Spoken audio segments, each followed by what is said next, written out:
The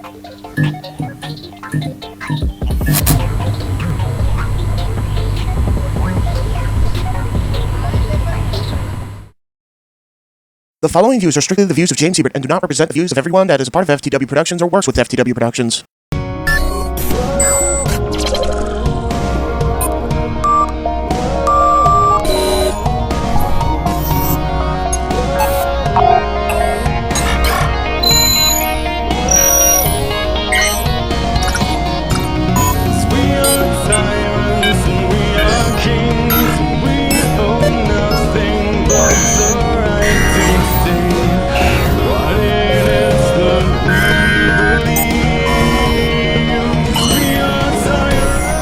Straight from JHebert Studios, James covers the good, the bad, and the ugly, and gives his perspective on things. Now here is your host, James Hebert.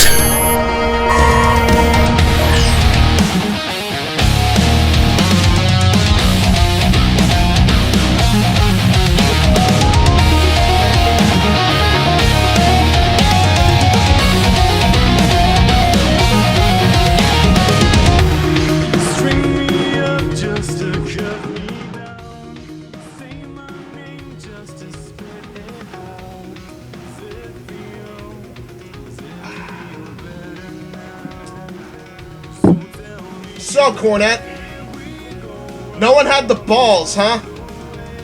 To call you out on your bullshit? Guess again, motherfucker. Ladies and gentlemen,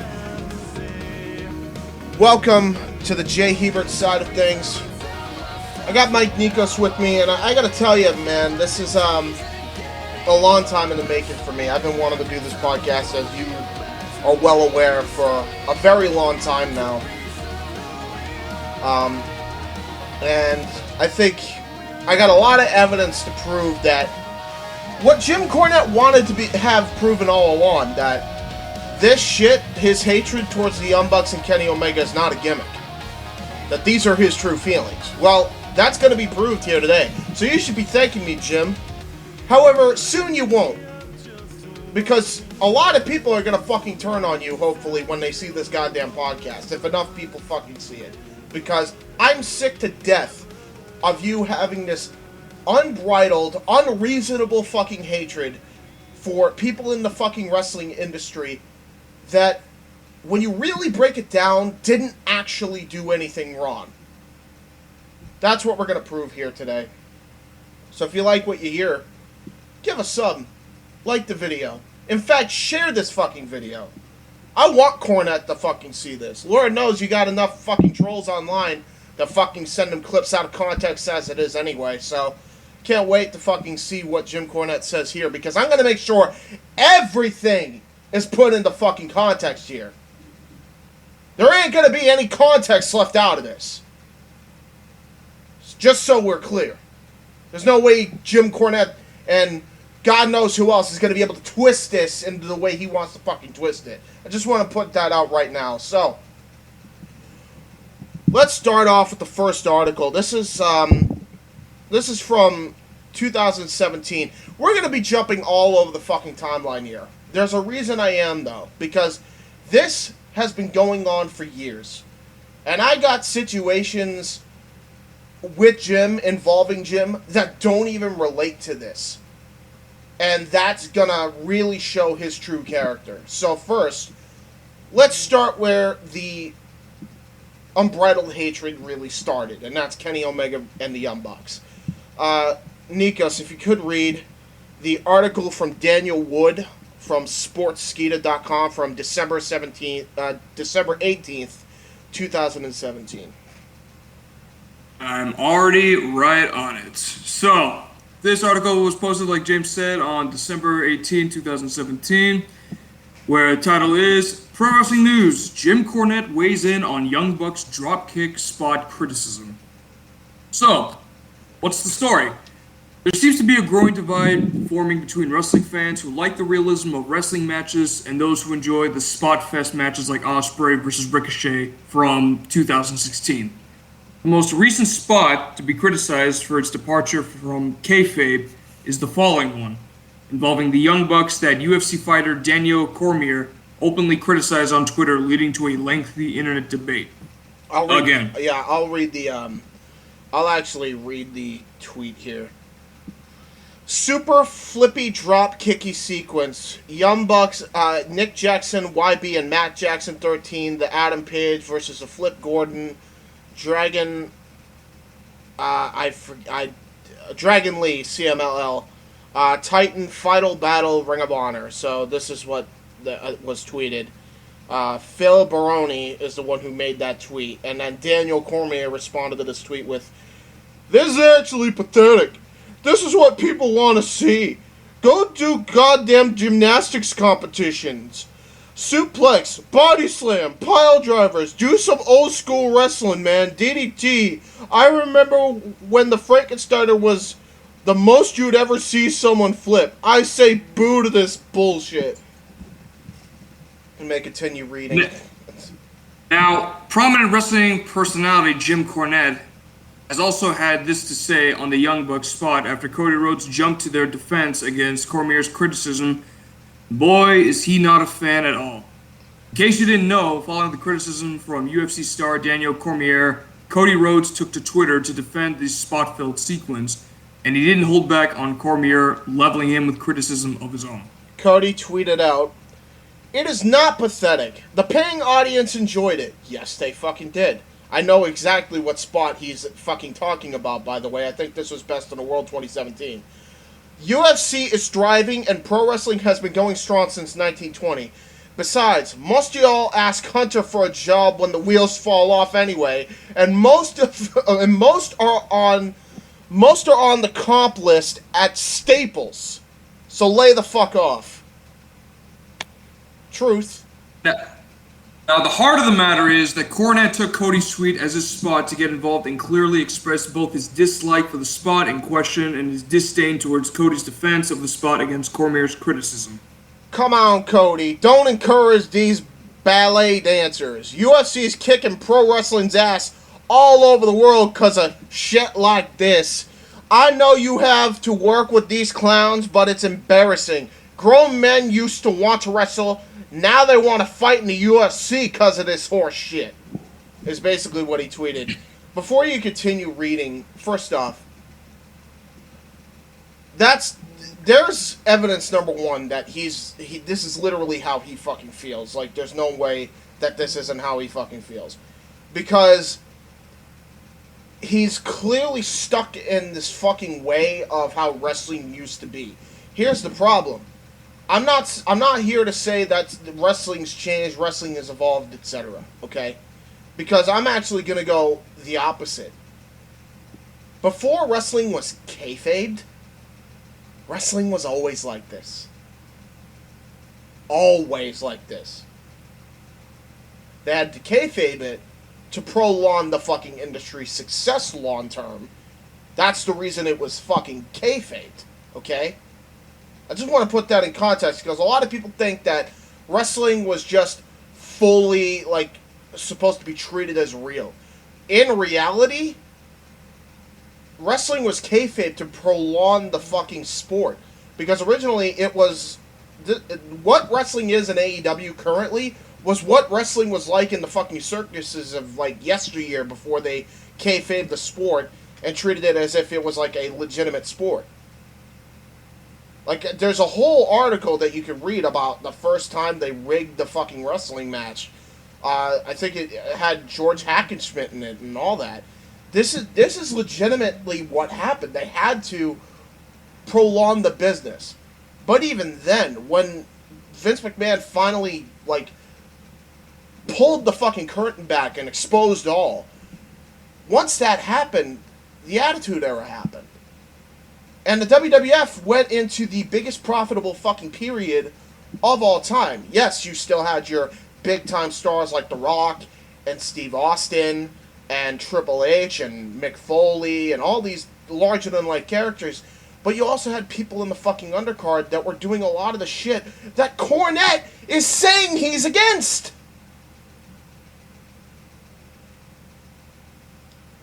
And the reason I know this is legitimately how he feels as well, Nikos, and you even might recall this, I think we talked about it once, Cornette fucking left wrestling, pretty much, and tried to do his own wrestling company that ultimately fucking failed in Smoky Mountain Wrestling. And to those people who keep claiming that he's a wrestling genius because he worked with Vince McMahon and the other bookers, I dare one of you to go up to him and actually ask him, "Hey Jim, how's Smoky Mountain Wrestling doing nowadays?" Yeah, because he'll fucking get all pissed off, and he'll try to defend why it didn't succeed. Like, he did a whole podcast bit where he compared, somebody asked him a question, what was better, ECW or Smoky Mountain Wrestling? He's right in the fact, Jim Cornette's right in the fact that they are two completely different things. But what he's fucking failing to mention, and now he's trying to rewrite history, is he wanted it to be its own fucking territory. ECW also wanted to be its own fucking territory. But he wanted to also expand beyond that.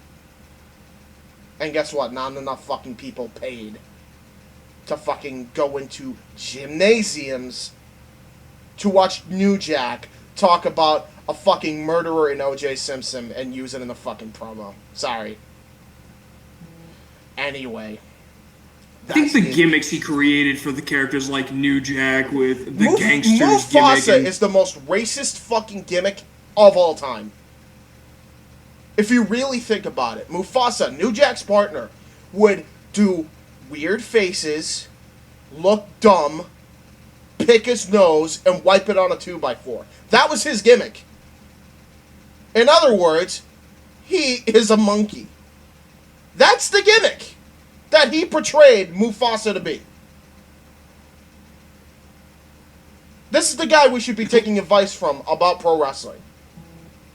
I just want to point that out there. Not to mention the fact that this had an audience that ranged from adults and kids. Yep. That were there for most of the time, and these gimmicks would always be there in a way to like try to entertain the kids when actually they're just treating the kids there like they're garbage. Yeah. Like, honestly, like, with these gimmicks that he created for, like, Mufasa and New Jack, like, did he mean for them to get over? Or did he just mainly create those because he's just insecure that he's a senile old fuck that cares about the old style of wrestling, but doesn't really care about the new generation? Here's the problem, Nikos. Even if he did care about the old style of wrestling, he only knows what he knows. He's not even going far back as what I'm going towards. And again, there's a whole video that Wrestling with Regret, we're going to play that at the end of this whole thing because he breaks it down so beautifully. But that's neither here nor there. Bottom line is, he will say he respects Rey Mysterio, but I guarantee you he fucking doesn't. Because Rey Mysterio represents the exact style of wrestling that the Young Bucks are currently doing. Same thing with guys like Billy Kidman. Same thing with the guys like fucking Jushin Thunder Liger. All these guys pioneered this kind of wrestling in WCW on the American stage. They're the ones that brought this to the forefront, in fact. They're the ones that made WWE and forced their hand to create a variety show, which is what wrestling was always supposed to be, even back during the circus days. So, again, this whole argument's completely invalid from both, not just Jim Cornette, but Daniel Cormier as well. And by the way, Daniel, you say, fucking, this shit's fucking pathetic. Why don't you tell that to Kurt Angle, because he doesn't seem to think that.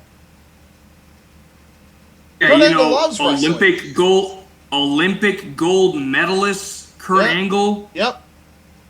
Who wrestled with a broken neck, both in the Olympics and in WWE.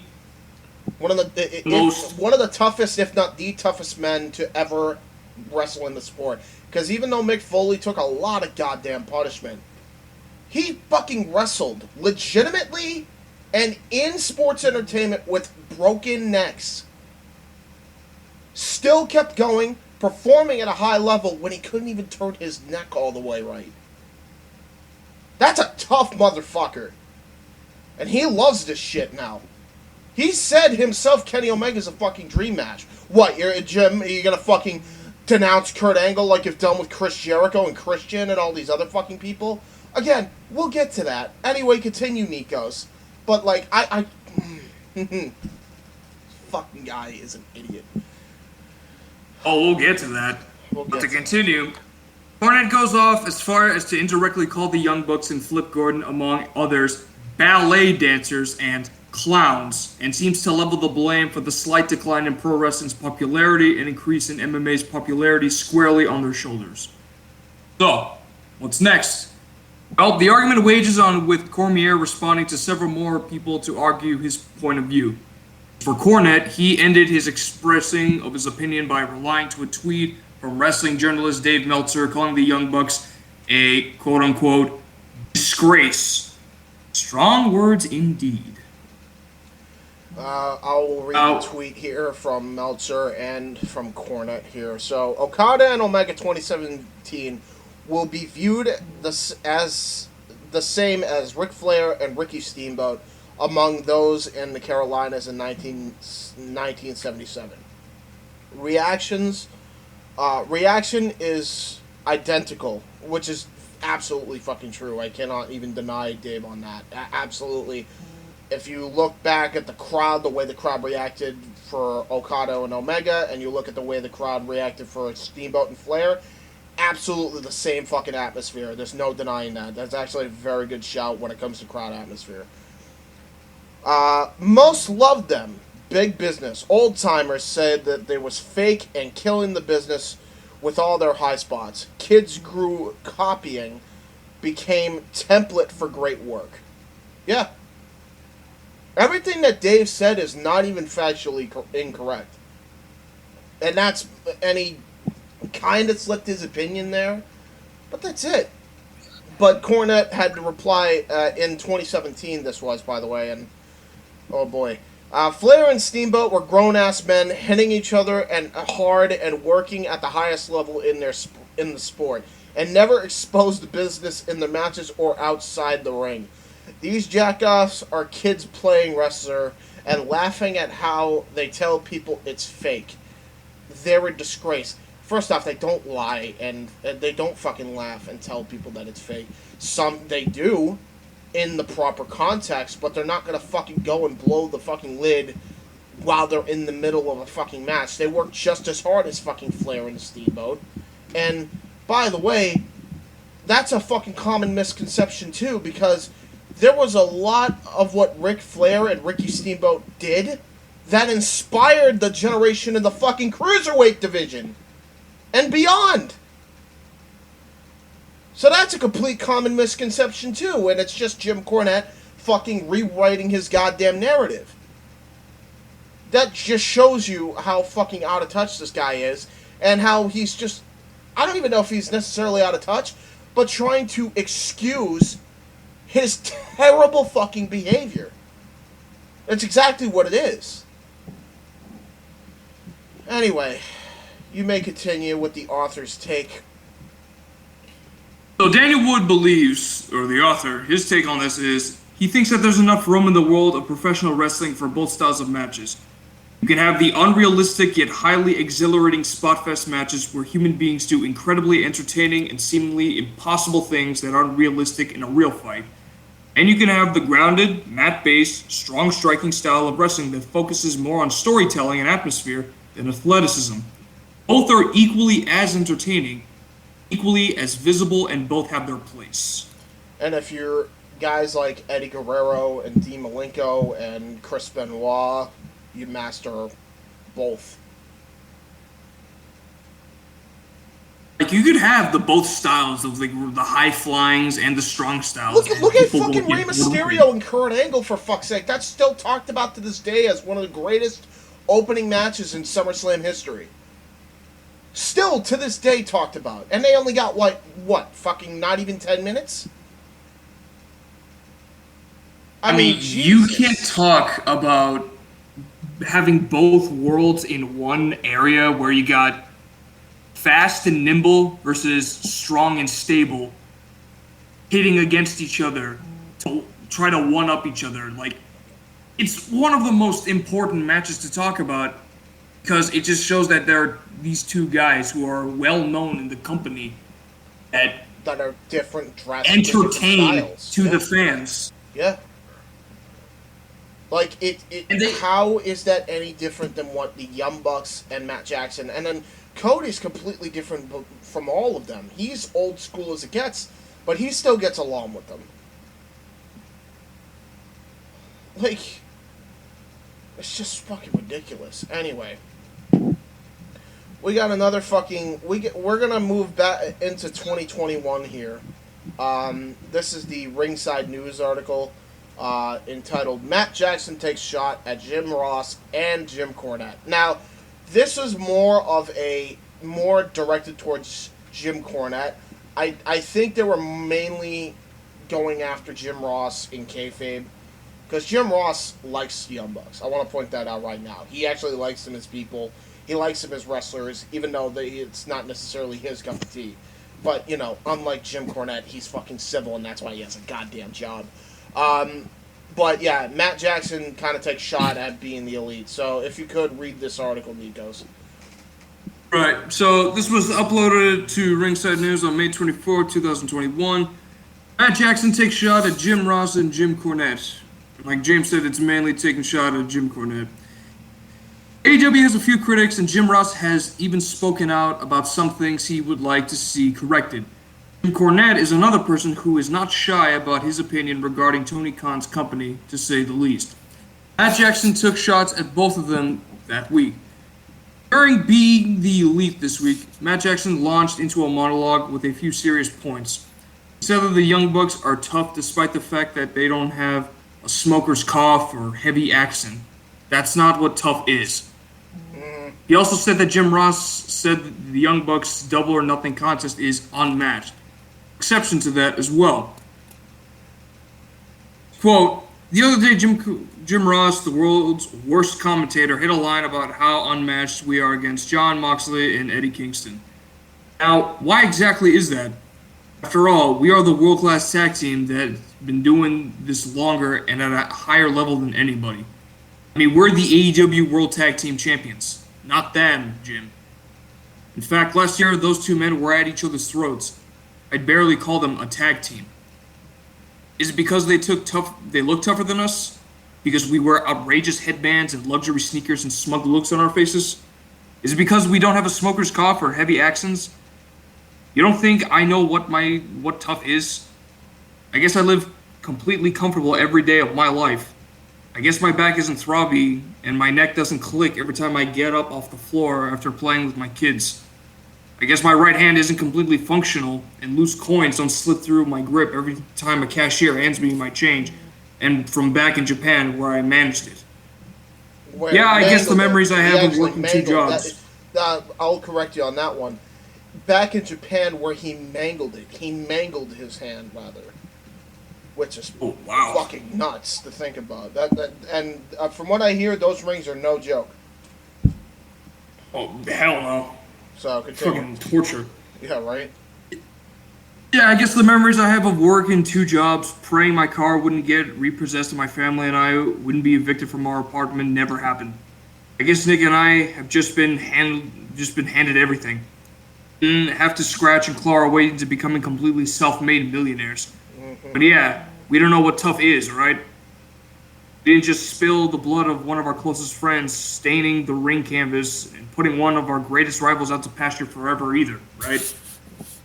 Matt Jackson also said that the Young Bucks will win one at Double or Nothing. He didn't name drop Jim Cornette specifically, but he did mention industry blackballed shock jobs. Yep. That seemed to be a direct shot. At Double or Nothing, when we beat you two, because we will, this isn't any other wrestling organization where the big ones, single stars, team up to beat the tag champs. Yep. You can already visualize the anti-Young Bucks hate tweets, the gifs, the memes, body shaming us, talking about hairlines and ages, calling us mean-spirited nicknames from industry blackballed shock jobs. It's all just noise anyway, right? Noise we can't hear at this point because we decided to hit the mute button on the world a very long time ago. Now, some companies refuse to work with Jim Cornette due to his controversial statements about Sonny Kiss and others. AEW is obviously not interested in bringing Cornette in for any reason. Matt Jackson also isn't going to give Cornette the time of the day to even mention the name of being the Elite. So, and it just shows that... Yeah, it just shows the Elite episode. This is from episode 257, if you guys want to check that out. It's actually a really good promo by Nick Jackson. But, yeah, no, you know...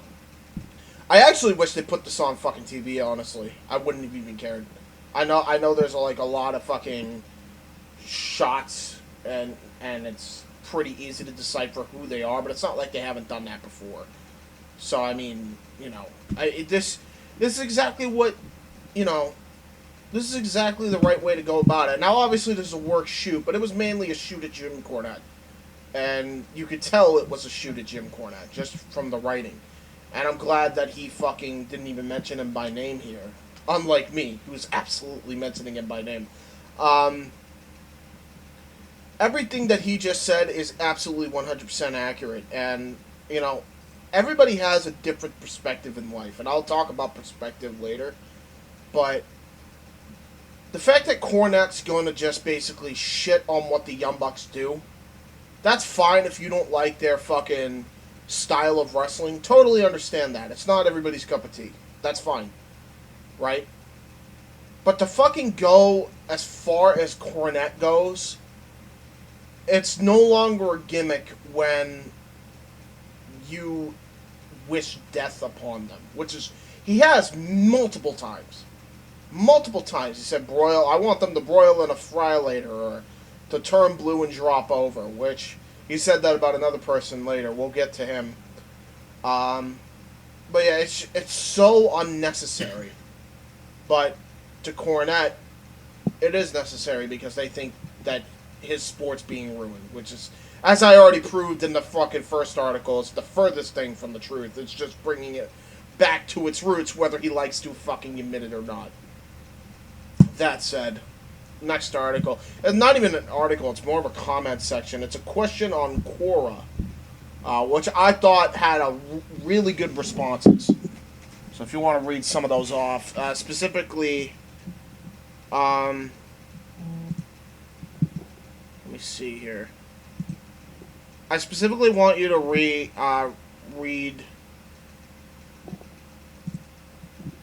is there a way you can fucking... I mean, I'm on the page and I see like the question.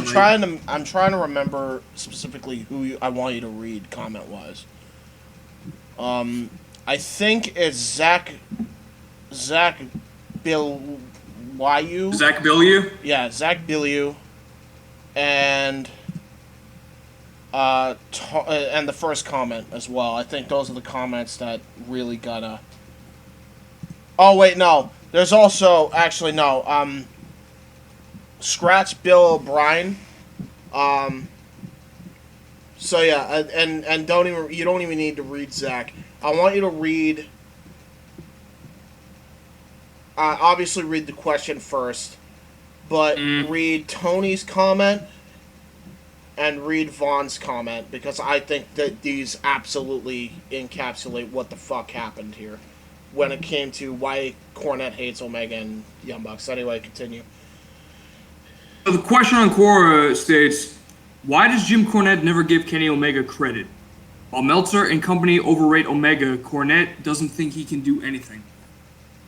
One of the answers that was posted on this was written by Tony Schlapak. Sorry if I'm butchering your name. His response is, and I quote, because people sent him shit out of context with no information of the clip just to get him pissed off. Jim was sent the clip of where Kenny wrestled the 11-year-old girl. All Jim knows is that Kenny Omega, the face of pro wrestling, a sport Jim would die over, a sport that Jim takes 100% serious as a heart attack, a sport Jim would kill people over, sees this guy that the IWC says is the greatest thing in the world, and all it shows is Kenny wrestling a child. Did they tell him that it was for a DDT promotion in Japan? Nope. I'm gonna stop you right Tell him- there. I'm gonna stop you right there. Yes, they have, and he's even said that it doesn't fucking matter, and he'd still want him dead because he wrestled a child, which I think is fucking petty and absolutely uncalled for. Anyway, continue. They tell him that the girl received legit training before this match? Nope. They tell him that this promotion is 100% comedy promotion and that Kenny has not done it since then? Nope. It's the same situation with Chuck Taylor and the invisible hand grenade. Same situation with Ibushi wrestling a blow-up doll. Same reason why Jim never understood Sami Zayn as El Generico when both guys were in Ring of Honor. Same reason why he never understood Colt Cabana. I can go on and on and on with this. Jim is an old-timer that is just set in his ways.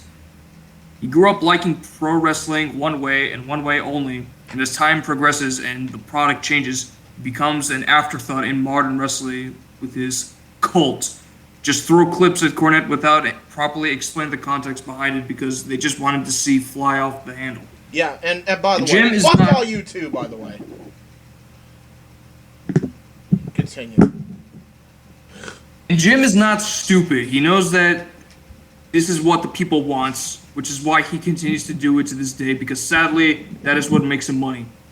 Instead of being a consultant and using his wealth of knowledge in a promotion, because let's face it, for better or for worse, no matter what you think of him, Jim has an incredible mind and he knows what works and what doesn't.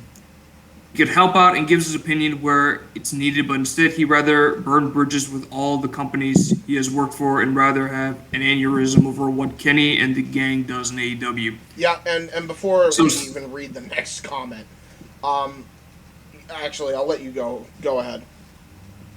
So instead of being the wrestling legend in mind, he comes off as Grandpa Simpson yelling at a cloud. Yep, and that's another thing, because I listen. I'm not gonna lie to anybody here. I'm an open book. I am subscribed and listen to Jim Cornette for one reason and one reason only. It's the same reason why Tony Khan's probably the same way, because you want to get every opinion and try to formulate your own and into what you do.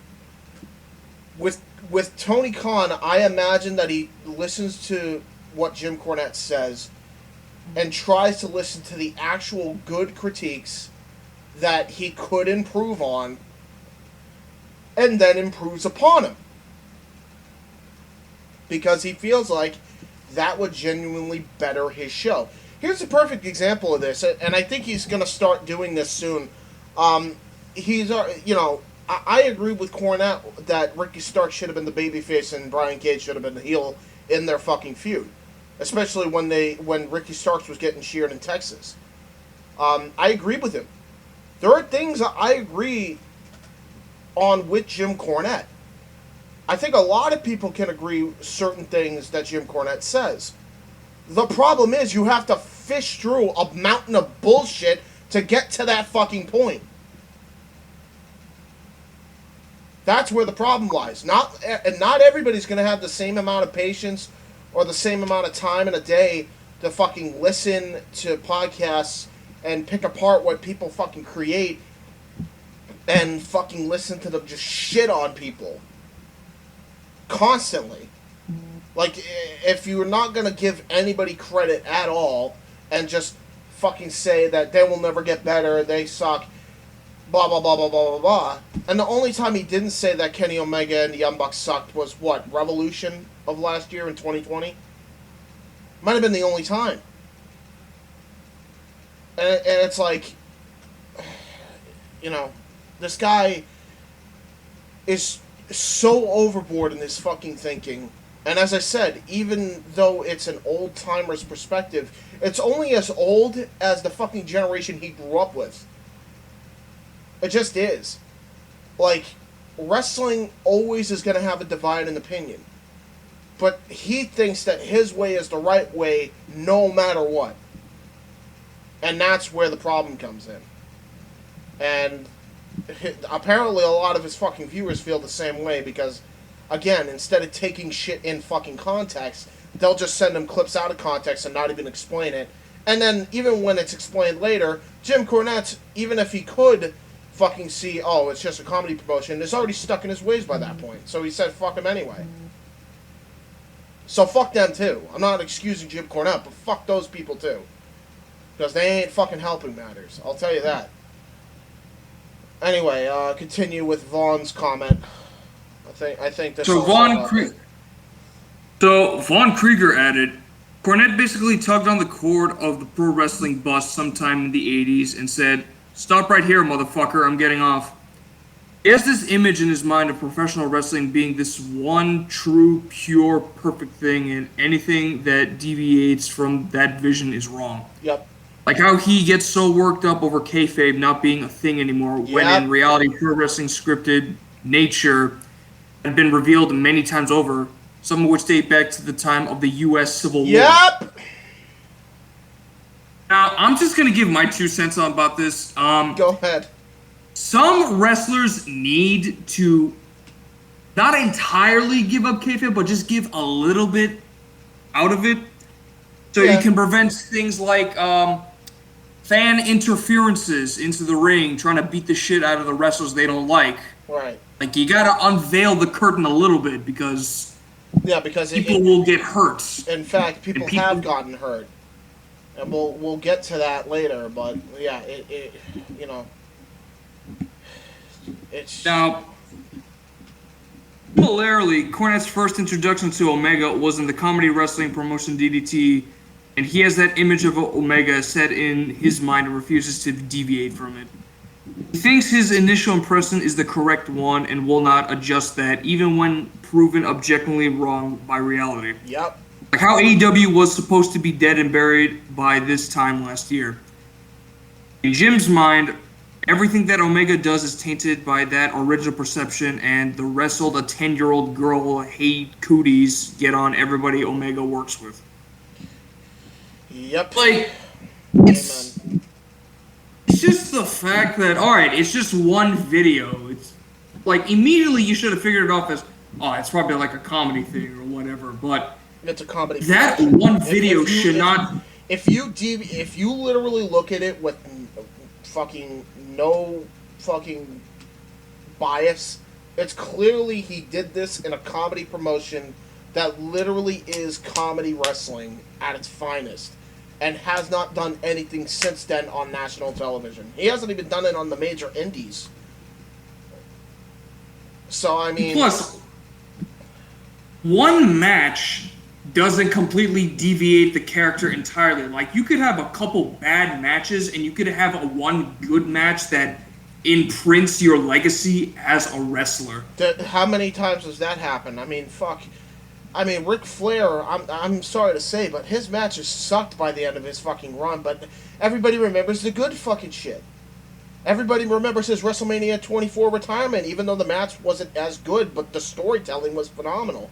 And it was the best way he could have possibly gone out ever. Like, people remember shit like that. Cornette chooses to remember the fucking negative, or what he perceives negative. And that's the fucking problem here. And that's why nothing is, you know, instead of fucking just accepting it for what it is, and not having a fucking aneurysm over this shit, he decides to just shit all over pro wrestling, because he doesn't like how it is anymore, and he refuses to fucking defend it now. Which, by the way, is fucking hilarious, because he defended the fucking professional wrestling during the goddamn Attitude Era when it was getting shit on segments during Monday Night Raw. Like, it's unbelievable to me how he'll go from one thing, and now he'll have a completely different turn, and will join the turncoats fucking 2 decades later. It's fucking funny to me. You reap what you sow, I guess. Yeah, I guess so. Here's where we get into some really harsh and out-of-line shit that never should have been uttered on any podcast, especially in this day and age. Let's talk about Jim Cornette's criticism of Becky Lynch. Oh my god. This is how you know that this is why I'm including this in here.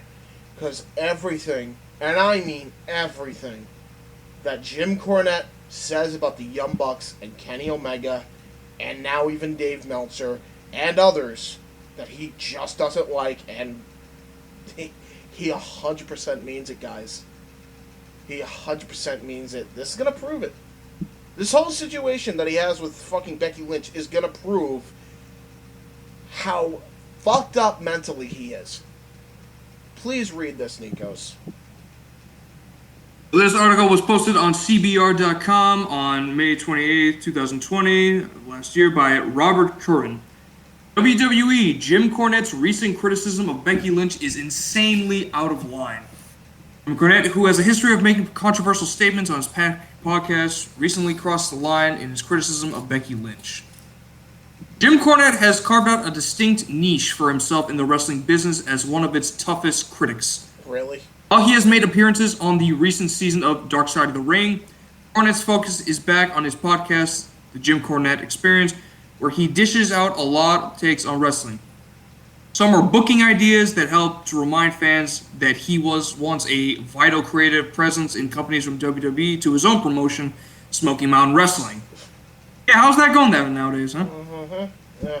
Well, that's another thing too. Anyway. Like when he was a vital creative presence, it was during the worst time period in WWF history. I think a lot of that still has to do with fucking Vince McMahon not giving a shit and wanting to do things his way or the highway, because that's why Jim Cornette and Vince McMahon, despite all the fucked up shit Vince McMahon did, like that's why they get along, because they're both stubborn as mules. So And there were like a number of gimmicks there that came from Cornette and McMahon that would just seem tasteless. And this was during, and like you said, this was during a time when nobody would tune into them because it was just so confusing. I mean, you had Teal Hopper, the Goon. Cleavage. I have one that Jim Cornette fucking managed that he just laughed off and thought it was a funny rib. Hey, you know how you hate Kenny Omega for wrestling a girl, and you hate fucking the Young Bucks super kicking a kid at the fucking parents' requests? Love how you hate all that. Do you remember Mantar? James, I was just gonna mention Do Mantar. you remember Mantar, you southern prick? The half-man, half-minotaur who spent 5 minutes trying to get his head in the ring. Yep. You should have seen the crowd. The crowd was either confused as hell or just deadpan. Sometimes both. But you thought that was funny, right? Because it was a rib. I didn't get it. I didn't understand it. Like, what was the whole this reason they did it? here? The whole reason they did it was for no other reason but to rib Jim Cornette. That's the whole reason. But he found it funny, and he liked the guy. He liked the guy personally. So, of course, he doesn't say how embarrassing it was for the professional wrestling industry. But things like Kenny Omega fucking wrestling a blow-up doll and a little girl, and the Young Bucks super kicking a child, oh, we can't have that. You complete fucking Nimrod. Absolute fucking nonsense that you spew out. And it's so easy to pick apart. This is why I wanted to do this podcast. It's so easy to pick out these fucking criticisms that you create for the Young Bucks and Kenny Omega. And like, it's ridiculous. You are a part of the worst down period in WWF history.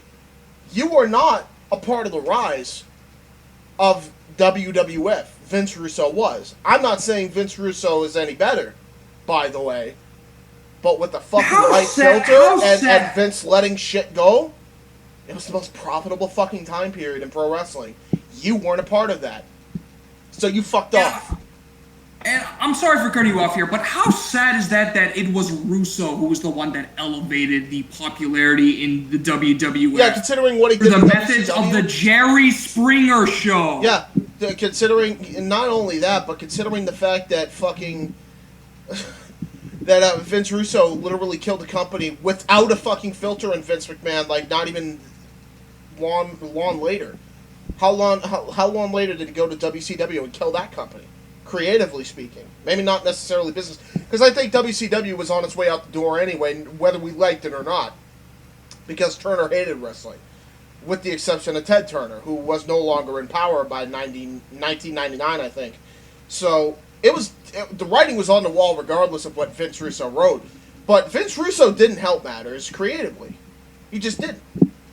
So, he just gained the popularity, but not through, any creative sense. But what Vince McMahon did, and it's the only time in history that Vince ever, and I mean ever did this, was he creatively filtered out the bad ideas from the good. And he took the good ideas and he rolled with them, and he let the wrestlers carry out whatever convoluted ideas that Vince Russo wanted to go with and make it fucking gold. Gold. Do we need to even talk about the Brawl for All? Yeah, I mean, and that was fucking shit. There was some shit in the Attitude Era. We've covered bits of it when we were doing the WrestleMania 15 watch-along, but in the grand scheme of things, if there was any grand to do with any of it, right, it was just set up from a grudge that ended up ruining the creative and the wrestlers of how they were going to be perceived into being main stars. And by the way, Cornette, if given another personality, would have done the exact same fucking thing, by the way. I just want to point that out there. But he didn't. He didn't. He didn't. Nobody had any I'm not better saying he ideas. did, but he would have. And Cornette is... The reason I said that is because Eric Bischoff said it the best on 83 Weeks. Jim Cornette and Vince Russo are a lot more similar than they care to admit. And that's absolutely correct. Absolutely correct. We'll get to that, trust me. We'll get to that. Oh my god, I can't wait to get to that. But...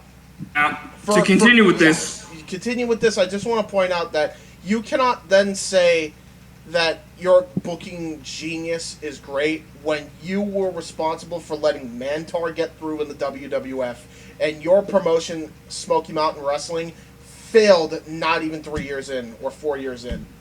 You cannot say that. That's not even... I'm not saying that Cornette has great ideas. No one will deny that. No one ever will deny that, but you have to filter out the shit right. You have to... If you're going to run a wrestling company and you want to be a national presence, you can't just do Southern wrestling. You can have elements of Southern wrestling, but you can't just have that be the entire show. Otherwise, it's not going to get over with, American television audiences completely. It just won't. Anyway, continue, please. What his podcast is most known for, however, are Cornette's scathing rants at modern promotions and talent that offend his old-school sensibilities. Mm-hmm. These days, it seems like that's most of them. Most of the time, he takes as vitriolic as they are... Vitriolic, excuse me. As they are, can be chalked up to a combination of personal taste and his being an old man yells at cloud style curmudgeon. Yeah, Homer Simpson, Grandpa Simpson. Yeah. In fact, that should be the thumbnail of this video when we... Oh, yeah. Just put Jim Cornette. Just put Jim Grandpa Simpson, but crop out his head. Yeah. I got you. His take on Becky Lynch's pregnancy, however, saw Cornette go old school in a way far beyond that. It's not even old. By the way, it's not old school wrestling. This is old school of how people used to think about women. Continue, please. Cornette couldn't fathom how Lynch and Rollins would choose to start a family in this point in their careers when Lynch was arguably WWE's top full-time star. Most of Cornette's incredulity stemmed from his fame of reference coming up in the territories.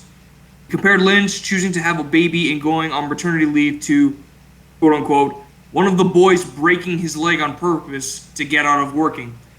They repeatedly fixated on the idea of Lynch passing up $1 million to have a baby, as if she were the Joker lighting a tower of money on fire and not someone WWE would still want to use for PR purposes. Cornette admitted in a follow-up segment that he wasn't thinking about WWE's guaranteed contracts when he made his first comments. While that might be wrong-headed, what really caused the controversy, or at least exacerbated it, were his remarks about what he believed Rollins would have to look forward to when he came home to a pregnant, non-revenue generating Lynch. Comparing the 33-year-old Lynch's ability to have a baby to an easy bake oven that wouldn't shut off for years, Cornette said, quote unquote, "You can have all those problems like a distended stomach and stretch marks and hemorrhoids and hormone problems and mood swings and all those other joys of motherhood later on when she ain't making $1 million a year." Pause right there. Pause right there. Like, holy shit. Even I need to take a break from that. Like, god damn. This shit. Sexist much? This proves that everything that he said about Kenny Omega and the Young Bucks is 100% how he feels. There's no way you can deny that anymore. If he says this about somebody, two people, by the way, he respects,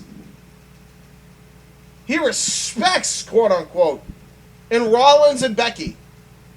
You don't think he wouldn't say this about fucking... You don't think he means what he says about Kenny Omega, Meltzer, and the Young Bucks, and Chuck Taylor, and at one point Tommaso Ciampa, who did the exact same spot as Chuck Taylor? You don't think he means that? Because he does. He does. It's fucked up. It's fucked up that this is how he views Becky Lynch getting fucking pregnant. Now, I won't deny, there probably is a other reason why Becky wanted to do it when she did it. Because she was probably burnt out creatively, and two, this is in the middle of a fucking pandemic. I have no doubt in my mind she probably wanted to start a family just so that way she wouldn't put herself at risk and she could be home. Rollins was already still on there. He could do the work, and Becky can fucking be home. Rollins seemed okay with that, so he's like, yeah, fuck it, let's have a family. It's not better that now than never, right? Yeah, it's not that hard to figure this shit out. It really isn't. Like, and to say that his wife is not generating money. First off, we don't even know that. She could be on paternity leave and actually be getting money, so that already contradicts his fucking statement already. But, fuck me. He goes and says that she's not generating money, she's fucking an easy bake oven that wouldn't shut off for years, and that she'll have so many problems with having a kid, which, by the way, shows how he feels about fucking children. Apparently, he does not like children, like, at all. Which explains why he doesn't like pro wrestling nowadays. Which is another reason why I say everything he said about modern wrestling is exactly how he feels, because he doesn't think it should be for kids, it should be for adults, and kids can fuck off.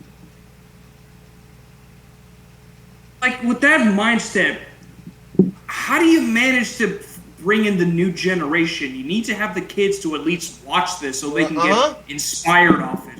You know what? How can you do that when you're cutting them off? You know why Yu-Gi-Oh's not as fucking popular as it used to be? Because no fucking kid wants to get into this shit because it's too convoluted. You know? It's just how it is. And by the way, I'm not saying that AEW or any wrestling company should be fucking PG.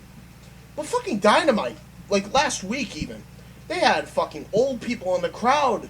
Fucking old women, old men, young women, young men, kids, families, college students, high schoolers. They had the whole shebang. They had the whole fucking shebang there. On last week's Dynamite. And they made an effort to fucking show this, by the way, throughout the entire fucking show. Because that's what fucking matters. That is what's going to generate your fucking business.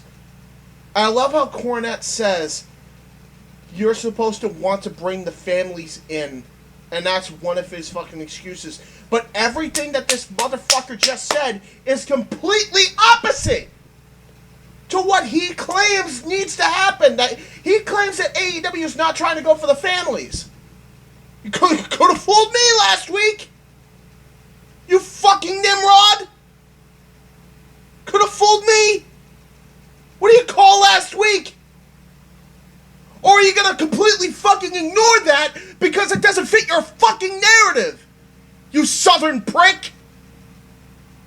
Like, I was always told that wrestling was more about showing expression and showing gratitude to the fans because they bring in the view, they basically make this thing work. Yeah. Sure, you got the wrestlers, you got them performing, but who's there to watch them? You need to have the families, you need to have the kids, the old generation, young generation of people, so you can get a reaction from them. Yes. Absolutely. And you cannot build your company the way you need to build your company without gauging the audience's reaction. Like, to further prove a point, like, if you remember when AEW was performing at Daly's Place, when they still had, like, the limited crowds, and then you got Double or Nothing of this year when they finally got back to the live crowds, you can tell that there's the difference. Yep. When you got, like, a limited crowd, you barely get enough reaction. You barely get enough, hype for the performers that are actually there. I'm so glad they had a sold-out crowd, because it made the show. Like, the feeling of having a sold-out crowd just proves how great the product can be. If you gather enough people, if you gather enough eyeballs to watch it and actually be enthralled with what they are seeing. Yep. As long as it has, like, a sold-out crowd, something that people get into. Yep. I mean, some wrestling venues where they don't have a sold-out crowd, sure, they share the same enthusiasm, even though there's a limited number of people in the arenas, but they could still love and see the product. Yep. Trying to alienate the audience away from it, and all you got is just the wrestlers in the ring AKA doing what the they gotta do. WWE has fucking done. It's not the way to go. It's just not the way to go. And Cornette apparently wants that to be the case. And again, I'm not trying to make this Becky Lynch situation about the wrestling business. I'm really not. But I had to fucking bring that up because it's not just about how he fucking views women and how he views children and having families. Which, by the way, he doesn't have his own fucking family. He just doesn't. This is how he fucking views the business.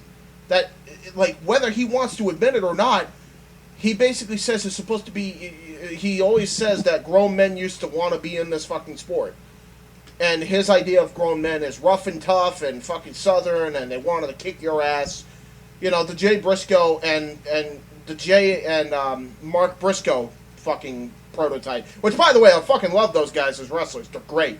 Not even a shot at them.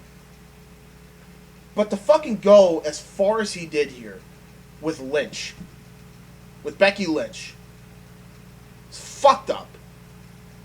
It's so fucked. It really exposed who he is as a true person. How he views the wrestling business, how he views life. You know, it's just... He's so stuck in his ways that he can't even see how much of a fucking hypocrite he is. Now, compare that to when Brandy was pregnant, who probably still pregnant. Oh, yeah, no, he shit on that, too. I'm pretty sure. I don't have the exact quote, but I fucking listened to that podcast. He shit on that, too. In fact, both him and Brian Last both shit on it. Like, it's just... astounding. Yeah. How low can one think of the wrestlers, like the females, mind you, of whether or not like they can make all this type of money, but can still have the opportunity to leave to make their family, and how he's still stuck in the. Why should you leave to be a mother? That's not your job. Like, who are you to tell them what to do? Yep. Like if Becky Lynch or Brandy Rhodes want to start a family, let them. Exactly. Who are you to tell them any difference? It's fucking unbelievable. It's unbelievable. And all it matters to you is that, oh, they're making money by wrestling and not making money by staying at home. I'm like, well, despite the fact that, they want to be mothers. And now that you think about it, it's not even old school at all. But it's like, it is new school. It's more old-fashioned. Is it old-fashioned or is it new-fashioned? Like, this is what confuses me about Cornette, because he sounds so old-time saying it. But it's so old, like, he sounds old-time, but it's a new-school thought process when it comes to it's a, I guess the best way to say it is a democratic approach to how men and women are viewed, right? Like, that's how it, but he says it's like it's so conservatively, which is, again, I'm going to talk about this as we go on further here, but that's what's so fucking out there, is that he can't even, he has a democratic viewpoint with the rest of the world, but such a conservative and downright capitalist viewpoint on pro wrestling, which is so baffling to me. Is it not? Oh, I agree. It's what the fuck? What the fuck? It's laughable. It's fucking laughable. I'm not even trying to laugh about the situation, because what he said about Becky is fucked.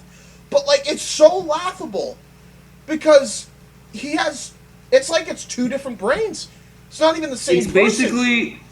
It's basically boomer mentality is what I'll call it there. Yeah. Fair enough. Continue with the article. Sorry, we went on a tangent. Not really. It's still in relation to this, but my God, man.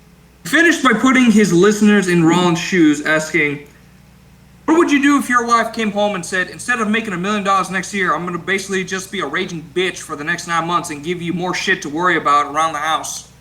It gets worse. It gets worse. I apologize for laughing, but Jesus. My goodness. My God. Bro. It's pregnancy. This shit happens in pregnancy. Like,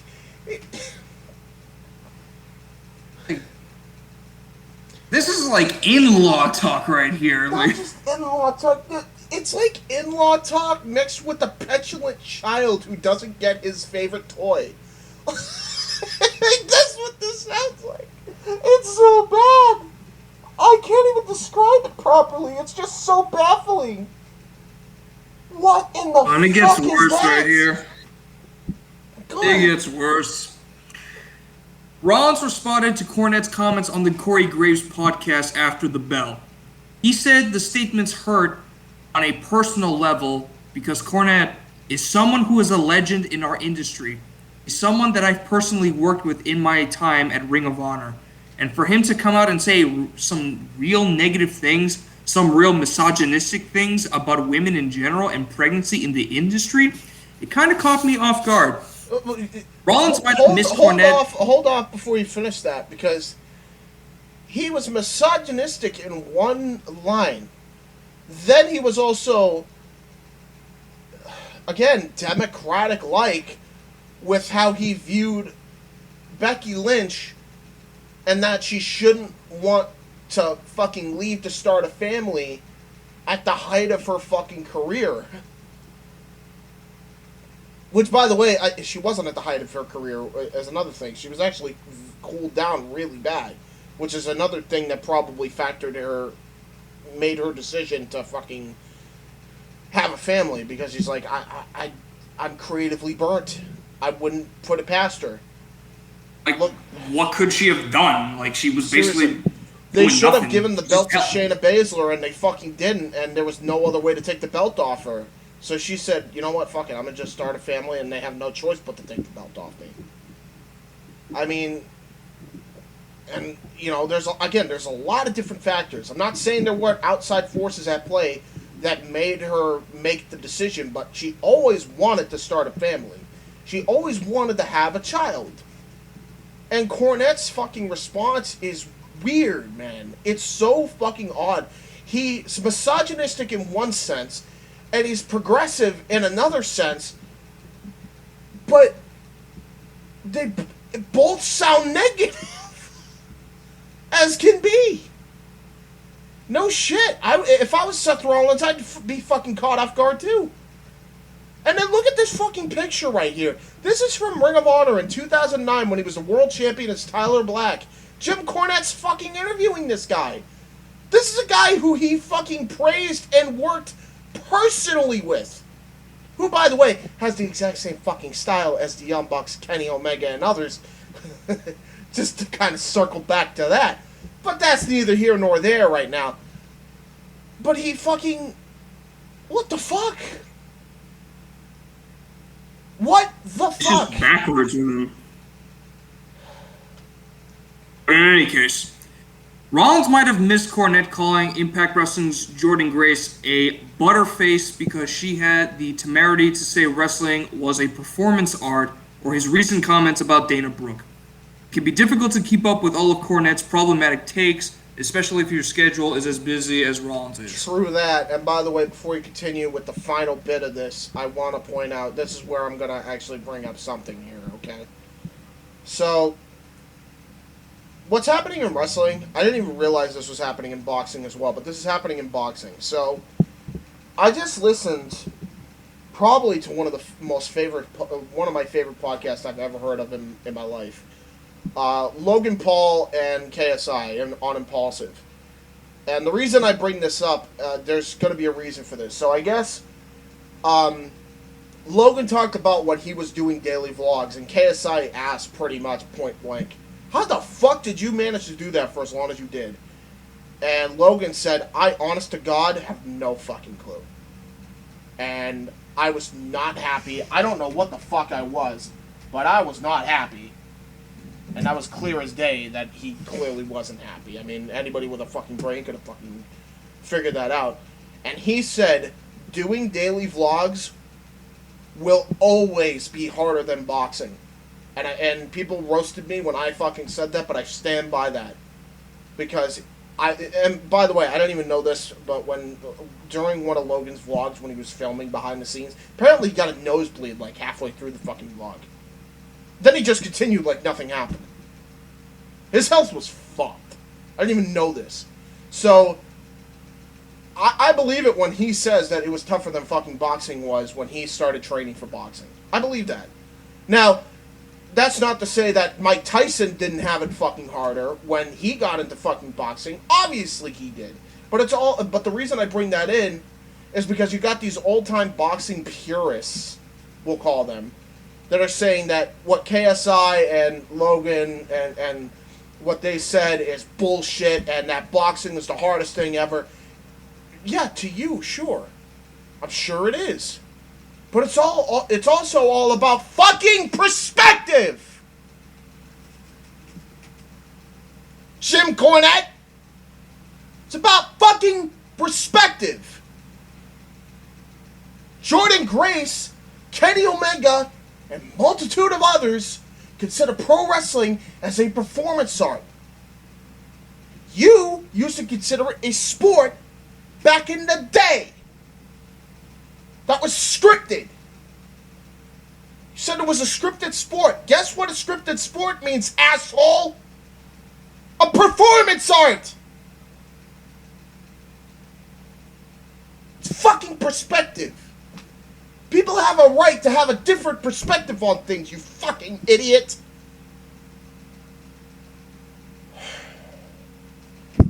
Read the rest of this. Fucking. Gladly.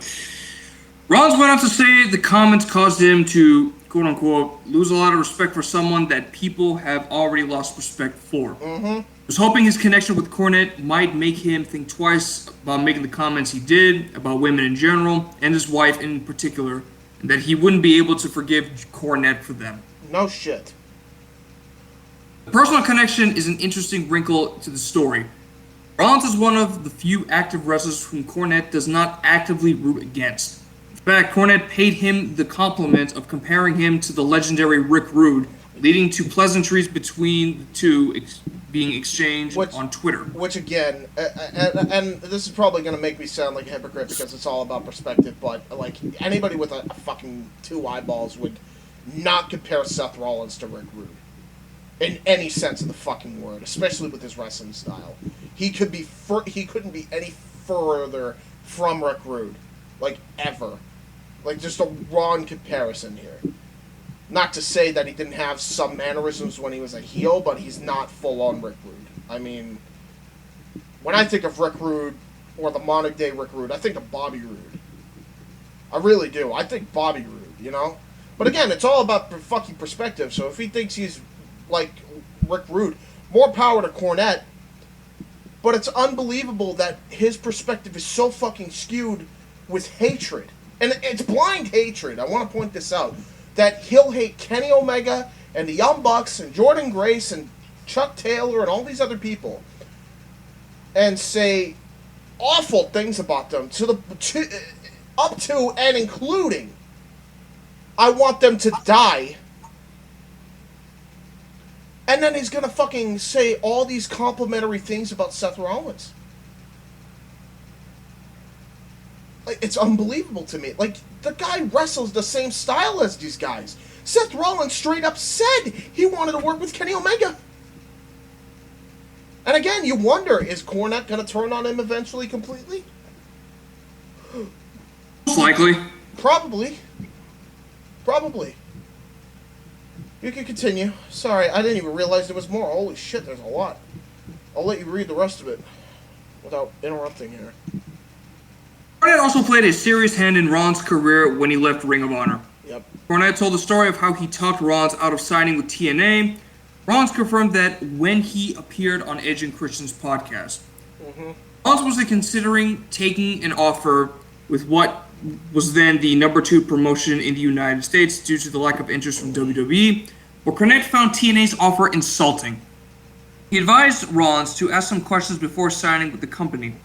Cornette reasoned that if TNA want him now, they'd still want him in the week it would take to clear some things up. In the time it took TNA to get back to Rollins, WWE finally made an offer to join their development territory, FCW. Yep. This would have been in 2010, by the way, just to put him in perspective. Cornette considers keeping Rollins from signing with TNA one of his biggest accomplishments in recent years, given that it kept him from potentially suffering the same treatment as wrestlers like New Japan Pro Wrestling's Kazuchika Okada or 2 of Cornette's many nemesis, the Young Bucks. Which is fucking hilarious because they were treated like shit on TNA. But he also treated them like shit in Ring of Honor, but he gave Seth Rollins the fucking world. Pretty much. I mean, is exactly what that reads. It's so baffling to me. But anyway, just go ahead. It's unfortunate to see Cornette, not too far removed from his latest exit from a promotion, alienate someone like Rollins. His history with Rollins and his contributions to Dark Side of the Ring shows him to be more of a crotchety gatekeeper his detractors cast him as. He has contributed positively to the business he obviously loves so much, even in this century. That said, drawing heat is a way of life for an old heel manager. Whether he genuinely believes every inflammatory thing he says or tweets, or is just working the marks, is irrelevant to anyone who's put him on their pay no mind list. Yep. He still has his fans and will likely never stop being a lightning rod for controversy. Whether it's fans of Ricky Morton or Becky Lynch, he's always going to antagonize someone. And ain't that the fucking saddest truth? Ain't that the saddest truth? Because he respects the hell out of Ricky Morton. Until eventually, Ricky Morton does something with the Young Bucks that is deemed irreprehensible in his fucking mind, and then he'll just drop him like a bad habit. For no other reason other than that doesn't line up with his view of what pro wrestling should be. Ain't that fucking sad? Oh, it's abysmal. Like, to the fact that he once credited these wrestlers, but the minute that they have, like, a different opinion that's not, like, mandated towards his about the purity style of wrestling, which he is, just kind of which is the furthest thing, by the way. I want to furthest thing from pure. I mean, I think Mike said it best from last time, where wrestling was never meant to be like a taboo thing. In honestly, wrestling should just always be there for those who want to perfect it and want to improve upon it. Yes. Not for themselves, but for the people watching it. It's Jim Cornette believes, that the tradition of wrestling, back when it was created from the ancient Greeks, to be something of more of like a stylistic strongman style of wrestling that should never be changed because it insults the tradition. Yeah, which is But fucking funny it's that he not- still defends Vince McMahon to this day, or he used to. He probably turned on him too, but you know, Oh, him probably.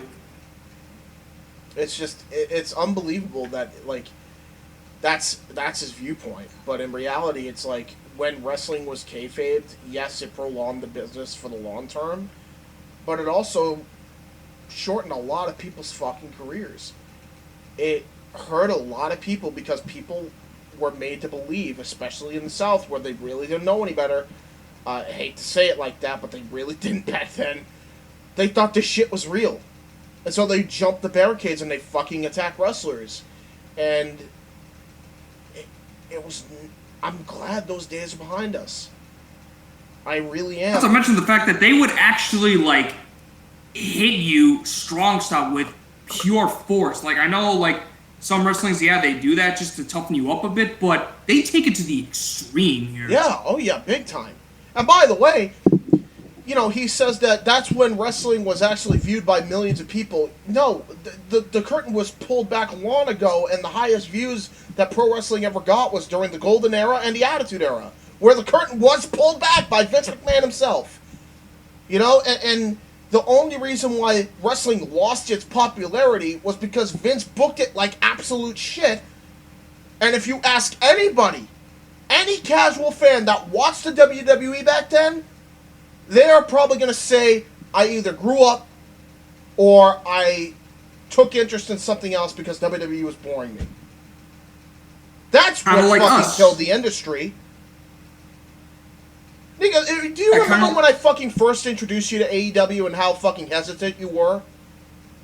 At first? Yeah, because, I mean, I remember you got me into watching Double or Nothing in 2019, and I was Yes. kind of skeptical about it because I thought it was like the WWE method, because when I had watched the WWE and stopped after, let's see, I think it was like after Punk, like Yeah. when he left, I felt very... Disgusted, probably, I would- right? Yeah, I was feeling skeptical because I believe that every wrestling like promotion, their practice would be derived from WWE, Yep. including independent, because I didn't know the That's independents what- were a thing. That's what killed the industry. Because people's perceptions, they don't know that wrestling is not like this, like it is in WWE. They don't know that. Most people just assume that WWE is the only game in town because WWE monopolized the industry so bad. That's what killed the industry. Like, If you tell friends of yours like who don't watch wrestling and say, "Hey, have you ever considered watching wrestling just once?" They'll just probably reply, all that "Oh, WWE you mean shit? like WWE?" Yeah. Every time? No, I mean like the independents, like the like WWE products. No, like their own thing that's not WWE. Like when you ask people about whether if they watch wrestling, they're like, "Oh, that WWE crap? No, I don't watch that." I literally have to And- explain that to people. Like, I don't watch the WWE anymore. I watch other shit. I watch AEW. I have to explain that this is a new company that's actually taking the world by storm, and I feel like a lot of people should actually give it a chance. The problem is, most casuals wouldn't because they're so jaded. Because they went through the bad booking blunders. They went through their favorites not getting to the top. They know this shit's fake. They know this shit's scripted. And so when they see their guy not getting to that fucking promised land where they fucking should be, or at least given a chance and given the rub to see what he could do with a world championship or even a fucking intercontinental or a US title, and they see them get fucked around creatively, they get pissed and they fucking leave. They leave. That's what killed the industry. Either leave or they get fired because creative has No, no I'm idea. not what to talking do about the with it. wrestling themselves. I'm talking about the fans. But yes, the wrestlers as well. But yeah, no, I'm talking more the fans. They fucking leave. When they see their favorite get fucking fucked around with, they leave. That's what happened to Bill and Doug. RVD Tito for Life was like a YouTube channel I used to watch constantly back in the day. The reason why they stopped watching the WWE is because they saw all of their favorite wrestlers get fucked with creatively. And it got worse and worse and worse as the years went on. Because they didn't have a long-term plan anymore. So they fucked off and left. And that's people that actually know the full ins and outs of pro wrestling. Most fucking casuals probably just look at the sport and been like, that's kind of disappointing. I'm gonna fucking tune out and fucking watch something else. And WWE's fucking excuse every time when their ratings get lower and lower with like each passing year is there's multiple options on streaming and TV and all this. It's like, no. It's because you drove them away to these other places, Vince. I'm one of them. When I said I'm not watching wrestling anymore, this is before AEW. When I'm not watching wrestling full time anymore, I'm gonna just go on YouTube and find entertainment in that. Before that, it was like True TV, and I would watch World's Dumbest and shit. Like, that was my entertainment. Legitimately. Like, that's what I would do. So, like, that's what killed the industry. What Cornette's fucking saying that guys like Omega and the Bucks, no, that's not what killed the industry. Furthest thing from the fucking truth. And the people that probably sent it to you either also are very angry and bitter and have no life and have a lot of mental fucking issues like yourself, unlike yourself, by the way, or they are fucking trolls online. That's the internet. Most likely. Like, that's pretty much the basis of that. So yeah, I mean, Cornette's view on pro wrestling and how it used to be is so fucking skewed. And again, there's going to be a couple things that I'm going to show that absolutely put that into perspective on the point you made, Nikos. But if you could, read the Jim Ross article. And it's just so... When we read Jim Ross's comments, rather, it's so different compared to Jim Cornette. It just is. Because Jim Ross is a rational human being that's open to agree or disagree with opinions and still will like things that he still likes. Not just like him, Cornette, fucking Arn Anderson, Tully Blanchard, even though he used to be old school as old school can be, he's fucking completely ditched that idea and now he's got work again. I mean, God knows how many others I can think of off the top of my head from yesteryear that are still working with the current generation of talent. So, you know, not everything has to be like old-fashioned. You could change. Yeah. Not too late. It's not even old-fashioned. It's just, I mean, it's old-fashioned to us, I guess, but it's really not old-fashioned when you look at the full history of pro wrestling. You know, just ain't. You know. Anyway, continue. Well, let's read this article here from 411mania.com. This article was posted on February 24, 2020 on 411 Mania. Jim Ross believes Jim Cornette's outspoken personality is preventing a WWE Hall of Fame induction for Midnight Express. Yep. And that's a goddamn shame. The latest edition of Grilling JR, Jim Ross discussed how the team of the Midnight Express has yet to be inducted into the WWE Hall of Fame. Rock and Roll Express was inducted by Jim Cornette into the Hall of Fame in 2017. Host Conrad Thompson asked JR if Cornette, being a very outspoken and controversial individual, was the cause of Midnight Express not yet being inducted. Yep. Cornette was the longtime manager of the tag team. Below are some highlights. Jim Cornette and Cornette's outspokenness keeping Midnight Express out of Hall of Fame. Can't be another reason. Long-term, decades plus of success, being one of the greatest tag teams of any generation, any territory, worked with any talents, gotta be Corny's outspokenness. If that's the reason, it's all bullshit reason. So yeah, if the Midnight Express are not in a Hall of Fame like a WWE Hall of Fame, as we're probably referring to it here, it's a shame. We don't create it, we ain't acknowledging it.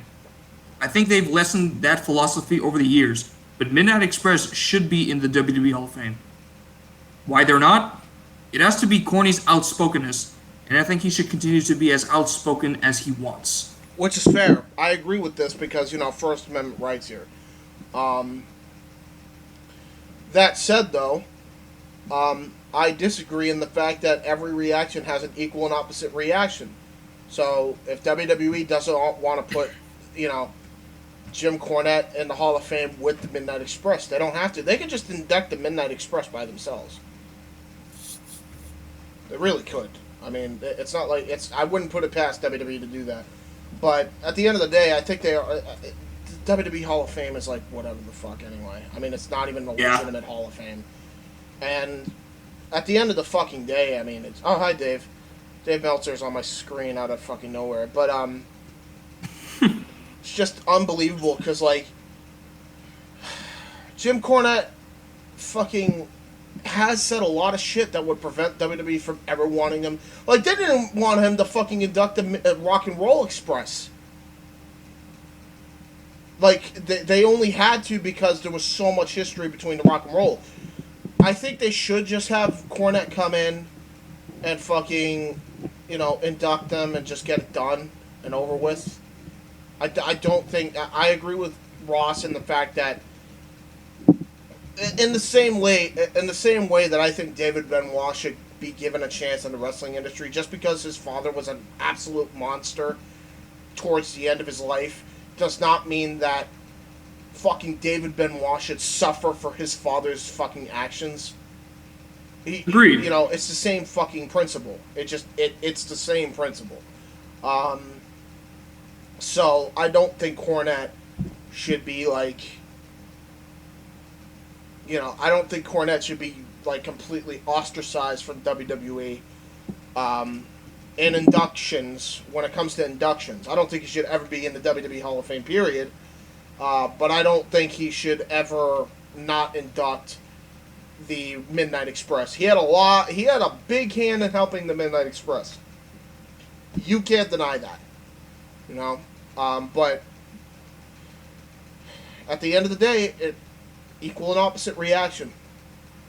If Cornette would fucking stop being so blinded with fucking hatred, maybe this shit wouldn't be as bad. Not for nothing, but Jesus Christ. Anyway, continue. Now, with that being said, JR on Cornette being polarized as not talking to him about AEW. Look, he got in quarters in AEW. I work for AEW. I love working for AEW, quite frankly. Marty and I have never discussed my job with AEW.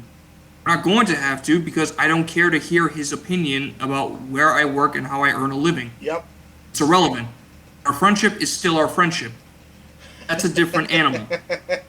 He is outspoken. That was the same thing with Dave Meltzer, but that fucking relationship's been blown out of proportion now. He's outspoken, and he's very polarizing. And someday the decision makers in WWE are going to make good logic of a common sense decision. And they're going to end up Midnight Express. Hell, it could be this year for all we know. They're overdue, no doubt.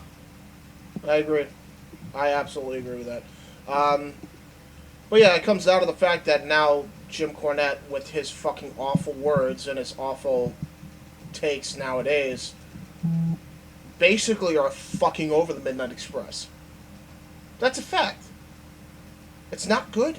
It's not good for them. It's not good for the industry. And it's not good for Cornette's boys in the Midnight.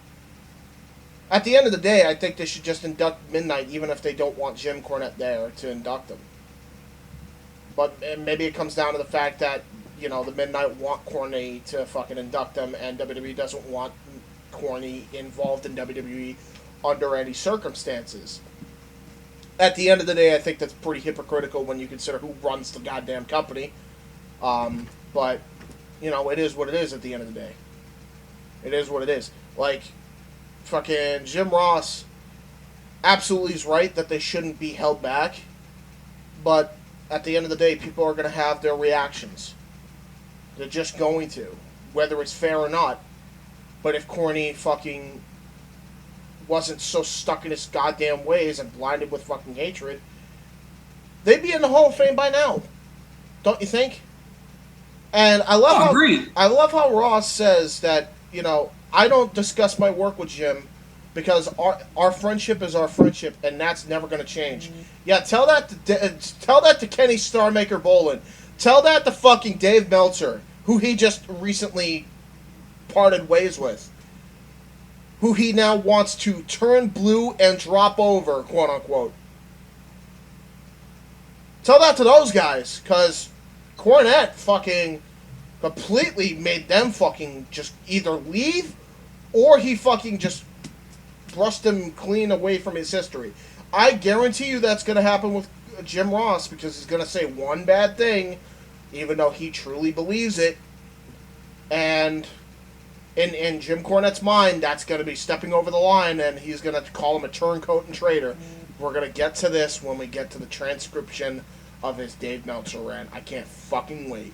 But I wouldn't be so quick to say that your friendship with Jim Cornette's going to last, Ross. I really don't think it will. I would watch out. It feels strained at this point. Sooner or later, it's going to happen, because Cornette is just like, has that pent-up aggression where if people don't respect his opinion or follow like his methods, he could just drop him. He cuts him out of his life because he believes that his word is absolute about the style of wrestling. Yep. And everyone has the right to an opinion of it. No one can deny it. Yep. People can agree to disagree. Yep. But he believes that if you disagree with me, you're done. Yep. Blackballed. Yep. No one's going to credit you. Gone. I'm going to make your life a living hell. Yep. Yep, you're going to be ostracized. And we got more comments from Jim Ross about Jim Cornette, if you want to read this article from Wrestling News Plus, just to add to the context of Jim Cornette and his opinions on what Jim thinks of AEW. Certainly. Jim Cornette is one of AEW's most vocal critics and often refers to the promotion as all petite wrestling. Jim Ross sat down with Conrad Thompson on a recent episode of Grilling JR to discuss his relationship with Cornette and what he thinks of Cornette's criticism.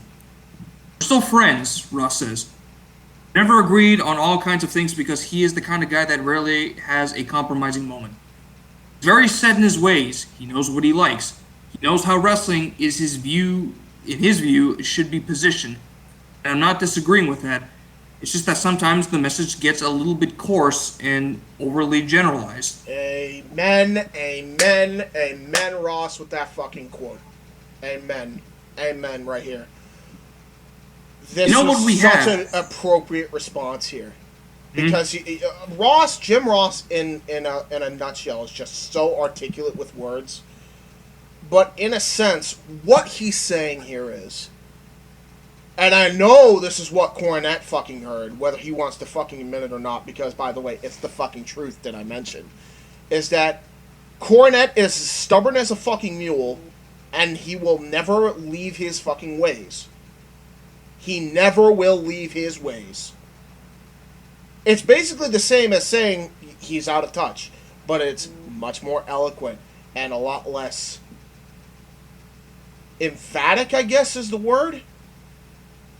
I'd say oversimplified. Oversimplified, yeah. That's the simplified way of saying it. But, and then he says it's overly generalized because not every wrestling is the same all over the world. It's basically what Jim also said.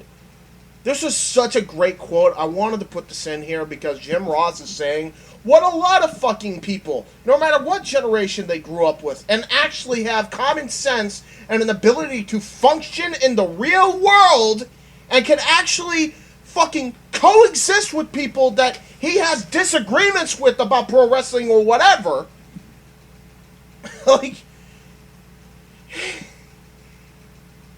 this is exactly what everybody thinks that has that fucking mindset.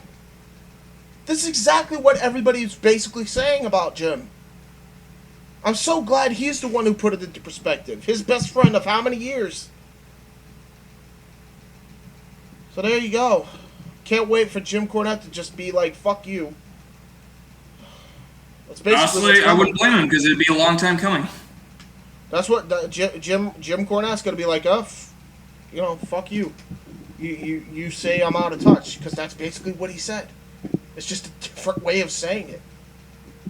Like, he's stuck in his ways. Maybe he's not out of touch, but he's stuck in his ways. Absolutely is. Continue. We know what we have. We know what we need. I think basically Corny is pointing out the obvious. He's not providing any information that I've seen that is new and revolutionary. It's the same thing many of us say behind the scenes. There are things we need to do, but look, these kids are working their asses off, Conrad. They're not all giants. Rick Ross. I didn't think I'd bring in the singer in this. Fucking hell. Jim Ross. There's a lot Jim of Ross Rosses. used Rick. Yeah, a lot of Rosses, a lot of Jims too. This Jim says that Jim Ross used Ric Flair, Buddy Rogers, and Vern Gagne as examples of popular champions who weren't giants. While Thompson mentioned Floyd Mayweather and Conor McGregor as being the main draws in combat sports over the past 5 years. Amen. Thompson wondered why so much criticism is directed towards AEW. I think that there has been a lot of armchair quartering about AEW, which I think is a little weird, Thompson said. If you're a real wrestling fan, why would you want anybody to go out of business or not do well? I know you're wearing the AEW jersey, but you still want Rings of Honor to do well and Impact to do better. And Impact and, yeah, other wrestling companies to do well, basically. I mean, it's better that everyone does well in a greater sense. NWA Pro, I want those guys to do well. Like you said, all of them, Ross said. We all have friends, Conrad. As long as I've been in the business, not a wrestling company in the world that I don't know somebody. Somebody at some level of influence. But so for me, I have such a narrow-minded, ignorant point of view that I want their brands to suffer so my brand can grow. I'm being a coward. It's like I tell our guys now, I don't care what NXT does. I don't care who is on that show. Yep. It's irrelevant to me. I want them to do well. I have friends that work there, that have been working there a long time. There are people there that I signed. Randy Orton is hotter than hell right now. I signed Randy Orton. You think I want Randy Orton to fail? Of course not. That's how I look at it. If you're a wrestling fan, either support somebody and their families to make a living, or just hold all of your over-criticism to yourself, Ross said. Yep. Thompson gave a hypothetical scenario where all of the criticism Cornette gives to AEW is a setup for him to manage the revival in a feud with the Young Bucks. Ross scoffs at the idea, but mentions how much money that angle would make. No shit. I gotta fucking say, I gotta jump in here because absolutely, if Cornette would just get past his fucking bullshit, this would make so much fucking money. It would make so much money. Like, the amount of money that Cornette is willing to pass up. Not for himself, but for the industry as a whole. Like, it's unbelievable. Like, he's... With his fucking viewpoints of the Young Bucks being as strong as they are, he's inherently costing the industry that he claims to love so much money. So clearly he doesn't give too much of a fuck about pro wrestling. I mean... Oh, definitely not. It's bad to say that, but it's true. I'm glad Ross pointed it out, not me. So, that takes care of that. JR said money is the reason everyone gets into the wrestling business. Yep. But nobody makes money when everyone is criticizing little things. JR then talks about how crowds have become desensitized to certain types of moves. You know, when the wrestlers have a big tag match and they gather outside the ring and then one guy is left in the ring and they all hang around for a while until he gets his speed up so that person can jump over the top rope and they catch him? Now, what logic does that make with anybody? Stop and think about it, Ross. And by the way, this is a fucking legitimate criticism that and the way he puts it is actually true. Like, I never liked that spot. Ever. You know, I'm glad that they, you know, don't show it on camera, but clearly they're waiting for him. The only time I can recall where that wasn't the case and they made it look like they weren't just waiting there to catch him was when Adam Cole fought Pat McAfee and the Undisputed Era fought the other football guys. And he just did the senton out of nowhere. And, like, they had, like, a split-second reaction to catch him, and it looked like he just barreled over all of them. Like, I love that. Like, when it doesn't like look... it should... Yeah. It should be something that happens unexpected, not planned. Like, guys on the outside, I believe that they shouldn't have to, like, all right, I'm just waiting for this guy to get out of the ring, and when he makes a move, all right, everyone huddle up, he's about to make the jump, come on. Like, it just kind of shows that, this obviously is planned. Like, it should... Some of these spots should not be taken for granted where they need to be, like, rehearsed, and it just happens just like that. At the same time, I obviously, it's still exciting to see, especially if you're in the fucking crowd, and I'd much rather them do it, and it's still exciting, even if it's absolutely rehearsed, and them do it safely, than for them to try to make it look as realistic as possible, and someone ends up dying. Which, by the way, can happen to the best of fucking talent. Like, I think, look at what happened to fucking... what was his face? Eric from the Viking Raiders. Yeah. Look what happened to him. You know what I mean? Like, it happens. It happened to, like, somebody else who did a fucking dive who did dives for years. And look at fucking Hayabusa, for fuck's sake, back in the day. He did that shooting star press for years. He fucking landed on his fucking neck and he paralyzed himself and ended up dying from complications. Look at fucking Brock Lesnar. He did the shooting star press for years. He fucked it up at Mania 19 because of jitters. You know what I mean? And it was supposed to look as realistic as possible. But it just, there was no way. You know? Like, this shit can go wrong no matter how much you fucking prepare. So I'd much rather it be safe and rehearsed than for somebody to get seriously fucking injured. Agreed. You know, it's still exciting at the fucking end of the day for a lot of fucking casuals. People are still going to show up. They're not going to look at those little fucking things like you and I would. I mean, yeah, I would appreciate it if they could do it a little less rehearsed, as much as Ross would. But at the end of the day, it's a fucking nitpick. It's a nitpick. That's Jim Ross's nitpick. But he's not going to make a fucking stink about it. He really won't. So there you go. I mean, it's just unbelievable, like, how calm Jim Ross comes across as opposed to Jim Cornette. So, continue. You've got friends and foes standing side by side, not fighting. They're not fighting, and we're waiting to catch, like, the flying Wallendas.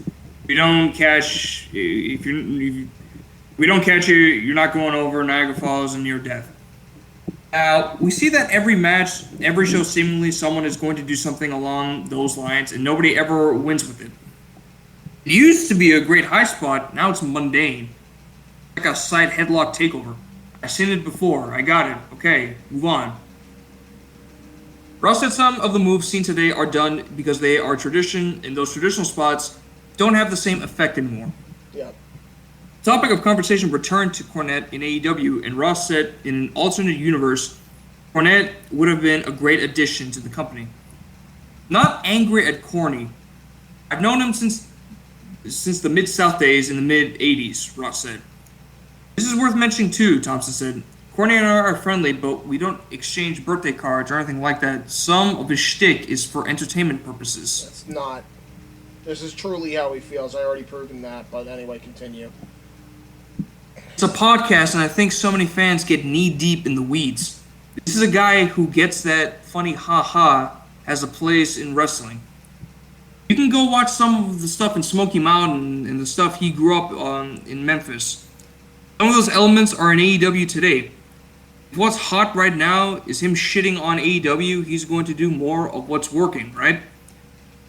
Russ repeats he isn't mad at Cornette, but said Cornette doesn't know with AEW wrestlers like he does.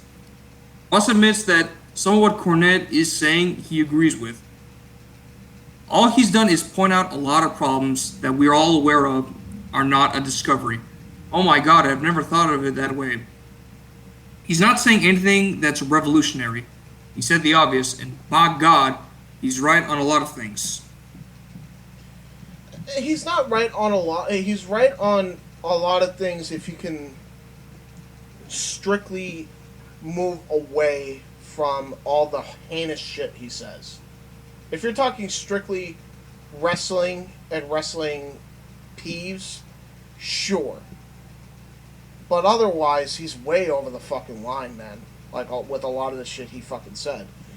And I think the problem is, even if Jim Cornette was right, even by 60%, 70%, 80%, nobody's gonna fucking listen to his fucking ranting and raving like other people would. It literally takes people like Jim Ross and Tony Khan and others to fucking interpret what Jim's saying, and for them to fucking interpret that into their own way of teaching teaching the young guys calmly.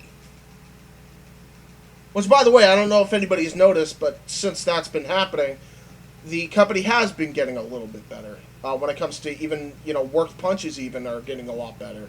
Especially after that fucking December show where they hired that really bad guy for the Dark Order. Don't even get me started on that shit, but, it's just fucking wild to me. But yes, it's just unbelievable, man. Like, he comes across as so... I don't even know. Because this was like ages ago where he did this fucking piece on Conrad's show. So, like, this is why I say that this has been improved upon since.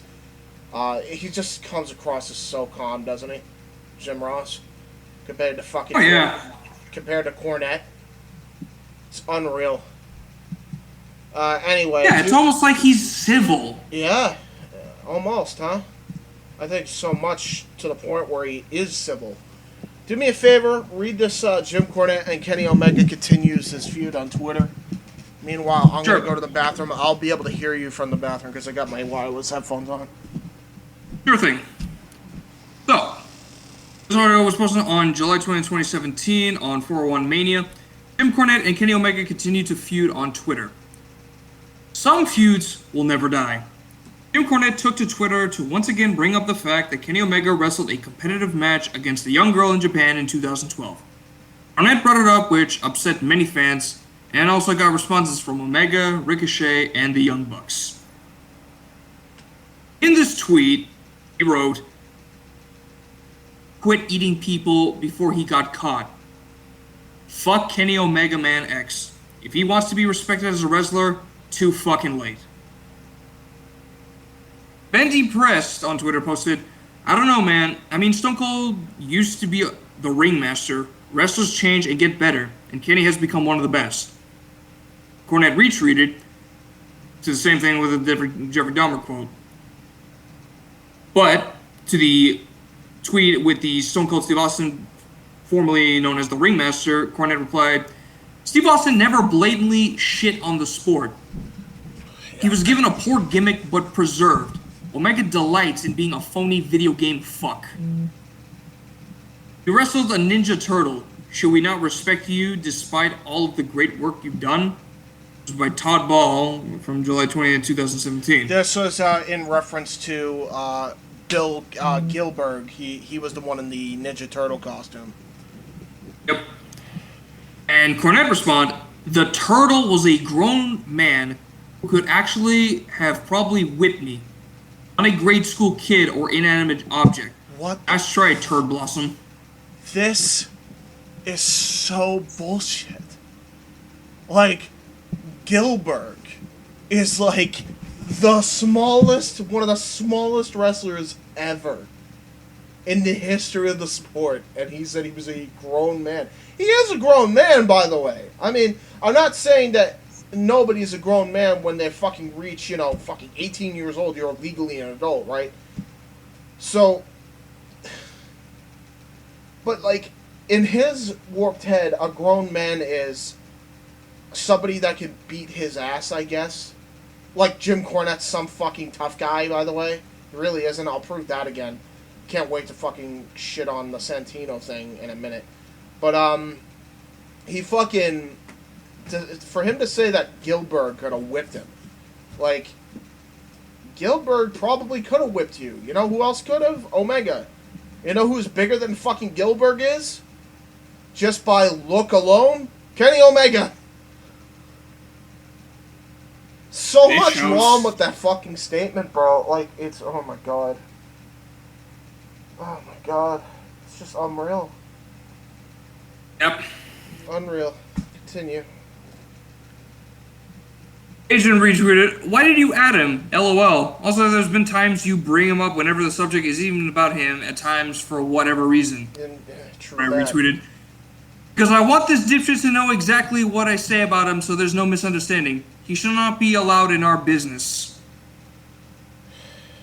Yep.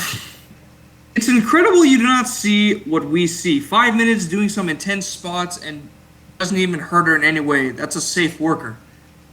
You tweeted, what do you want, LSD? That's the point. 5 minutes with an 8-year-old girl and doesn't hurt her. Makes it phony bullshit anyone can do. Are you blind?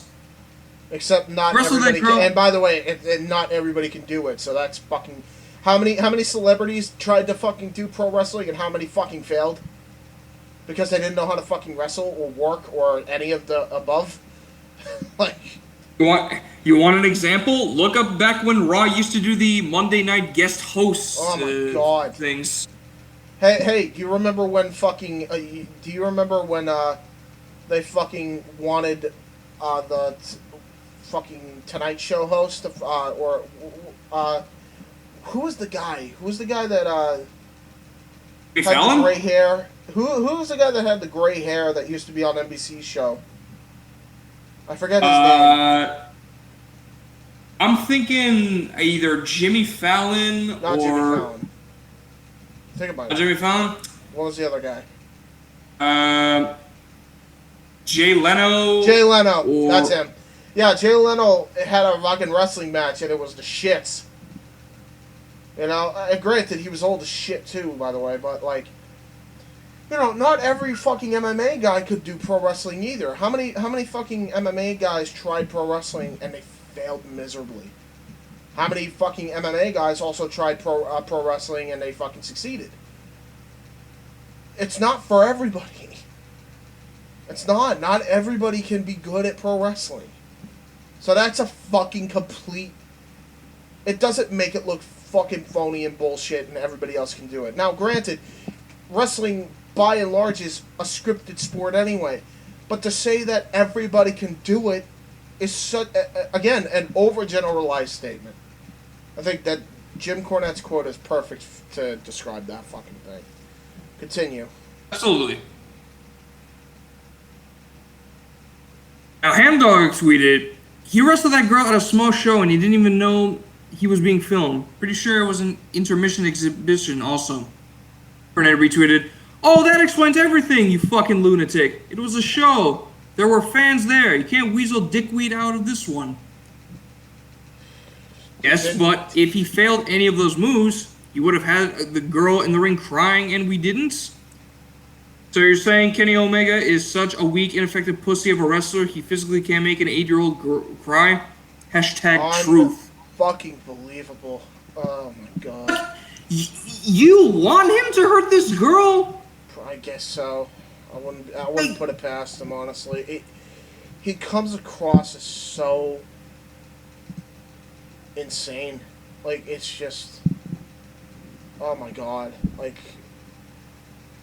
Like, granted, I know his point, like, oh, because Kenny Omega couldn't wrestle and beat up a 9-year-old girl, it makes the sport look bad, I guess, in his warped head. And that, I don't know, it's just, it's sad, isn't it? Like, I don't know how to describe how fucking sad this sounds, like...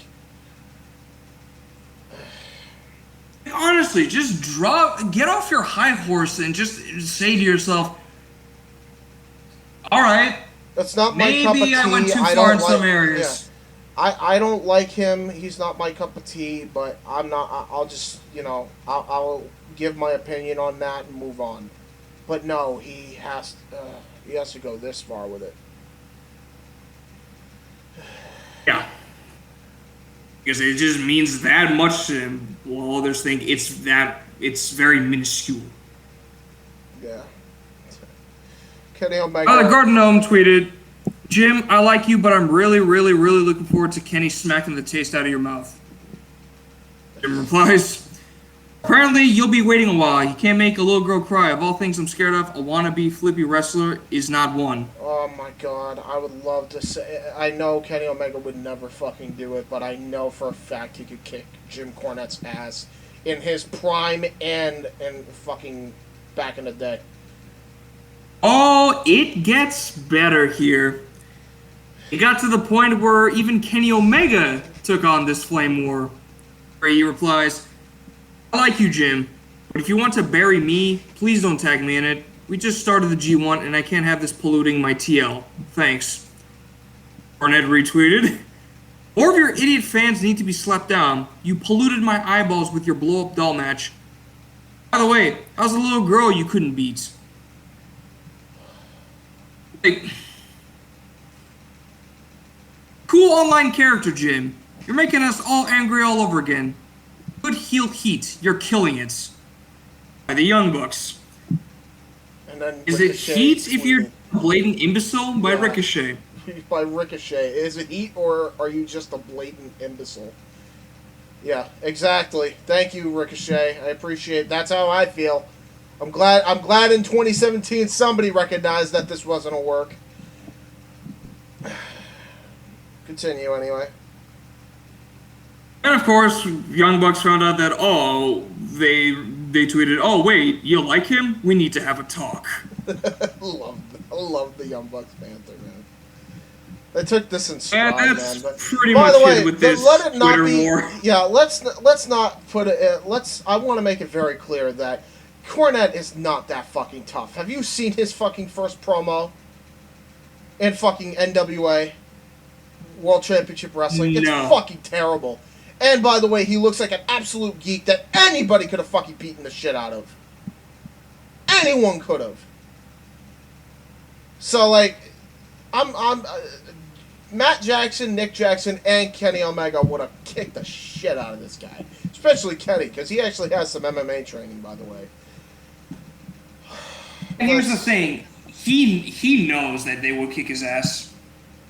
But You Well, know then what? also- I'm not necessarily sure he does know that, Nikos. I don't know, man. I think he genuinely thinks he could beat the piss out of him, and it couldn't be any further from the truth in the slightest. Huh, man. I'm not sure about that, man. I wish you were right. I don't think you are. I think he genuinely thinks he can kick their ass. That's how deluded this guy has become. Anyway, continue. oh, his funeral. Yeah, right.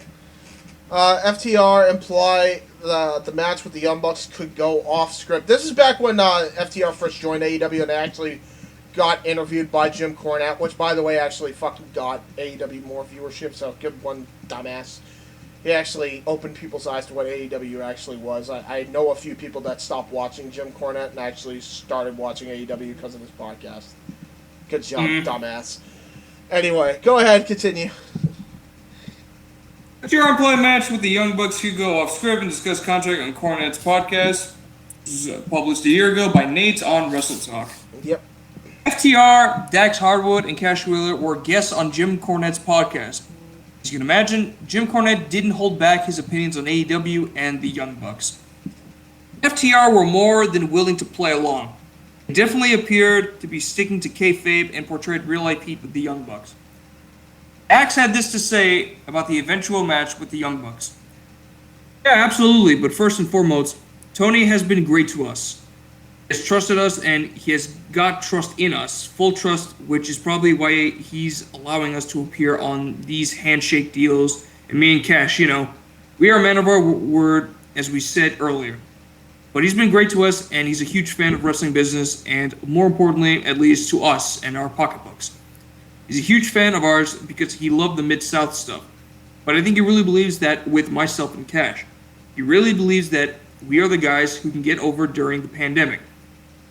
He wants us to get this match with the Bucks that everyone has been dreaming of for years and years and years, Yep. and that he wants to be the first guy to get that match.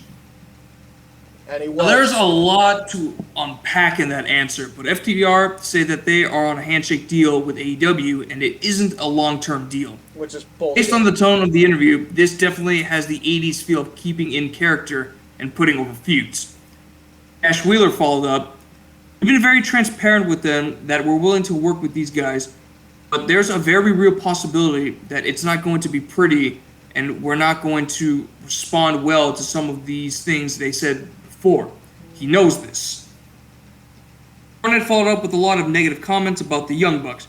He even said he hopes FTR slaps him around a bit. Ash would go on to say, it might be the first fight they've ever had. Ash continued, I think Tony is very aware of those things you said. I think he knows, and I think he welcomes it. He seems very excited about the possibility that things could get real ugly real quick, and if he's willing to do these deals that he's kind of put in place right now, to me, that's the green light to do whatever we need to do. So I think FTR are very professional, and I do not believe they will shoot fight with the Young Bucks. However, I do believe they want to have an old school fight feel, and will keep up on this line of hype for the match. FTR discussed lots of other things in this interview. They talked about what a relief it was to get their release, and what it was like to work with in NXT. We'll have more on the story in the near future. They did, I'm sure, but first off, this is obviously the response that Cornette wanted to hear, and by the way, when FTR didn't in fact shoot on the Young Bucks for real, he actually turned on FTR.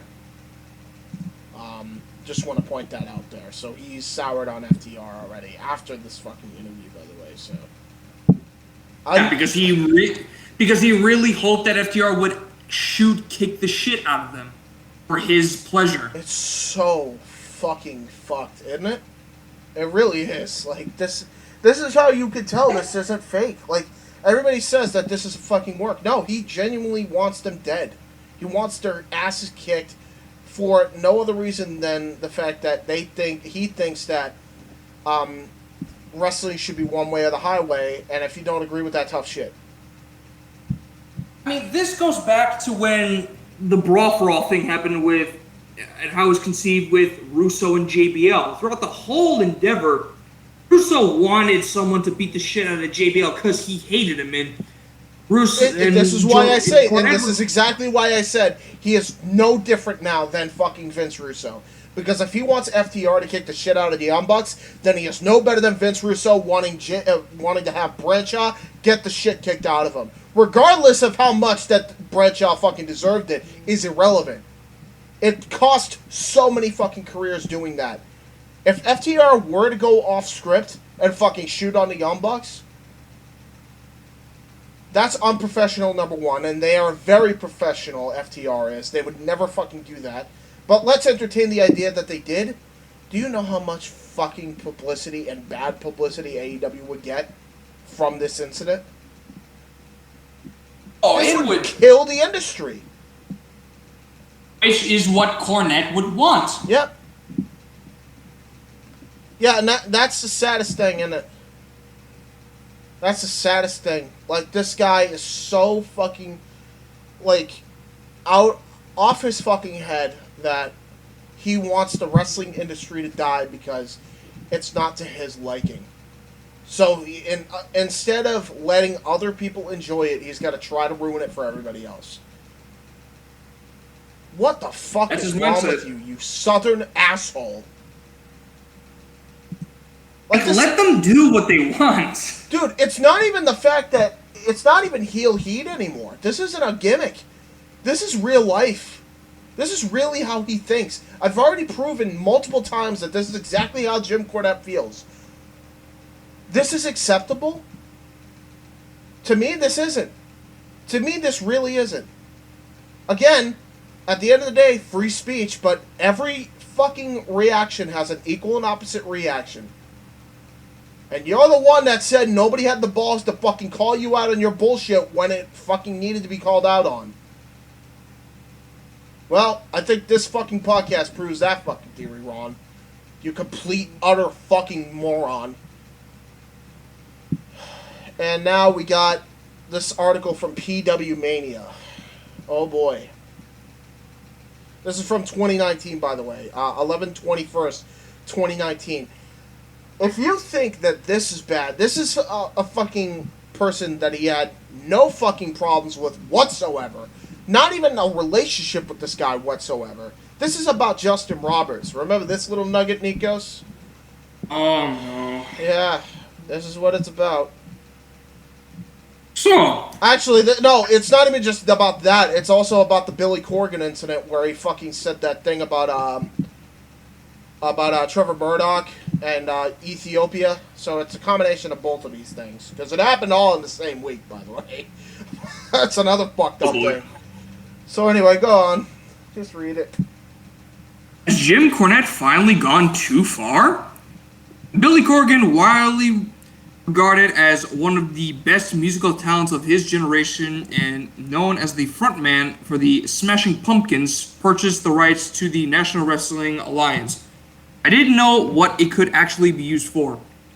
Since Ted Turner bought Jim Crockett Productions, the major promoter of the NWA name, in 1988, and later changed the name of the organization to World Championship Wrestling, the actual NWA more or less floundered around with a few independent promotions claiming they were a part of the National Wrestling Alliance since that time.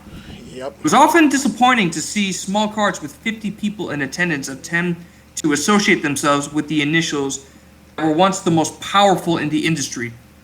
Even TNA's use of the title belt didn't necessarily represent a new age for the organization, rather a way to get a new project noticed in 2002 before they dropped it in exchange for their own championship roughly 5 years later. So, I was skeptical about what could actually be done with anything named NWA as far as a product in 2019. However, I was very happy to see that Corgan and former WWE writer Dave Lagana have found their own niche in the current crowded wrestling landscape, producing NWA Power, a roughly 45-minute show posted on YouTube that has garnered stellar reviews. The format blends the throwback of the traditional studio show with the modern technology of the internet to present a unique presentation to the audience. With Nick Aldis as heavyweight champion and underrated performers like Eddie Kingston on the roster, a compelling product has made an impact in a relatively short time with an upcoming pay-per-view and another set of tapings next month. If the project gets off the ground on a bigger scale remains to be seen, but it's certainly a solid start and a lot more than anyone else probably could have done with the NWA. I wish it did, but obviously we know what happened, and thank you, Nick Aldis, for that, not wanting to work with AEW, but anyway, continue. Along with the old school elements that decorate the program, the controversial and legendary manager Jim Cornette worked as a commentator for the show. Cornette, who made much of his legacy under the JCP banner, is known as one of the most insightful minds of the history of professional wrestling, including an absolutely astonishing memorabilia room in his house with items from several decades. Yep.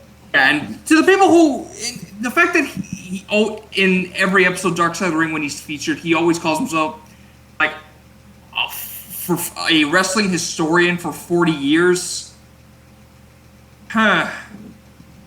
Yeah, like, a historian for 40 wrestling years. historian that makes no sense.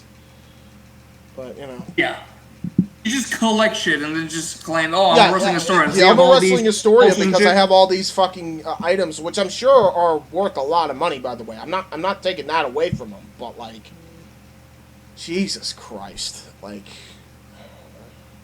Now, unfortunately, the former manager of the Midnight Express has become just as known, if not more well-known in recent years for his outrageous podcast sound bites or profanity-laced tweets that is fast-paced prose in promos or swing the racket at ringside. His hatred for perennial goof Vince Russo and the nonsensical booking that tanked WCW in 2000 is well documented. While it's understandable that most would agree that Russo's Judy Bagwell on a pole match would have helped bankrupt a multi-million-dollar company, Cornette's borderline obsessive hatred of Russo seemed unhealthy in recent years. While that internet feud raged in some form or fashion since the two worked together in the WWF in the late 90s, The Louisville Slugger remains a lightning rod online for his divisive opinions in the modern industry. Yep. On the surface, the NWA position appeared to be a perfect fit for him, as it was as old school as a modern product could get, and the environments allowed him to fully utilize his legendary verbal skills. However, similar to many of his other recent comments, Cornette put himself amid more controversy when he blurted out a rather tasteless joke that sounded very racist during the Nick Aldis-Trevor Murdoch match during this week's edition of the NWA Power Show. And in fact, I'm going to just fucking play it because I have it online. So give me a minute while I play this. I'm not going to screen share right now, but it's on here right now. This as seriously as he might should. Trevor Murdoch, he's mad, bad, and dangerous to know. He's the only man I've ever known that could strap a bucket of fried chicken on his back and ride a motor scooter across Ethiopia. Trevor Murdoch can take care of himself. And if Nick this as seriously as he... Just... Oh my god.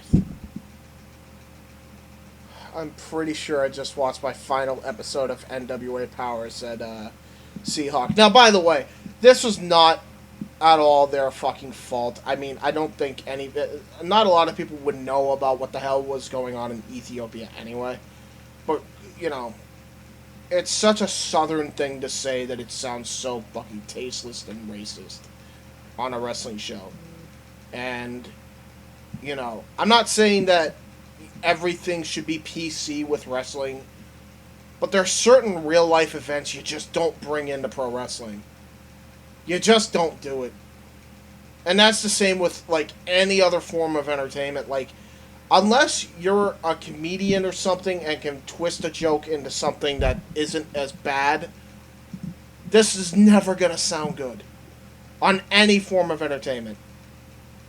So, yeah, that was just fucking terrible. That's such a bad fucking... That was just downright ridiculously insensitive and very tasteless. Yeah, you ain't shit. What we've agreed on. Like, unfortunately, I couldn't hear it on your end, so I had to hear it on my end. And hearing just that full comment just infuriates me. Just how low can a human being go through just to make something like that? And a wrestler too. That was his way of complimenting a wrestler. Like, that ain't good. He's the only man who could strap a bucket of fried chicken in front of a bunch of starving African people and run away with it. How does that sound good? And by the way, he said this multiple times beforehand. I'm sure he said it a couple times in the fucking Attitude Era. Yeah, you know what? It's also 2021. It ain't 2012 anymore. It ain't 1996 anymore. But no, this is what I mean by Cornette stuck in his ways. Cornette's stuck in his ways, and it fucking cost him here. And I'm glad it did, by the way. Anyway, you can continue. Part of Jim Cornette's usual response to these types of incidents is that people are just too sensitive and misinterpret the things he says as too literal. Does Cornette's misspoken joke automatically mean that he's a hateful racist? No. No. He made a reference to fried chicken in Ethiopia, a country in Africa, so it's obvious why this remark would be considered racist. In fact, that's really the only logical way a particular remark could be interpreted, so why exactly did Cornette expect the reaction to be?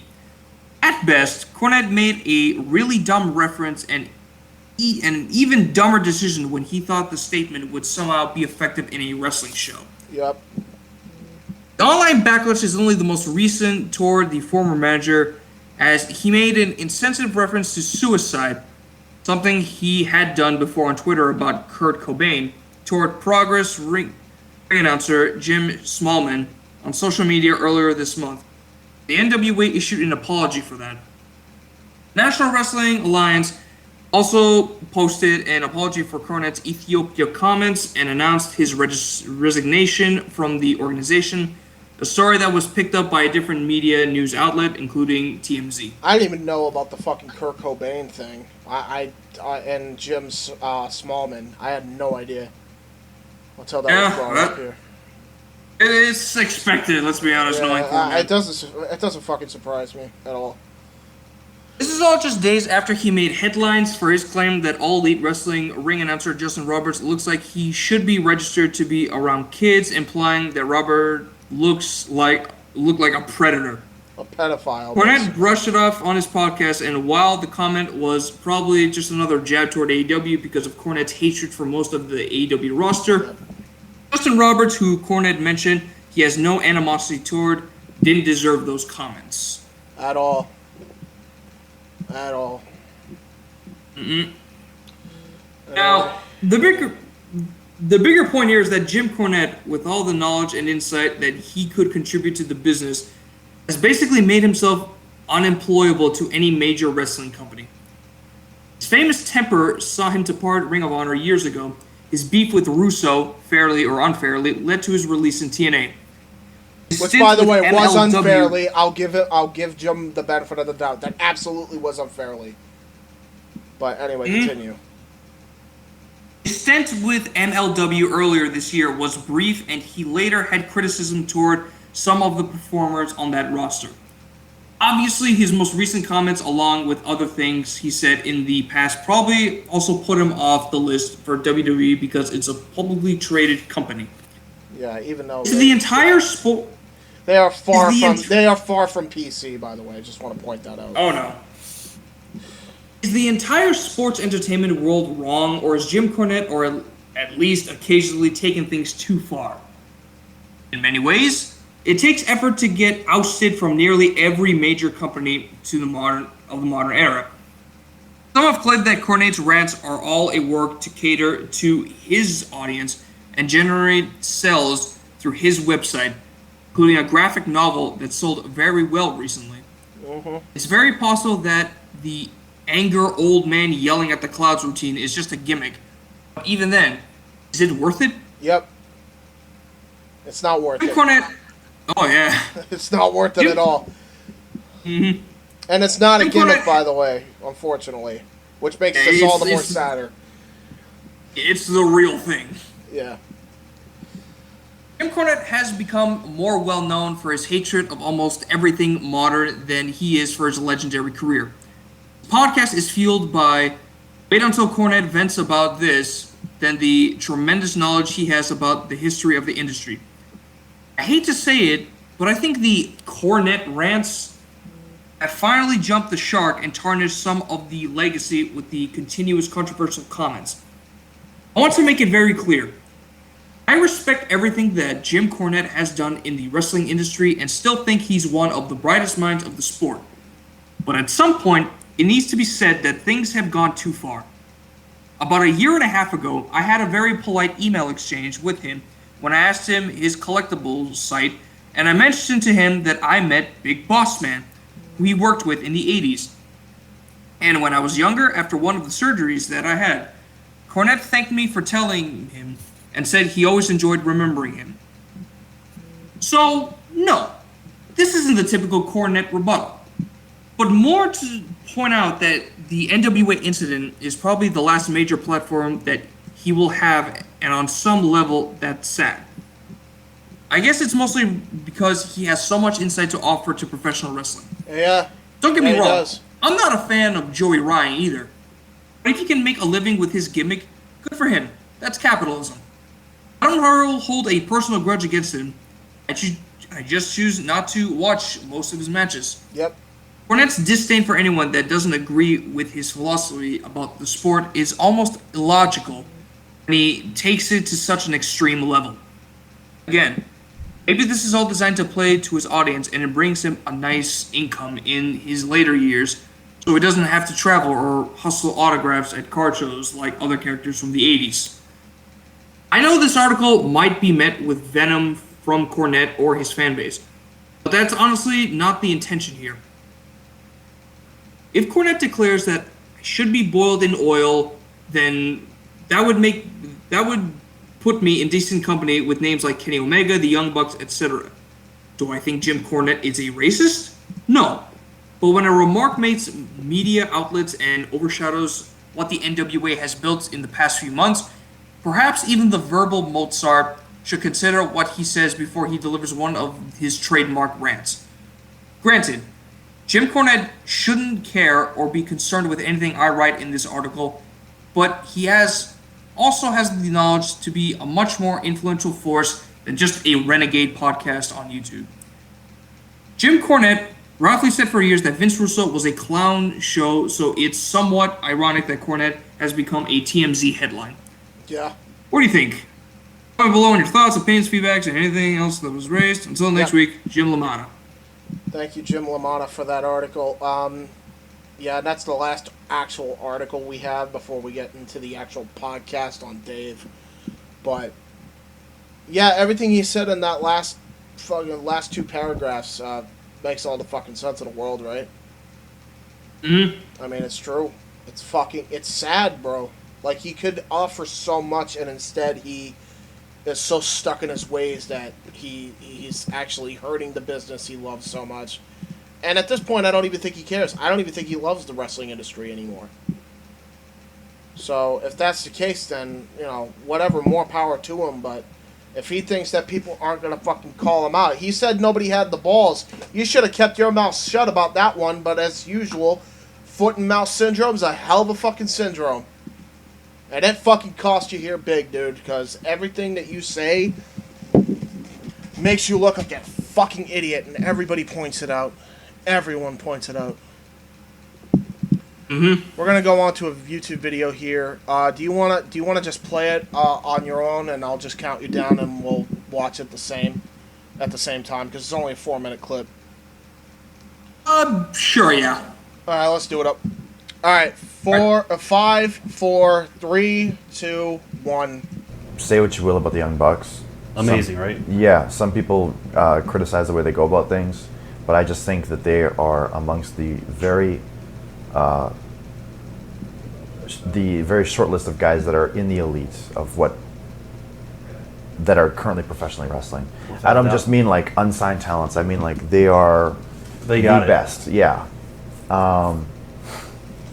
And I'm happy to call them friends of mine. So I'm not just putting them over because they're good and I'm not just putting them over because they're friends of mine, but also because they're just insanely good and talented.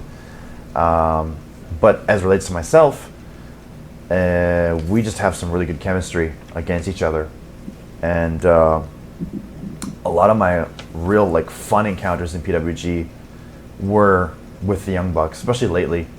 So anytime I go back, I always hope that we can mix it up together. Now that we're in the Bullet Club, we'll probably be a team together. Right. But yeah, I mean, working with the Young Bucks, working with El Generico, Sami Zayn, getting my first match with Ricochet out there was real fun. I mean, I just have a lot of good memories in general. No one was really a drag to work. Everyone was real pleasant. Like Matt Sydal, we had 5 minutes to call our match, and he's just so gosh darn good that within that 5 minutes we pieced together something really respectable, a match that I'm really proud of. I can't wait to work with him again if there's a chance to. What are your thoughts on the entire heat with Jim Cornette and the Young Bucks? Do you follow all that stuff, or? Yeah, I do, because I somehow get dragged into it every now and then. Right. I had heard stories that Jim Cornette had said that I should be tarred and feathered for having the match against the 9-year-old girl. Yeah. And so I always thought that was funny, but the real story was that I should have my throat slit and boiled in oil. And I know that's just Jim being creative and sounding funny. I know he doesn't mean it. And I also think that he says these... I pause real quick. Go back to 207. He does, Kenny. That's the worst part. I know this is how they probably choose to not, because obviously they're professionals, right? Clearly, this is a class statement by Omega already on this. But man, the fact that he recalled word for word what Jim said, that he thinks that he should have his throat slit. He should be tarred and feathered and have his throat slit. And be boiled in oil. In other words, die and be tortured. Unfucking believable. As if we were back in the fucking medieval ages. Holy fuck. The moment that you decide to call death upon anybody, and we've talked about this on Unless some it's Vince episodes of McMahon, Indie it's not Things. fucking reasonable. It's not. Because I've done it to Vince. I haven't necessarily called death to Vince, but I said Vince has a special place in hell, and I stand by that. But Vince fucking earned that right. He fucking bailed somebody out for murder. And Jimmy Snuka, who killed Nancy Argentino. If nothing else that I have said about this guy, that is one of the top offenses that Vince McMahon's responsible for. Fuck him! But Kenny Omega? Really? Because he wrestled a fucking 9-year-old girl, you're gonna say he needs to be fucking killed and tortured? You fucking lunatic? No, that's not the sign of somebody who's mentally stable. In the slightest. It's not. It's not fucking reasonable to go from I don't like this guy's style of wrestling to I want him dead because he made a mockery, quote unquote, of my business. As if there was a right or wrong way to do the industry. Oh my fuck. Cornette, has shown that he believes in the purest style of wrestling, that he believes that it's gospel, that it's his own creation. Yeah. That it shouldn't be tarnished in any other way. But when someone wants to, improve it or just kind of make a joke about it, just a small little fib, he gets all pissed off, like he shat in his fucking coffee or something. Yeah. Not everyone has to follow in this style of wrestling Jim Cornette has created. In fact, he didn't originate the fucking sport. No. No, he didn't. And I'm actually going to go off and say this. If he really believed, if Cornette, Russo, or McMahon really took the time to actually embrace the tradition of the wrestling as a sport from its conception thousands of years ago when it was created by the Greeks, how come there was never a Greek wrestler in either WWE, WWF, or any other wrestling platform? They grew up on the southern shit, that's why. It had to be, but if you wanted to embrace the ancient tradition of wrestling, it was just all grappling moves with a mixed style of southern style wrestling. Why couldn't you bring in both worlds in one gimmick? Which is what Vince McMahon fucking did. And look how that turned out. In the golden era, it fucking succeeded. It's profitable. Vince McMahon, it doesn't take a fucking genius. Vince McMahon has never been a great promoter. He's never been a great genius, contrary to what a lot of people think of him. But it does not take an idiot to realize that wrestling is supposed to be a fucking variety show. And you need variety in order to sell. People aren't just going to stick around for the main event. It's not like boxing. People aren't just going to file in when it's main event time. And it's the same thing with UFC shows. People, that's why there's multiple different divisions. It's not just one. You need multiple different characters. You need multiple different personalities to sell out the arena. You need something for everybody. So, it comes down to that. I don't get his philosophy is so jaded and fucking out there. It's ridiculous. His philosophy feels authoritarian. Yes. If you don't follow this, then I'm gonna cut you off. I'm gonna insult you. I'm gonna wish death upon you. Oh boy, we'll get to that. Man, I got something for that one. Right. You're on 207, we'll right? continue in the video. Yeah, 207, right? Down. Yep, 207. All right, 5, 4, yep. 3, 2. And by the way, while we watch this video, we should probably put something here just for, the audience. Don't think that we've gone, AFK. But, Yeah. 5, 4. Oh, yeah. 5, 4, 3, 2, 1. These things because he knows that the Bucks are kind of the it thing. Wants to rub? Yes, totally. And, the match that I had with the girl has millions upon millions of views. So to be the guy that said I should die because of that match, he's going to stand out as one of the very few people with a voice that people may listen to, that has a negative opinion of the match. So I just no sell it because I don't want to give Jim that attention that he's looking for.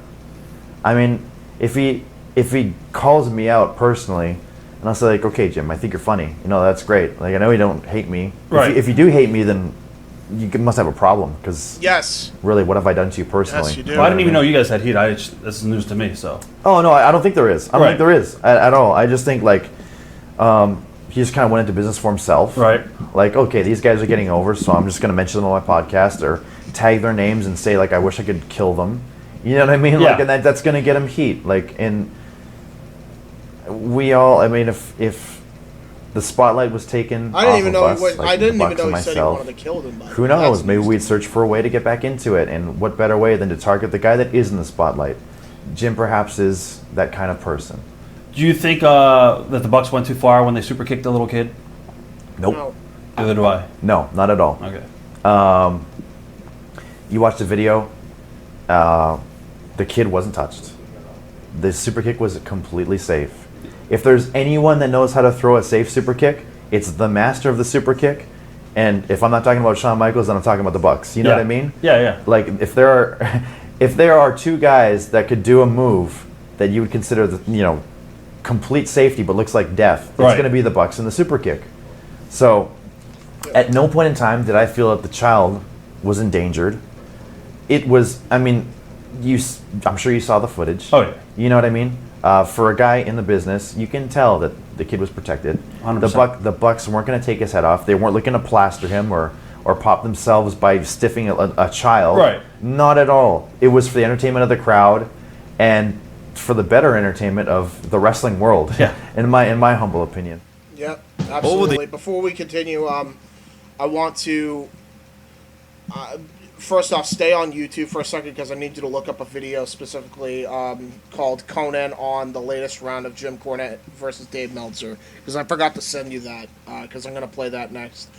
That said, as you're searching that up, I want to comment on that because the fact that Cornette, I honest to God thought he just wished death upon them. I didn't even know he wished he could kill them themselves. It could be an over-exaggeration, but I also wouldn't put it past Jim Cornette to say that. But I don't have evidence to say that that's exactly what he said. All I know is, for sure, matter of fact, that he wishes that these guys would be tarred and feathered. I did hear that line on Kenny Omega, and that he wishes that they would drop dead and be tortured. I've heard that very many times by Jim Cornette, and that's because I listened to his podcast. This is absolutely what he has said, and it's fucked. It is a fucked viewpoint, and it is fucked to ever wish that on people that have not done anything personally to you. And if you take what they have done to the industry, quote-unquote, as a personal attack, then you're the fucking one with the problem, dumbass. Exactly. You're the one with the problem. It's sad because it's real, and I know, and you can even tell when Kenny Omega said, I don't believe it. No, he believes it. He knows it's real. He knows it's fucking legit. You could tell just by the look on his face, he only said that because he's just trying to be classy about it. But he knows that Jim Cornette hates him. And it's irrational. It's fucking irrational. Anyway, so you got that clip, right? You got that clip ready? What was the name of that clip again? Conan on the latest round of Jim Cornette versus Dave Meltzer, because that's the next thing we're covering. We're finally at this point. Conan on Jim Cornette versus Dave Meltzer, you say? Yep. Yes, it is.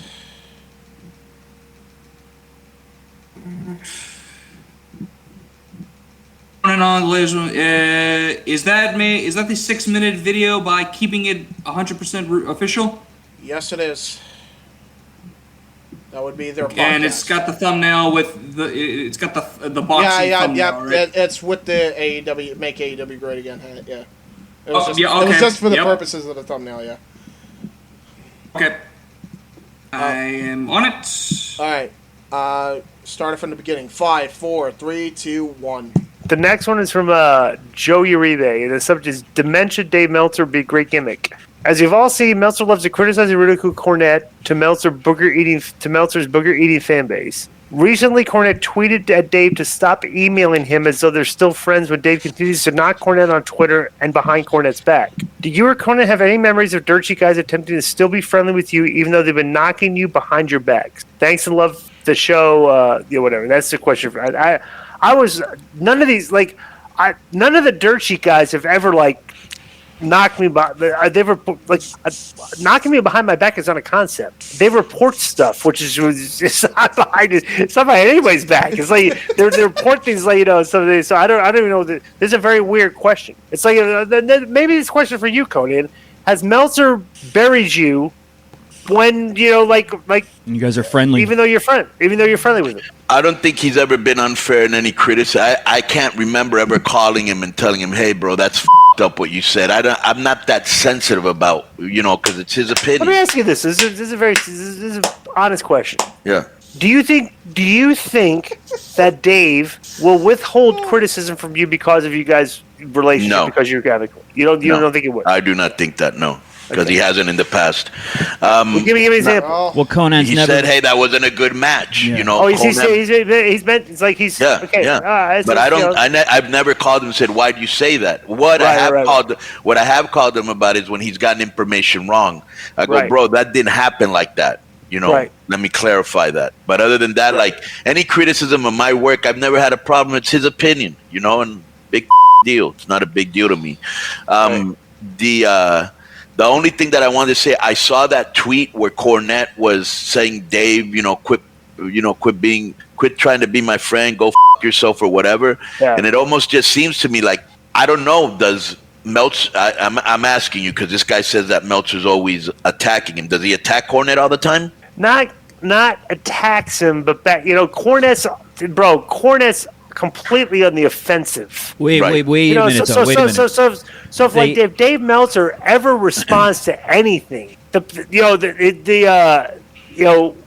looked at as but at some point it's in all the noise.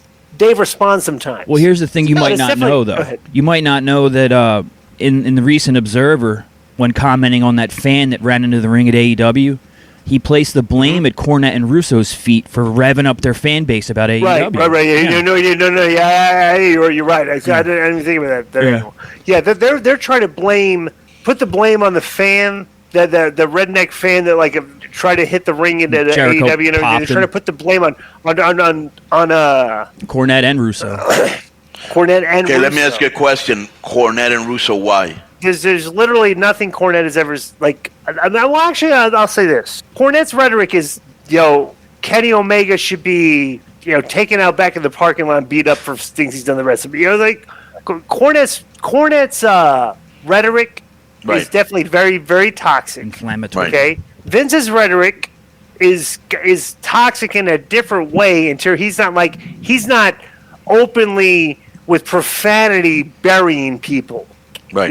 That's what Cornette does. If he's the opposite side of you on an argument, he's going to cut a promo on you because it's social media, not TV. So you would say language. That Cornette's nastier when he's far nastier, right? But they're both burying Dave, and then Dave. But here's the difference, okay? And then here's both of them have qualifiers, okay? Right. Is because Dave has buried them, right? It's if Dave elects to engage in that rhetoric, okay, and he's a journalist, so he has to backhandedly bury them and cleverly use his words. Where Cornette will just bury him back with a wrestling promo with profanity, and Vince will bury him back with the wrestling promo without the profanity. Right, usually with some sort of parody, humor, shirt. Right. So the whole thing is this whole grift that everybody's worried that using things that people say about wrestling in a forum and just, bro, it's all they're doing is just trying to generate traffic. Everybody. Right. Meltzer, 1,000%, and we've been Cornett, saying that for years. Right. We've been saying that for years. Right. It just generates traffic, and that's the untold secret. We want to keep quiet. We don't want to. We want to engage. We want to post a tweet calling out the other guy. It's like, come on. It's like, we know what's going on. It's like, we're not going to make. We're not going to pretend. Like, if we do this, okay, that's what we're doing. So it's like, but these guys just do it and try to like act like they're not. Come on, that's the one thing. That's the way I look at it. 1,000%. I've been saying that for years. It's shtick. Like, I'm not going to pretend. I'm not lying. Yeah. I'm being critical. I'm being very honest. And like, if people say, "Well, that's not what I meant," no, that is what I meant. Because to Cornette's paying fan base, they want to hear him bury them. He makes money off of that. Russo makes money off of burying Meltzer. Meltzer makes money off of burying them. They're all provocateurs. You can't ignore why your fans are tuning into you. And like, you can't ignore that. Okay, I've gotten these fans to tune in because this is what this is my narrative. So I'm going to continue and try to collect more fans and try to market 1,000% is what it is. Yeah. And that's just like that's all social media. And most people haven't picked up on it, so they keep making money off of it. Bingo. Here's the problem, though. That's not at all the case. I know that's what they want to say, but that's not at all the case. The bottom line is, Dave Meltzer wasn't actually burying Jim Cornette. Now, granted, he has made comments about their writing or their creative or their views on wrestling and how skewed they are, but he's never been that fucking disrespectful. Maybe he was on Twitter. I'm sure he was on Twitter, but not on The Observer. And if he was a bit disrespectful, it wasn't without just cause.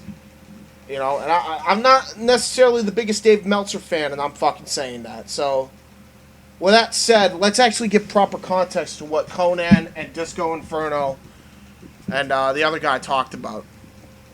This is in reference to the podcast, Jim Cornette's Drive-Thru 201. Now, if you're wondering why I can't play the video, it's because if I do, I will get sued, because Brian Last is very much of a stickler with that. So I had to transcribe their words here and put the proper context here. So, Nikos, if you could begin reading. I will read my edits that I put into this article. You will see the edits that I made to put this in. It's just unbelievable. It's just fuck. So we're not going to do the Jim Cornette tweets? No. I want you to read everything except for the James edits, the editor James edits that I put in. All right, cool. Yeah. Oh. This is from the transcript of Dave Meltzer and Kenny Omega versus Brian Last and Jim Cornette. Fine. So, once again, you and Dave Meltzer are going at it on social media and beyond, and a lot of people want to know what's going on. Cornette. This is the only feud I was the side that was just trying not to have a fucking feud because I'm fucking fed up with it. But he won't leave it alone, will he? And it's just unreal. Yeah, okay. Sure, you wanted to leave it alone. That's why you're commenting on it on your fucking podcast, Jim. Continue. And people got upset at me when I actually unblocked him on Twitter the other day because I don't want to hear his dreck about his 17-star matches with Twinkle Toes, who's Kenny Omega in Jim's World, or his fucking comedy crew. I blocked him a long time ago, but unblocked him so that I can tweet him. The Jim Cornette on Twitter. Hey, Devil Meltzer 1, why don't you keep emailing me about BS, acting like we're still friends, then run your pie hole about me on Twitter to take up for the clowns in your favorite circus? I told you your backstabbing has to fuck off, yet you're still stalking me like a jilted lover. Piss off. Do you want me to read Jim's rhetoric and then you can read Brian Last? Because I can understand why it's hard to read his rhetoric, because it's very Southern, if you couldn't tell. Yeah, sure. Okay, fair. So he goes and says, "What the fuck is the matter with you?" And I've had a bunch of people say, "Well, why couldn't you have just done that privately instead of doing it on the internet?" Because I've done it privately, and he won't take the hint. He's a jilted lover. He's a stalker. And he doesn't seem to be fucking sinking into Dave Meltzer's head that we are not friends anymore. I've told him privately through email on at least 2, possibly 3 occasions to fuck the fuck off and leave me alone. But he doesn't get it. You have been aware of this since you have been appraised of the situation every time I've had to tell him this. What the fuck is the matter with you, Dave? Why are you still speaking to me like I haven't told you that we are fucking done and that I will never speak to you again? I'm expecting to come home sometime and see a rabbit boiling in a pot on my stove.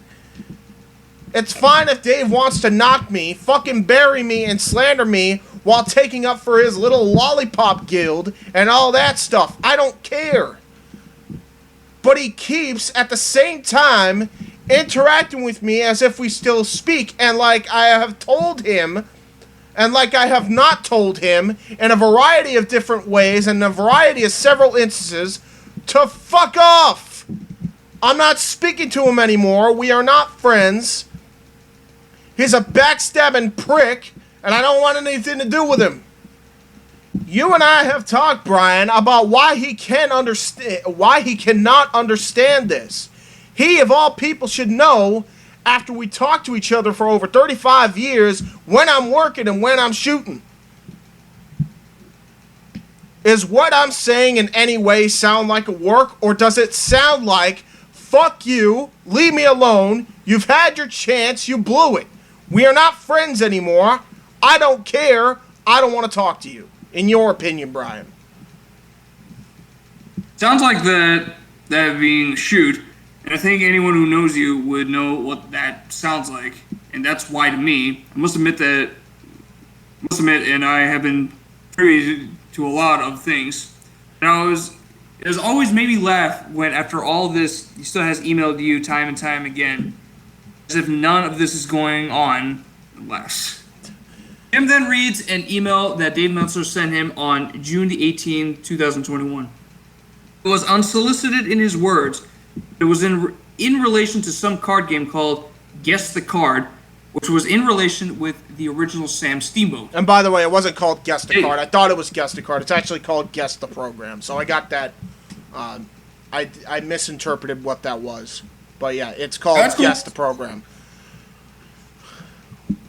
Dave Meltzer said, just sending you this because somebody sent me your guest card or guest this program thing. For a reason Sammy Steamboat used the name Sammy Steamboat Jr. is in fact that there was a famous surfing legend, Sammy Steamboat, but it was his father. I learned that a few decades ago when Sammy Steamboat passed away. I called Lou Thez, who trained Sammy Steamboat, and he goes, no, it's the father who is like royalty here. Thez would go to Hawaii as champion. Sammy Steamboat had the title of King of the Beach, and all the wrestlers knew him. Everyone in the culture knew him. Thez and some others would train Sammy Jr. in real amateur wrestling, and he was great at it. State high school champion and all that. And the father would teach Lou surfing in return. Lou considers Sammy Sr. one of his best friends. Ripper Collins took the King name in the 60s when he feuded with Steamboat because you had this pale, fat, blonde American mocking Sammy Steamboat's famous father. And Jim Cornette's response... Okay. That's the email. That's the kind of emails you'd used to get from Dave, and I used to get from Dave before I had cussed him out and told him that he was a piece of shit, that he's a backstabbing prick, and to leave me the fuck alone. But that's the kind of emails he sends me in private. But you and I, Brian, we were surprised this week when suddenly we were both mentioned in the Observer. I get mentions every once in a while. You don't get them so often.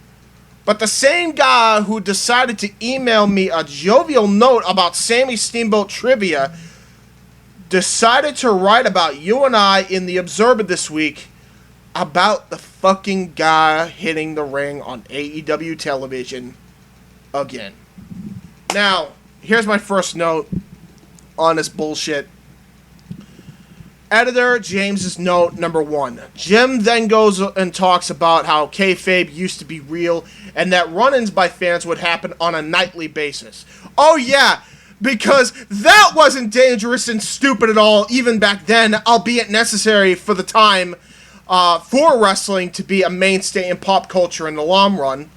Those days are long past us and should not exist anymore. But don't tell Cornette that. After all, he wanted Sonya and Mandy fired because they lived together, they lived with each other when the stalker came to fuck with Sonya in private. Remember that bullshit, by the way, Nikos? Yep, I remember clearly. Yeah, he thinks they should have been fired because they broke kayfabe. Unbelievable. It's not like they were in public, but because they were in the same house, they are heathens by Cornette's nonsensical logic in 2021 and beyond. As I said, these kayfabe in real life days should be over and done with. Let kayfabe be on television and maintain it on television. I get that. Maybe even during autograph signings as well. I can understand that if you wanted to kind of be kayfabing it up for the fans and the actual, autograph signings. But do not deceive people into thinking wrestling is 100% real like it used to be. Why? Because someone could be killed. Take, for instance, the Jericho and Moxley almost getting attacked, 2 different time periods, Bret Hart almost getting stabbed, or Lacey Evans and Natalya Neidhart getting pelted with garbage in Saudi Arabia. Luckily, it was garbage and not bullets by those lunatics. We don't need situations where wrestlers would be attacked by people, in Jim's words, with worse intent and definitely worse outcomes. Fuck that. I'm good. We would then talk about how this nutcase that jumped onto the ramp in Miami for Road Rager said, "I did it for you, Jim Cornette," while saying the same thing to Vince Russo. "I did it for you, bro." It was trying to get attention from as many people as possible.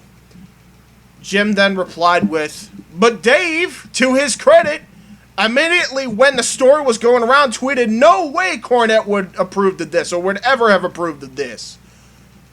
But the problem was, Brian, he tweeted that before he forgot one thing. He forgot to ask Twinkle Toes McFingerbang, Kenny Omega, his mentor, his hero, his idol, his soulmate, his life partner, his best friend, whatever the fuck he is.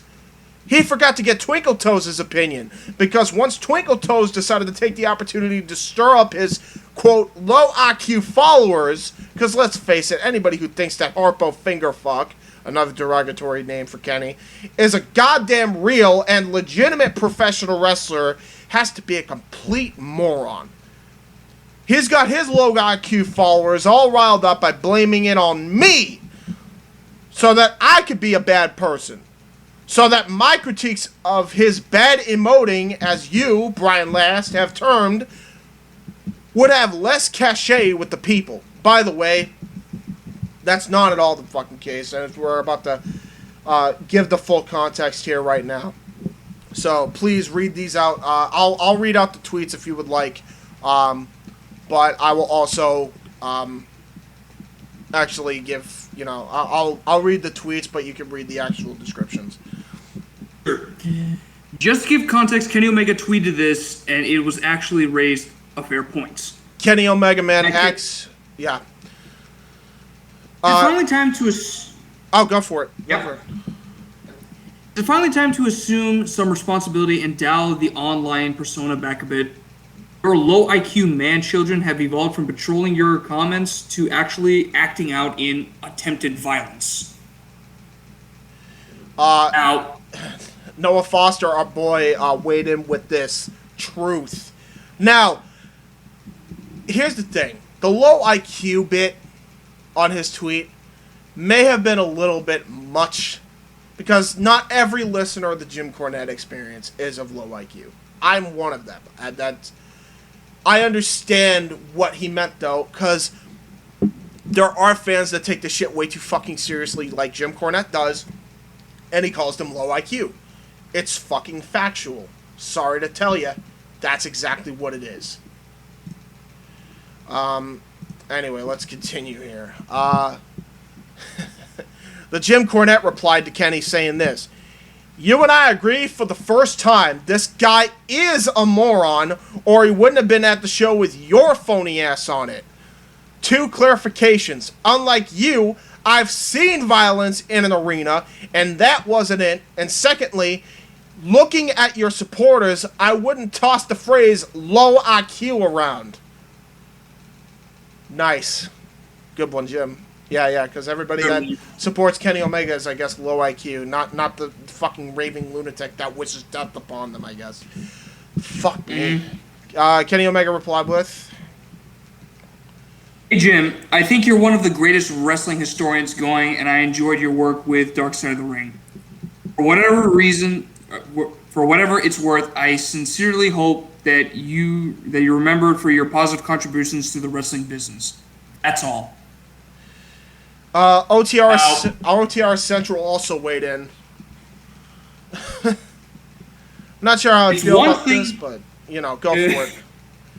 It's one thing that the Bucks, Cody, and Jericho are insecure, overly sensitive wusses. Kenny is the world champion of a major wrestling company. You should act like one and stop engaging in bullshit like this. Be better other than EVPs. And Kenny Omega Man actually replied to him and said, "I legitimately care about our performers and, more importantly, creating a safe space for fans to enjoy themselves at live shows. No EVP or any human should be above the idea of trying to prevent future incidents." Amen. Absolutely true. There was also this exchange on Twitter, which I weighed in on. I'll actually read this little picture here. So OTRS then replied with, "Kenny, did the arena sell alcohol? Was security out of position to prevent this? Does the ring area setup lend itself to its possibility? Does the fan have some form of mental illness? All of these things could actually be focused on, and instead you choose an easy target." For the record, I completely agree here with what OTRS said. Absolutely should probably focus on that. I bet you that they have, by the way, and they probably already did. That doesn't mean that what Kenny Omega said was not fucking invalid. Nobody here is saying that Jim Cornette wanted the fan to jump the fucking barricade. For all we know, he might want that, to be fucking honest. If we're really going to be honest. But he never said that. In reality, he probably wouldn't want anybody, jumping the fucking barricade and fucking getting involved in a wrestling show. Lord knows he's dealt with that enough times, and he's had to hit people over the head with tennis rackets legitimately. And that's fair, okay? No one's going to deny that. He did not say that at all. He didn't say that at all. He didn't want that at all. But here, the problem is when he says a lot of the outlandish shit he said, a lot of people are going to take exactly what he said and do exactly, and I mean exactly, what he's wished. You don't think he's not wanting to kill these people in honor of Jim Cornette because he wished death upon them? There's a point to Kenny Omega's tweet! There is! Cornette, no one's saying you said that, but you said that you wished death upon Omega and the Bucks and all these other fucking people. You don't think that some mental case is not going to go in there, listen to your podcast, and who's not fucking got the brightest head, go in there and actually carry out what you wish? Because newsflash, some people are fucking crazy. Crazier than you. That's the point Omega's making. I don't think it was a waste of breath at all for Kenny Omega to fucking call out Jim there. It's 100% correct. That's not to say Jim outright wanted it, but that's exactly what Kenny Omega said, is that when he says this outlandish shit, they will carry it out. But no, whatever doesn't fit Jim Cornette's narrative, I guess. Lewis, I forget how to pronounce his name. I'm not even going to try to butcher it. But Lewis replied to OTRS with, a lot of the fans of Cornette have some kind of mental illness, but in your country, that is always used as an excuse. So obviously he's from the UK. When something bad happens, that person has a show where he encourages people like that to act stupid, and he should take responsibility for that. You say names when you are talking. Oh, okay. Well, clearly he couldn't figure it out. He couldn't finish his tweet before OTRS responded. But I get exactly what he was fucking saying here. But first off, Cornette never said that he wanted people to jump the railing and fucking kill them. But he did, in fact, say he wishes they die. No denying that. That's the fucking problem. Some crazy nutcase is going to probably carry out that mission one day. I don't want to see that. I hope it never happens. I pray it never happens. Because they don't deserve to be killed for something that they think is good. Or that they're just doing their job at the end of the day, too, as well. Like, wrestling is a materialistic thing at the end of the day, right? And I love wrestling, and I'm saying that. So anyway, OTRS replied with, have you looked at the mental health of AEW fans as well? And that's a fair point, by the way. Please point to where Jim Cornette is telling his audience to storm the ring or do dangerous stuff like that. You are talking about an old man who thinks that everything with wrestling is wrong because it's not what he likes. The irony is that he says he doesn't like Trump when he actually acts exactly like him with passive-aggressive behavior. Thank you, God, Lewis, for saying that. The hero says... the hero then replied to this with, you're deflecting and not actually answering the question, mate. And I replied with, I'll answer it. OTRS, you are correct. Meltzer is also same point. But that wasn't what Omega's original point in his tweet was at all. He said Cornette is being too hostile in his words, and that he's encouraging hostile behavior. That said, Kenny Omega was harsh in saying that the low IQ bit. This is my editor's note too for this one. The reason I say he was harsh is because although I don't agree with everything Jim says, clearly, that's why this podcast exists, clearly am a listener of the Jim Cornette experience. I'm also a fan of AEW. I know I'm not smart 100% of the time, but I wouldn't say my IQ is low. It goes back to Meltzer's argument about Selena Vega's statement about her story. You cannot just overgeneralize. That said, Omega has a legitimate point, and he is not incorrect in saying that some Cornette fans are crazy and will take it that far, which can lead to danger for the wrestlers and Same thing with Vince Russo fans. By the way, can you hold on 1 second, because my fucking thing fucking stopped.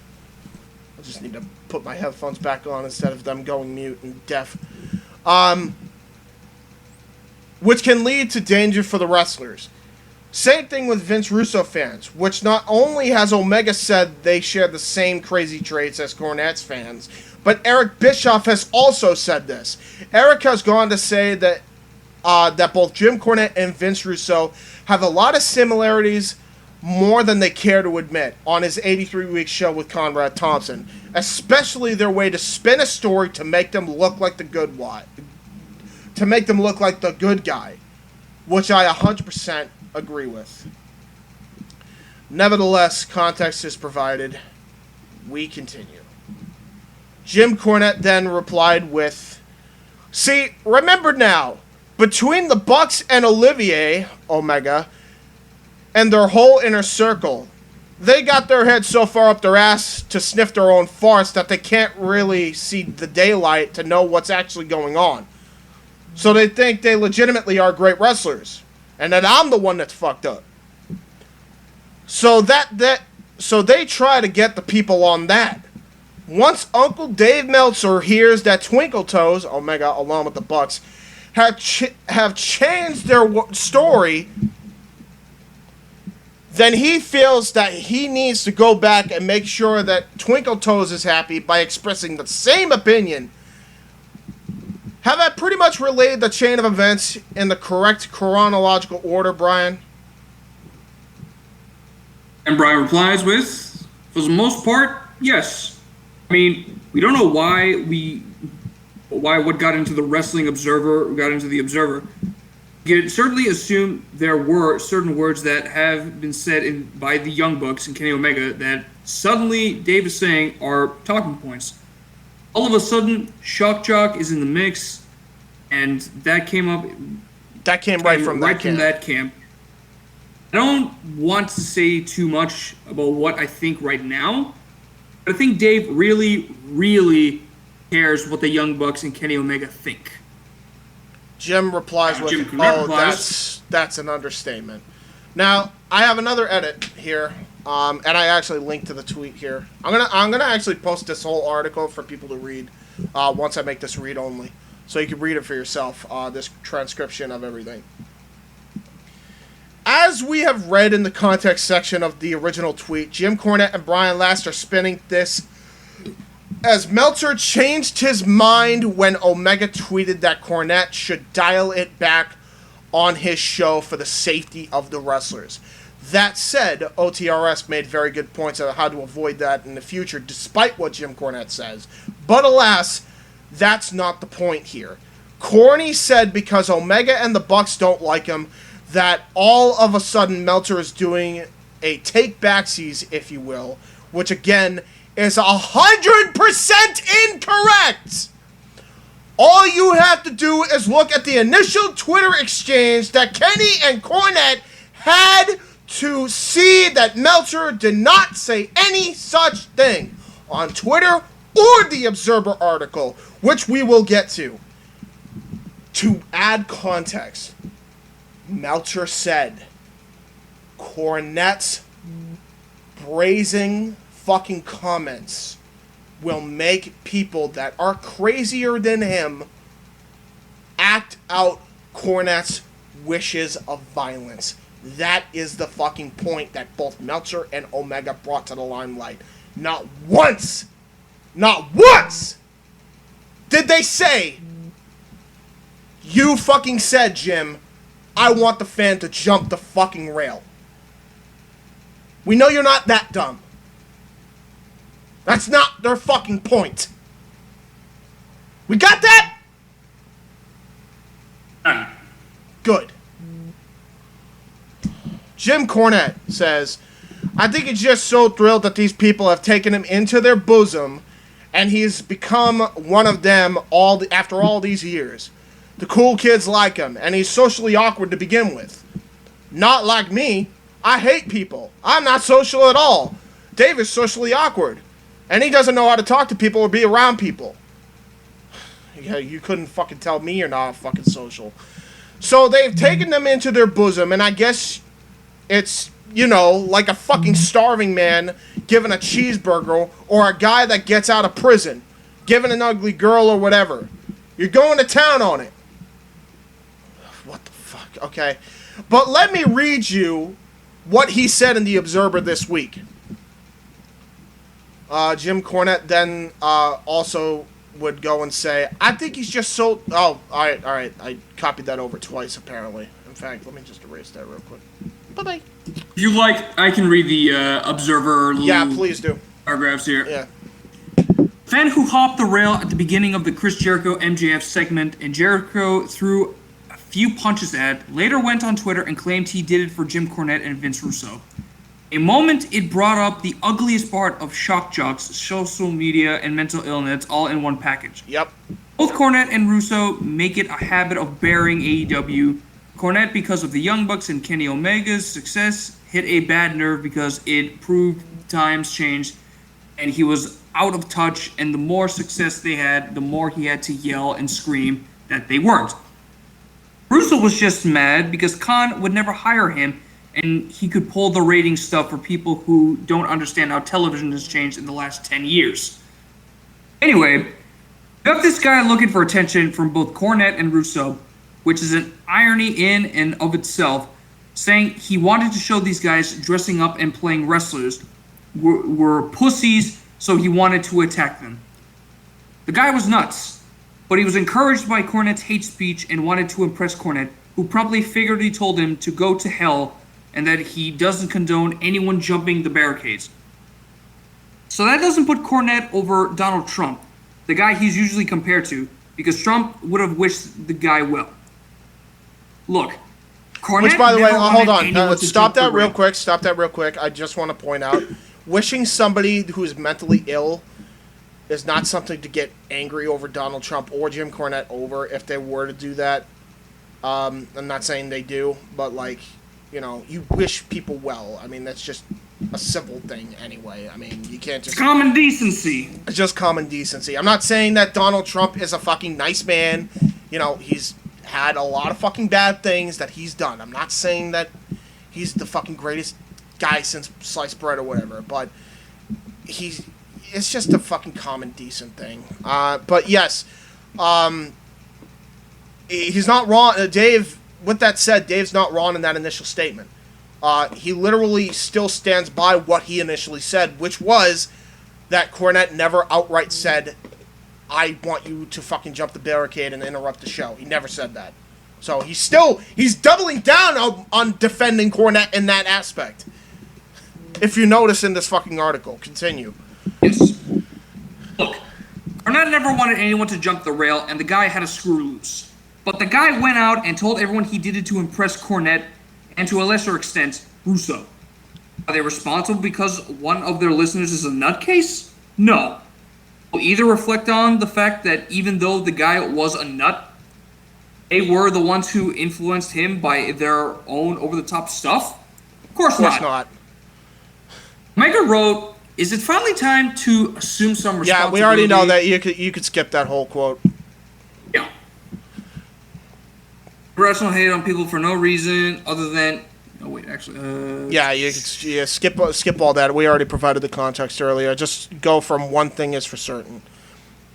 Cornette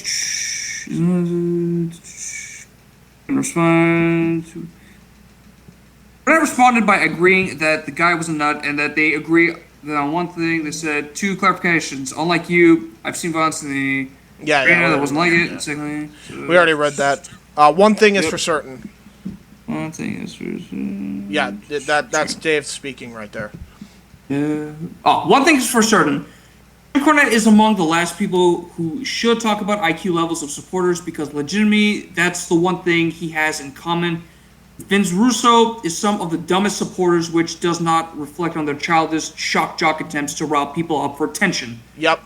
And by the way, before you continue with that, every fucking fandom has this in some regard, unfortunately.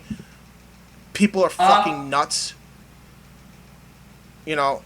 Yeah. And that's not to say, you know, again, we're not saying Cornette or Russo is solely responsible. We are saying that they should at least take some responsibility for dialing their goddamn language back. That's all. Because that's what will fucking get these crazed lunatics to fucking jump the barricades.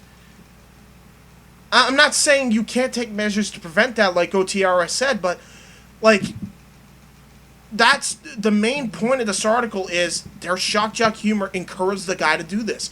That's a fact. That's a fact. Continue.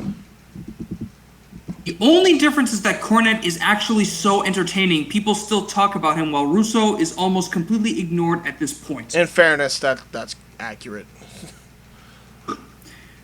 I last tried to deflect from the subject, saying that Omega should cut bait with Don Callis or how he treated women behind the scenes in Impact, and said, bad things only happen when they're done by people who criticize your bad in-ring emoting. Last hasn't cut bait with Cornette, so that probably wasn't the tack to take. Yep. Omega responded to Cornette saying, hey Jim, I think you're one of the greatest wrestling historians going, and I enjoyed your work with Dark Side of the Ring for whatever it's worth. I sincerely hope that you remember it. That's all. Nobody can take away from Cornette that he is an entertaining talker and is great on Dark Side. That doesn't take away that his catering to the lowest common denominator it lead to nutjobs having irrational hate on people for no reason other than he riled them up. And ultimately, that's what created the situation in question. The sad part of all this, and this really is the sad part, is that all the attention created by this situation and that big stars like Cornette and Omega and Matt Hardy and many others were talking about this lowlife is an encouragement to others to follow suit, and the best thing would be for everyone to just pretend he doesn't exist and for people like me not to have to cover them. So did anyone learn a thing from this? Perhaps, but not the people who needed to. End quote. Jim Cornette, he talked over as he was reading this on his own show, so I have this all over the place here. Jim Cornette said, "Oh fuck, he can't get it. I don't care if they sell 5 billion tickets. They're a fucking embarrassment. It's shitty booking. It's shitty, fake, silly wrestling, and he can't understand that I've been telling him this for 5 fucking years." Actually, more. Why? Because it's shit. It shits on what he likes. From here, Jim Cornette took to his Twitter to call out Dave Meltzer. "Hey, Dave! Why do you keep emailing me about BS acting like we're still friends, then run your pie hole about me on Twitter to take up for the clowns in your favorite circus? I've told your backstabbing ass to fuck off, yet you're still stalking me like a jilted lover. Piss off." Dave Meltzer quote tweeted the tweet that Jim Cornette said, and he said, what, Nikos? All of us live in a real world. But you'd have enjoyed the Sammy Steamboat Sr. story that he had told me since you love history so much and the topic came up on your show. Best wishes. You are a great historian on Dark Side. It's unbelievable. Like, that's all it was. Like, it wasn't even anything really to get upset about. Like, he was just sending him information because he was just trying to be civil, and he heard about the fucking Sammy Steamboat story, and they mentioned Sammy Steamboat, so we gave him the trivia. You're a historian, right? You should be accepting that no matter where it comes from. I've been a wrestling historian, match booker, promoter for 40 years. Like, so, obviously you would want something like that, no? That's probably what's going through Dave's mind. No. He doesn't like it when other people tell him of what he knows. He says, No, he likes it when other people tell him new... No, he likes it when other people tell him new information that he didn't know before. But if you dare fucking like the Young Bucks and Young Bucks and Kenny Omega style of matches and think that my take on things is fucking outlandish and not okay, then fuck you. You're a traitor. As we will get to in this fucking transcription here. Jim responded to the tweet on the drive-thru 201 with this. "Yeah, I like it from somebody that I like, but not from you, you backstabbing turncoat prick.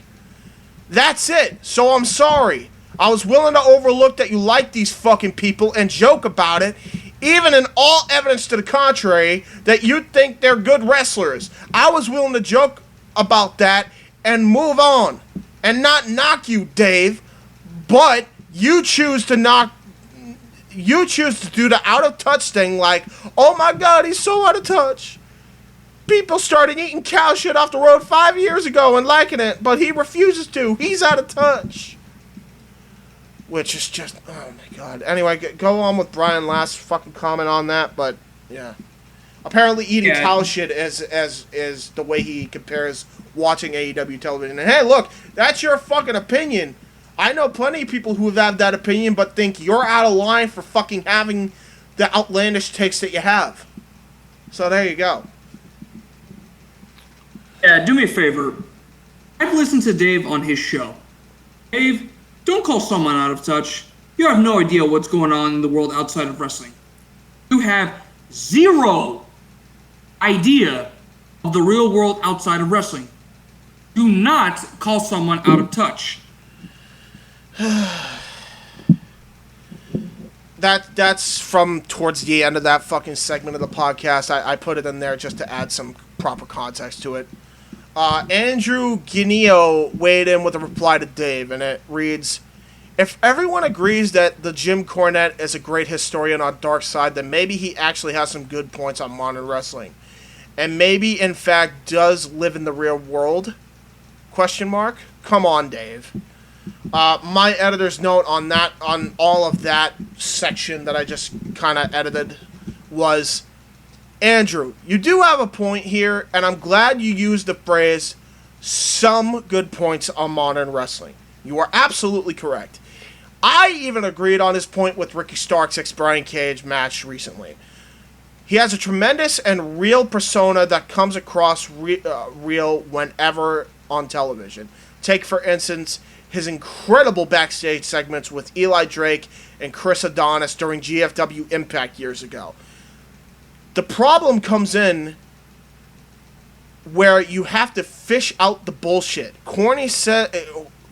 What Corny says can range from personally insulting to downright appalling, and we've seen that through this transcription of Drive Thru 201 and in the articles beforehand, by the way. There's actually more to this shit. There is where the heart of the issue lies. Considering Corny has openly wished death upon Kenny, the Bucks, and others, including, but not limited to, Dave Meltzer, no wonder most of AEW ignores him. To prove this, I'll also provide a tweet by a fan who follows a Jim Cornette fan page on Twitter, named Ben, @BenZuki, weighed in with a very sensible conclusion on how he feels about Kenny Omega. I don't like a lot of what he does in the ring, but I can't hate the man. I think he's a super talented athlete.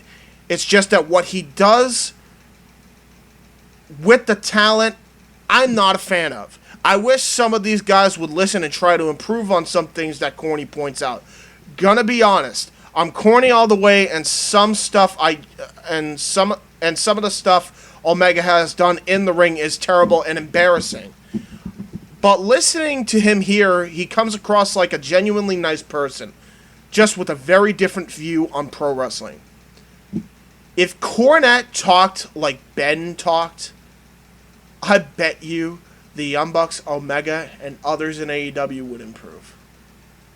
AKA, the Jim Ross approach! Jim would also actually be heard instead of ignored, if not have a job somewhere in wrestling at this current moment. Continue, Nikos. I don't need to say any more after that. Jim then gets offended because he dares compare Donald Trump's brazen actions and speeches to Jim's. To which Jim Cornette responds, because Trump would have wished the guy well. I have so many similarities to Donald Trump. See, now he's just trying to piss me off here. Brian Last replied with, that's the one that fucking gets me, because he says people compare you to Trump. Dave compares you all the time to Donald Trump. And again, I'll say my opinion again at the end, but this all comes from the fact that Dave short-circuited because you didn't accept the wrestlers he anointed, and that's all it is. Eddie Omega doesn't get into the Observer Hall of Fame of Dave because Dave doesn't give him all the stars. Dave anointed the Bucks and Omega, and for you to reject him the way you have means you're rejecting Dave, and Dave can't fucking take it. And a lot of his friends think the same fucking thing. But when you do the Trump comparison, that pisses me off because everyone knows what side we're on politically, Democratic. And just because we don't like, or specifically you, that you don't like the type of wrestling that he thinks everyone should like, that makes you Trump. Like, he emailed you. I remember one of the previous emails. I actually have it here. He emailed you previously the same week that he compared you to Donald Trump. He emailed you thanking you for all your political talk, and that's when I was like, this is bullshit. Dave always says he's not working a gimmick on social media. He's working a fucking gimmick because he's fucking trashes Jim on his message board, in his newsletter, and on Twitter. And then he fucking tries to message you and thanking you. It was a thank you note. Thank you for all your political talk, he says. And Jim Cornette responds, "You're making a difference there, Jim, with your platform. And by the way, I didn't tell the American public you were stolen from, you were lied to, you were or cheated, and you should go to the Capitol and take back our country. Then that fucking economy, then the fucking economy will crash, communism will take over, and our lives will come to an end. That's encouraging violence. When I tell somebody that what they can see with their own fucking eyes, that this fucking Twinkle Toes Omega fucking bullshit is phony bad wrestling, that's my opinion and the opinion of a lot of other people, such as the millions of people that ain't watching this shit. As I already said, that's not the real reason why millions have stopped watching wrestling. And that's what Dave can't stand. My opinion isn't violence, and if it is, well, therefore, fucking lock Jodie Foster up." Editor James's note number 5. "While you, Jim, may not like that style of pro wrestling, that is not what Dave is referring to as hate speech or violent-sounding speech. He was referring to you wishing death upon Omega and the Young Bucks, specifically broiled in a fryer-later, the latter of which are fucking fathers to children." Again, Dave even mentioned that you didn't condone this fan, or lack thereof. So the fact that you are both hung up on this point makes you very ignorant to Dave's point. If you were to hear all the horrid death wishes you have said to people, and some deranged manic actually enacted your wish, you would be considered a threat to public safety. And your cult of Cornett would be considered a cult legally. Which is not fair to myself or anyone else that watches or listens to your show in any capacity. I'm not saying that that would ever happen, but Christ almighty, you need someone to open your eyes to show you that Dave actually may have a point. Get a grip, you lunatic. Jim takes exception to Dave, and some, keyword some, of his fans have low IQ, and Jim shouldn't be talking. He literally said some IQ. Not some fans had low IQ. Not all, by the way. He clarified that in his Wrestling Observer article. And saying that Russo has some shock jock fans as well. Cornett replies with, "Besides our polls and our surveys, where we have a very highly educated and well-earning audience, we also have an audience of people that like wrestling, not this bullshit, AEW. That's why they say the same things, because people with eyes and that have seen wrestling and don't have an agenda can understand this is not good. So that makes them the stupid people." That's what Dave Meltzer says. This is all I wrote for my next editor note number 6. Dave said some, not all. Listen for once, you fucking donut. Jim also talks about how it is rational hate because they are depriving people of the wrestling that they used to enjoy. James's editor note number 7. Okay. So I guess Cody versus Dustin didn't happen then. Neither did Cody's matches. Neither did any of the matches with Hangman Page versus Omega. Nor the FTR promos or matches count either, I guess. Guess they like to pretend that Santana or Ortiz aren't old school, like, at least when it's convenient, I guess. Oh, and let's not forget the match with the Young Bucks and Kenny Omega and Hangman Adam Page at Revolution 2020, which he's gone on record to say he liked. Remember that? Yep, they are so deprived of it. And you guys say the Young Bucks and Kenny are soft. What the fuck do you call this? Low IQ man children. Exactly how Omega described them. Brian and Jim speak for the cult like they are privileged to have it their way or the highway, and it comes across as embarrassing. Oh wait, does that mean he doesn't like the WCW's Cruiserweight division because it's depriving the old school fan of their beloved wrestling? Or is it actually what wrestling was always meant to be? A la a variety show?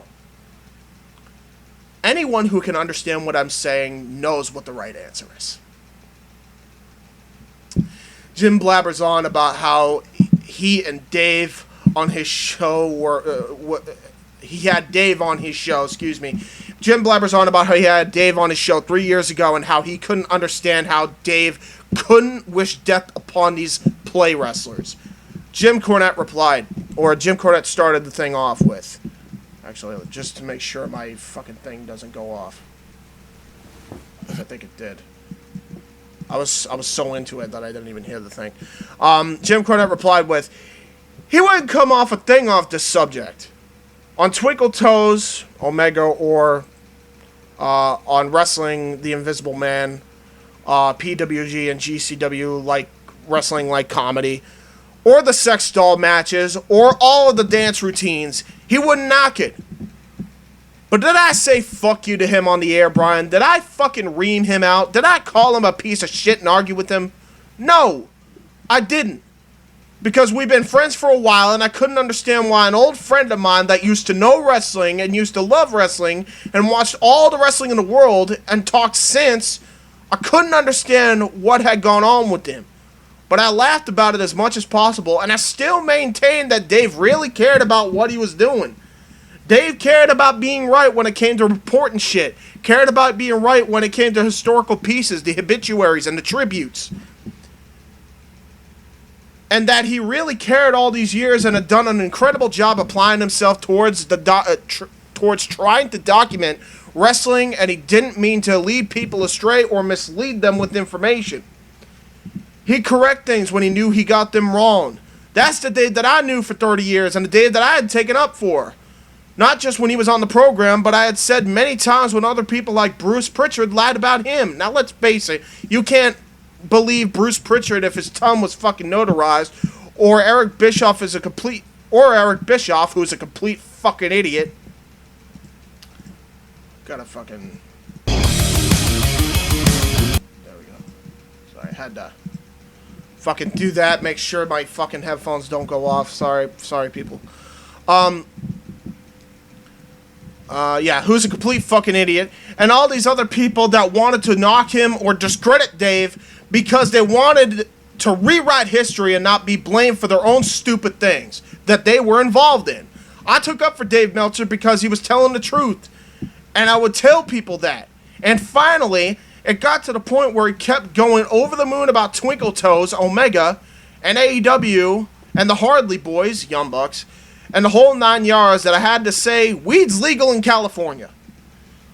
I can't explain this guy that I've known for so long suddenly having this goddamn opinion, but still, he takes his business seriously, and he doesn't lie to people on purpose. I just can't explain his opinions. Is that not what I've been saying for a very long time, Brian? You, for a long time, yes you have.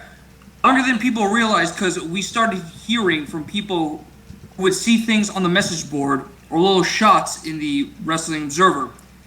Started taking shots at you, talking about you being out of touch and how you have nothing to contribute to whether anyone would say anything about you. This is around the time the first AEW pay-per-view was. I don't know why it auto-corrected the paper. Hold on. Oh yeah, because pay-per-view. Pay-per-view. I'm just going to auto-correct that because that's ridiculous. This is around the time the first AEW pay-per-view is when it started, didn't it? When I had said that I'll wait to see what they come up with, but I can't believe that any of this is going to be taken in any way serious. They're going to have to prove me wrong. Which Brian responds, now, I will say, and I think this is completely irrational, but the bits I've heard from Dave over the last couple of years, he seems bitter. I don't know if he wants an apology or what he's waiting for. The fact that AEW didn't go out of business in the spring of 2020, like he says you predicted, is what I base that on. Here's my editor's note number 8. Dave Meltzer said that you tend to step over the line at times, and you are out of touch when it comes to wrestling nowadays, and so you take that as him taking shots. He wasn't even attacking you personally or insulted you outright in anything that I've seen. So what are you talking about? Please, if anyone could provide me context that Dave Meltzer in the last 3 years calling Jim and or Brian Last assholes behind their backs, I'll believe you. Until then, stop being a prissy bitch about someone else's opinion about your view on how wrestling should be. As the conversation goes on, Jim finally interprets an email that he sent Dave Meltzer. Jim to Dave. Fuck you. I'm tired of you knocking me and telling people that I don't know what the fuck I'm talking about on the internet, and every chance you get when I've done nothing but take up for you and defend you when I believed it was true. I'm sick and fed up with you slandering the Midnight Express. I told him this a couple or 3 times on Twitter. An email said the Young Bucks...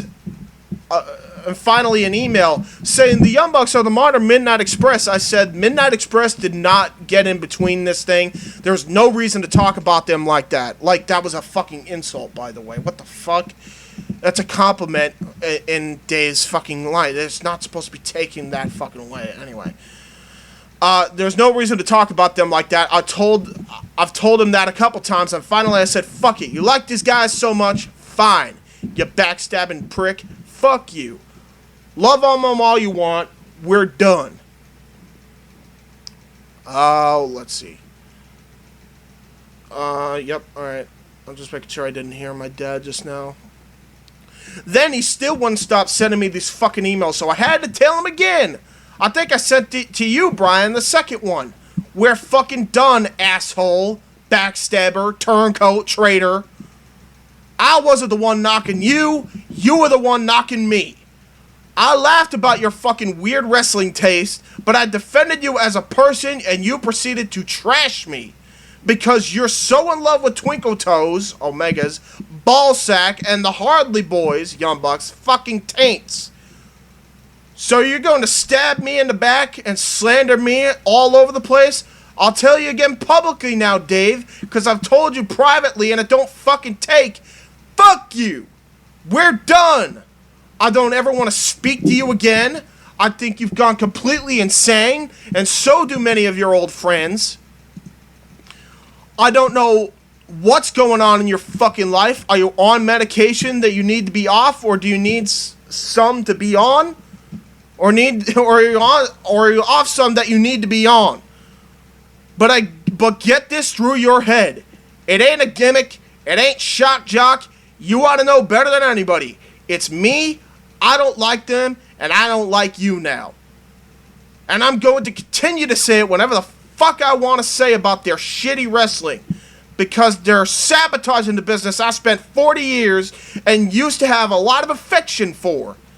I'm not advocating anybody to commit violence and mayhem towards them, because they're doing a pretty good job enough about it themselves to cripple each other on their own, but try to have these shitty wrestling matches. But to try to fucking blame me because some drunk wannabe delusional asshole jumped the ring doesn't even make it in because I tell people that their wrestling sucks? Fuck you. You know why the guy jumped in the ring? Because everybody can play. Nothing about this is in any way serious. It's all a fucking clown show. Everybody can take part in it. Nobody's serious, and nobody's really getting hurt. Except for all the people that really are getting hurt because they don't know how to work. That right there is what got Sad Sack to jump in the ring and be a part of their fucking show. Otherwise, Dave, from me after all these years, please take this to heart. Fuck you, leave me alone, turn blue, and drop over. In other words, die. been using that thread a lot throughout this whole endeavor. Yep. My editor's note number 9.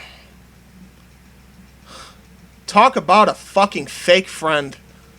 I stood up for you. Until he has criticism about you, huh, Jim? Ah, yes. The whole I stuck up for you and you trash me argument. Because as soon as anyone has valid criticism of you whatsoever, whether it be Brian Zane, Kenny Omega, Matt Hardy, Kenny Bolin, Jim Ross, Dave Meltzer, etc., then fuck them, right? Fuck them, right? This is the way I should be, and if you don't agree with that, then fuck you, I'm gonna trash you. Get bent, Jim. This is a bullshit argument with wordplay to disguise how emotionally troubled you are as a human being. The fact that you end up wishing death, turn blue, and drop over upon Dave Meltzer makes it all the more appalling that you would use this argument. Read what Brian said to Dave. Brian Last, that is. Well, there's a lot there.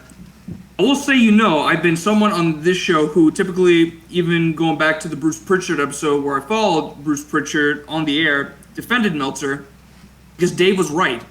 Bruce was lying. Bruce wasn't telling the truth and defended Dave numerous times. I have to say, especially because I've been privy to other things, I talk to other people and I see other things. Dave's credibility for me is at an all-time low, especially when it comes to modern wrestling analysis.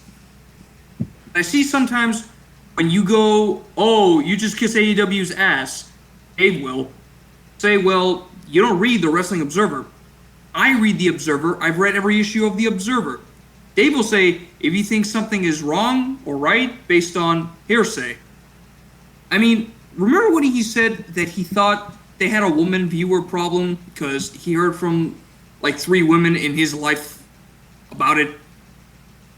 I don't really pay any attention to his modern analysis of wrestling because he rates things a lot higher than I would, typically with certain people.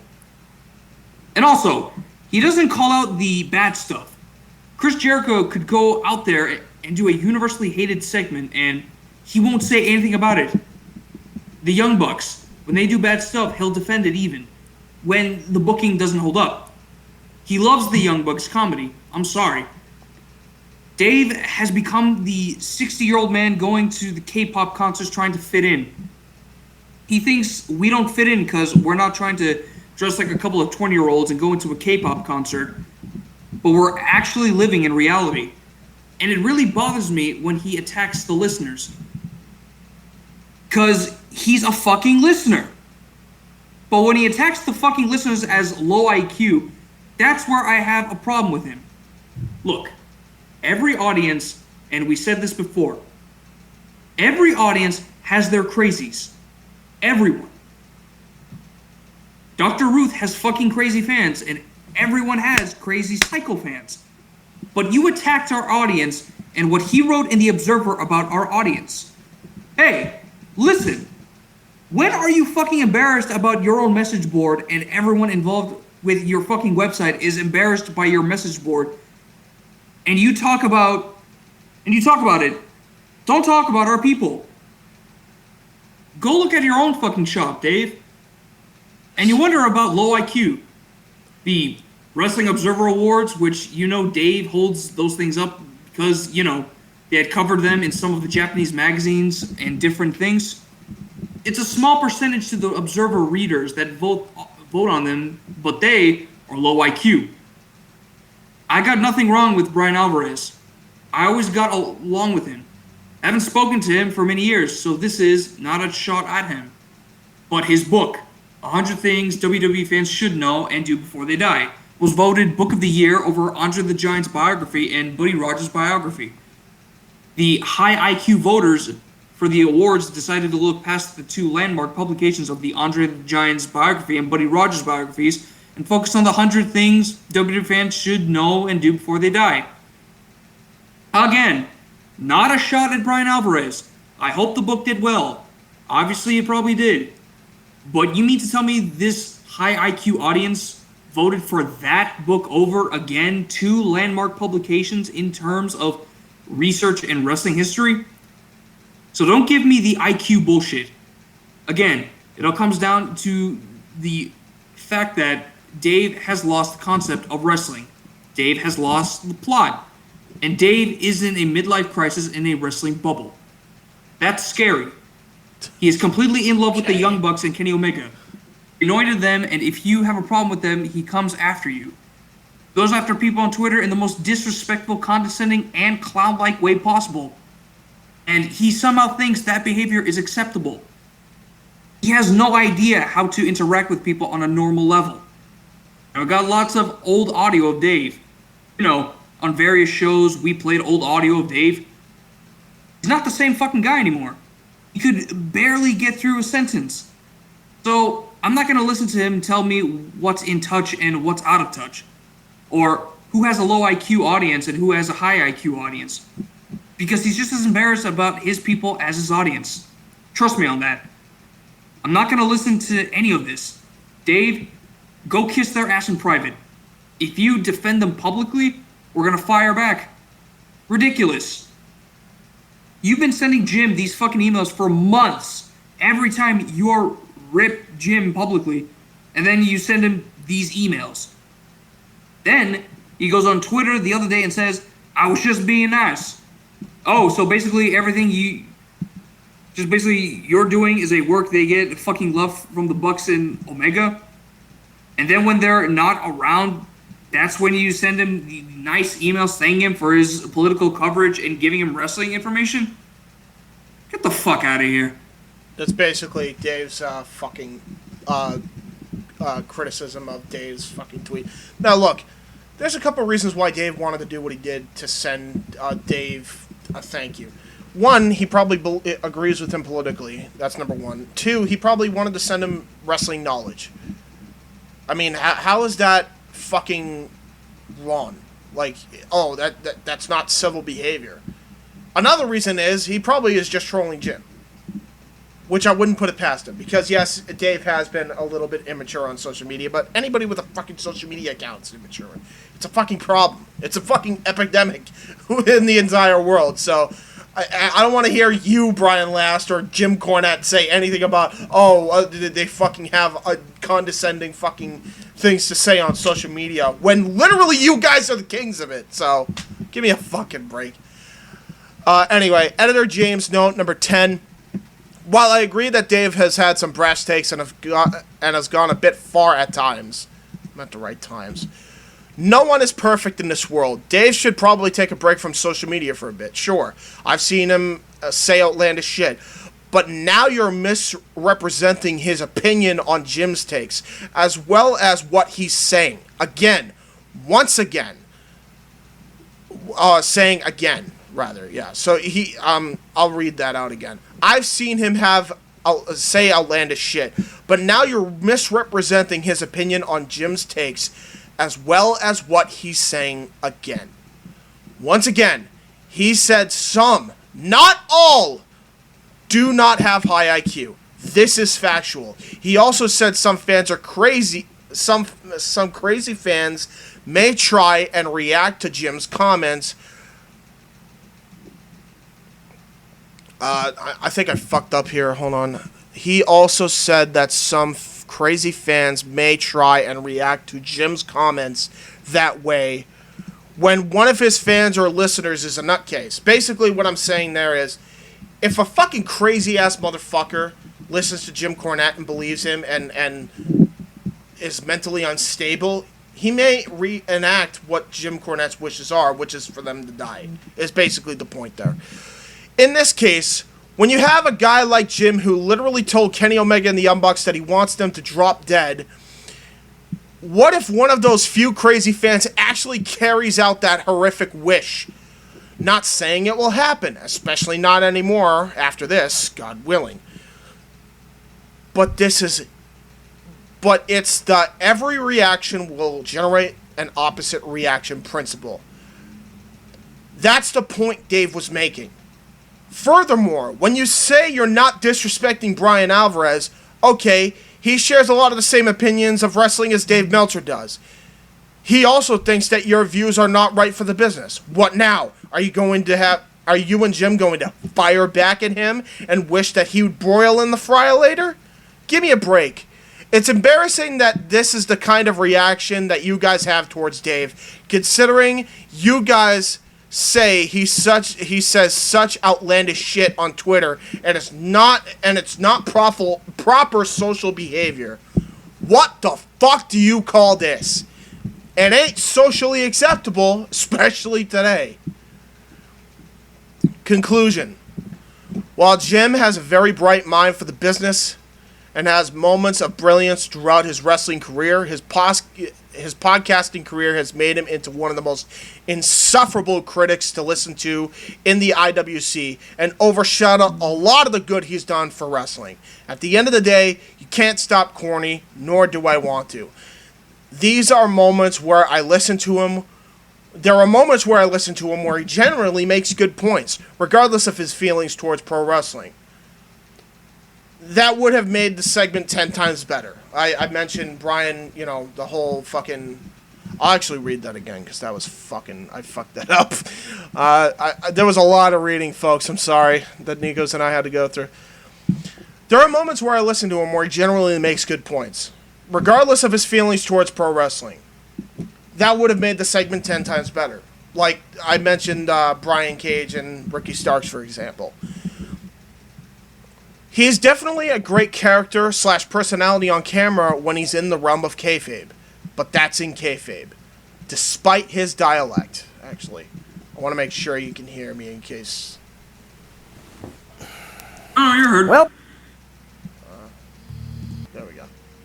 Just making sure. I can fucking hear you at some point, because sometimes my headphones turn off. Despite his dialect, he's a completely insufferable monster who generally wishes death upon people in the industry because they dare have a different opinion on how wrestling should be. Unlike most who will dismiss his comments as him playing a character, I definitely buy the fact that this is real. Jim really feels this way, and that's the saddest truth here. As far as Brian Last goes, despite what I've said about him here, he's usually one of the voices of reason on these shows. Again, I don't mind Brian.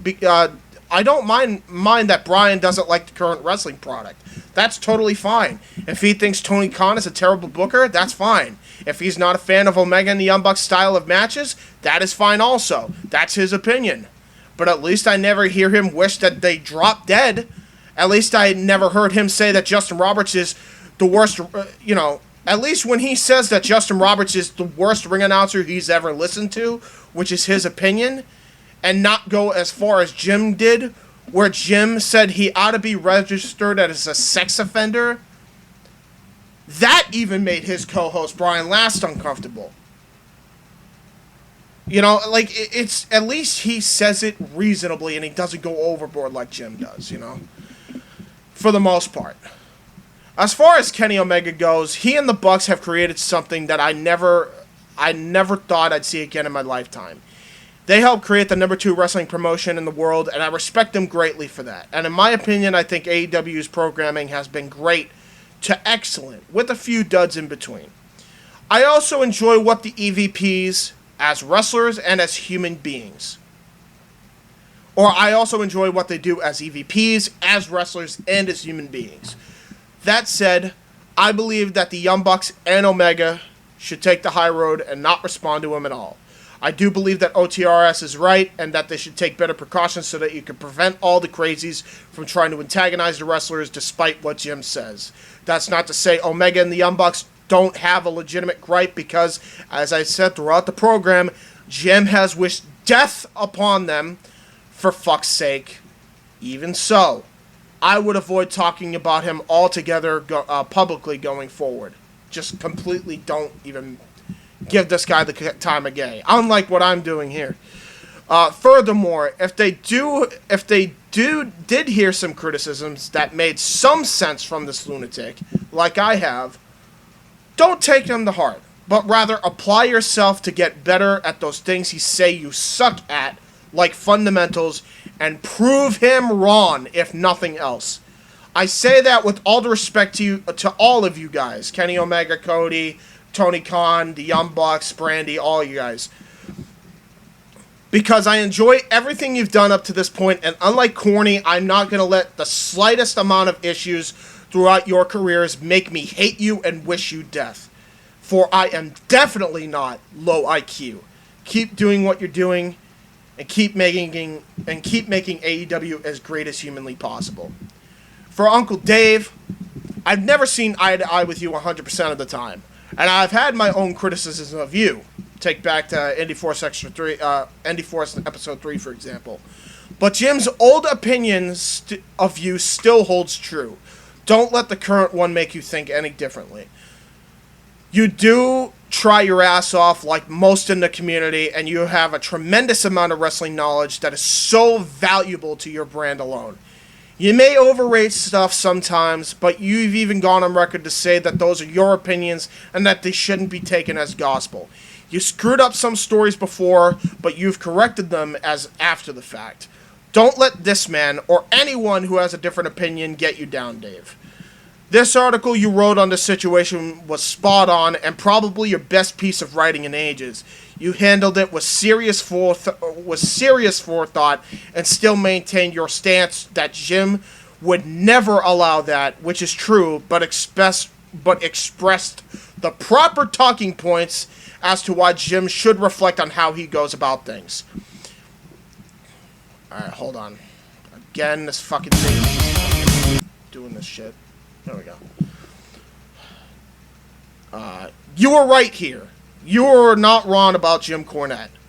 With that said, you may criticize him publicly. I agree with Jim on one thing. Don't email him anymore at this point. I know why you emailed him.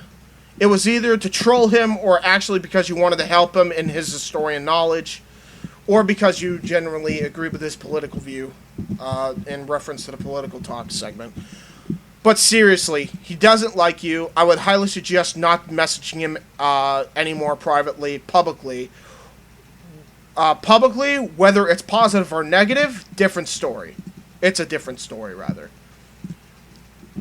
Here's the moral of the story, everyone. Just because you're a wordsmith like Jim Cornette does not mean you're fucking intelligent.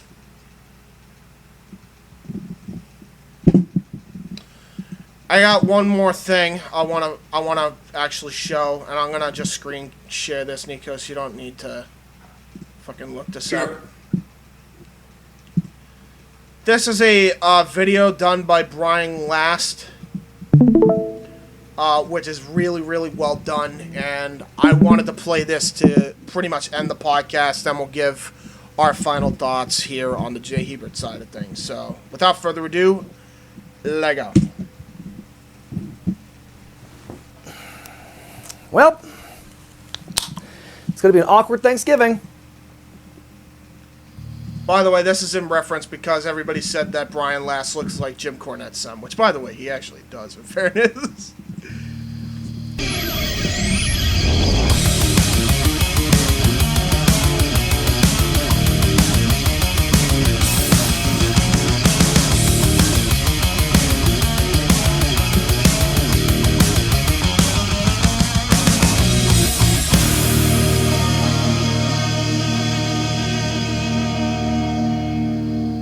Over the weekend, I got a little riled up over a tweet I saw written by a Jim Cornette follower who basically alleged that fans of comedy wrestlers like Orange Cassidy and Joey Ryan want all of wrestling to be like that, which, no. I guess it pissed me off because it was such an ill-informed blanket statement. Sure, guys like Cassidy and Ryan are very polarizing individuals, but for the fans who do like their work, I don't think they just want comedy wrestling in their lives, nor is all comedy wrestling just dick flips and lazy thumbs up. As the weekend went on, things progressed as they normally do, and I dug in my heels, eventually tweeting out this, quote, "Imagine going to the circus and getting mad when the clowns show up. These guys are killing the business. This isn't what circus performance is about. Let people enjoy the clowns, old man," end quote. Now, despite what you may think, this was not specifically aimed at any one person. I can see how the old man line might be misconstrued, but trust me, I was dealing with a lot of old men online that weekend, so it was more of a general take than anything. Then, as what often happens on Twitter, some people thought that snitch tagging was the appropriate rational response, so I guess I shouldn't be too surprised over what I saw on my phone Monday morning. I'm so glad Brian Zane censored this motherfucker's name. Fuck you, motherfuckers. You do not help the situation. People like you are what's wrong with social media. Thank you, God, Brian, for censoring his name. Thank you, Christ. I awoke to discover that my kayfabe father, Jim Cornette, had blocked me on Twitter after one final, surprisingly vulgarity-free message. This was inevitable, as Jim is firmly against anything fun and different in pro wrestling, and I'm not. Now, before I go any further, I have to make this next part clear. I have a great respect for Jim Cornette in the world of professional wrestling. I loved his work as a manager and then in later years as a commentator. Trevor Murdoch, he's mad, bad, and dangerous to know. He's the only man I've ever known that could strap a bucket of fried chicken on his back and ride a motor scooter across Ethiopia. Well, that didn't age well, Brian. You still there, Nick? No. Jesus. He was literally editing this right before that comment happened. That's why he put it in here, by the way. Trevor Murdoch. He was one of my biggest influences when I became a manager more than a decade ago, and he'll put my channel on the map 4 years ago by plugging my Cornette Gets It Wrong skit. I owe him a lot. And furthermore, he is 100% entitled to his opinion, like when he called Sonny Kiss a transvestite, or when he inferred that AEW ring announcer Justin Roberts is a pedophile. And you see, back in the day, I thought it was hell. Holy shit! He inferred that he even linked the episodes. Jim Cornette Experience, episode 308. The Sonny Kiss quote, Jim Cornette Experience, episode 285. These are legitimately things he said. Announcer Justin Roberts is a pedophile. And you see, back in the day, I thought it was hilarious to see him go on his rants about the state of wrestling and, oh, kids these days, when it was just him doing it. But now that he has thousands of listeners on his various podcasts, suddenly it feels like half the wrestling fan base is looking at the same bitter old man bingo card, looking for the right buzzwords to carefully articulate their well-thought-out opinions on wrestling today. And you know what? It's fucking exhausting. Let's begin with the fact that apparently Cornette and his ilk took great offense to my comparing wrestling to the circus. I'm not sure how though, because they're both very similar in nature. Both wrestling and the circus are traveling shows with different things for different tastes. Circuses have the lion tamer, the trapeze artist, the elephants and the clowns. Wrestling has the main event guys, the cruiserweights, the hosses, and comedy wrestlers. Furthermore, and I can't believe that an historian like Cornette would forget such a thing, but wrestling as we know it got its start in the circus. It was a literal sideshow attraction before it was legitimized by the Goldust Trio in the 1920s, where even the term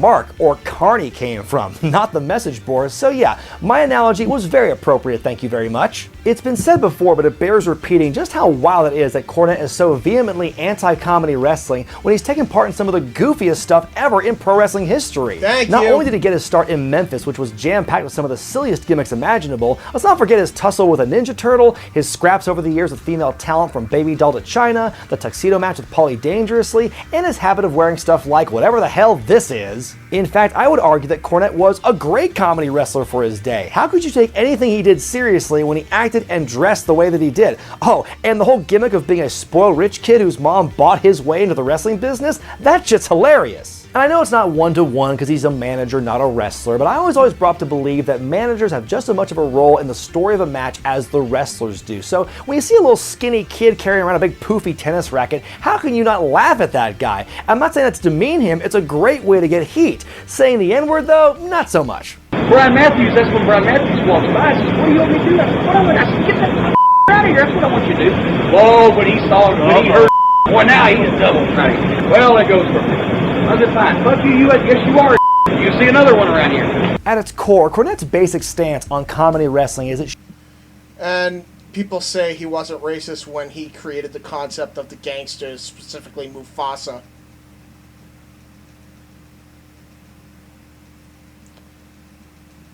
Anything to add, Nikos? Yes. It's written in the wall at this point. It's written in the wall. Damn right it is. You see another one around here. At its core, Cornette's basic stance on comedy wrestling is it shouldn't be anywhere but the lower part of the card, and the comedy shouldn't come at the expense of the illusion of realism.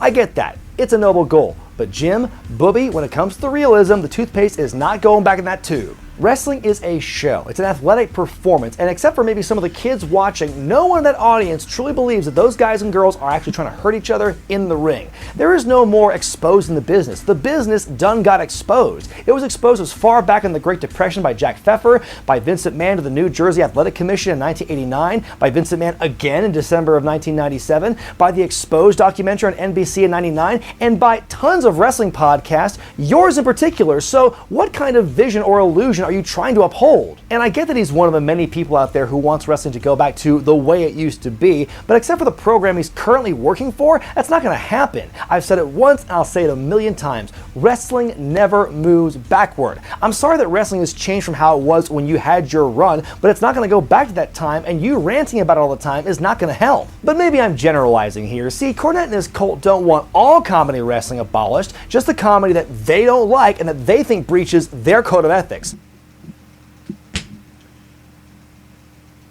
Nailed right on the head. Nailed on the fucking head.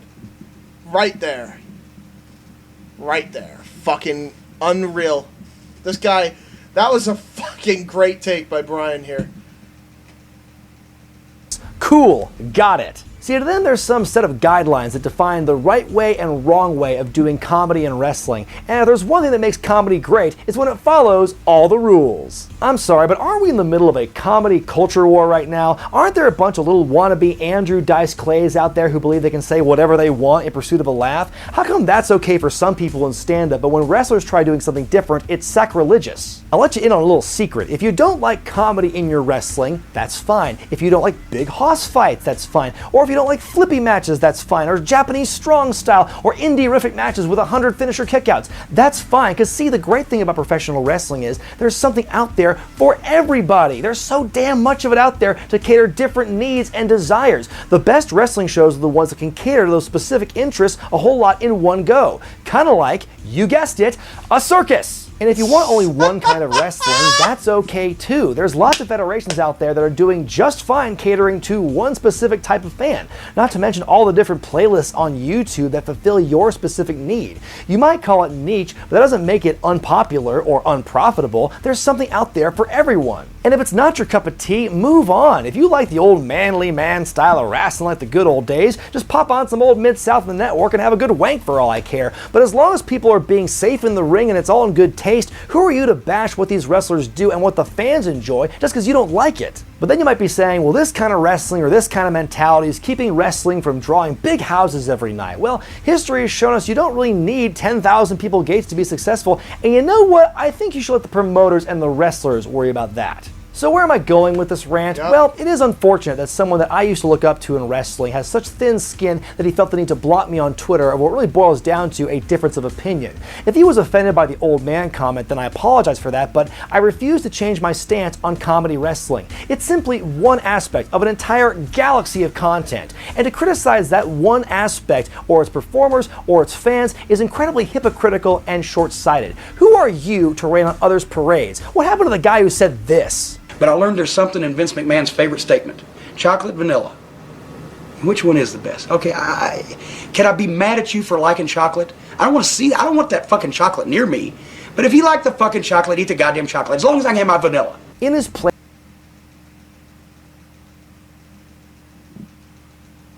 Should I fucking replay this? I want to replay this. I'm going to replay this right now. Alright, replay it. I'm going to fucking replay that because this is the same guy who's threatening Kenny Omega and the Young Bucks that he wants them to die.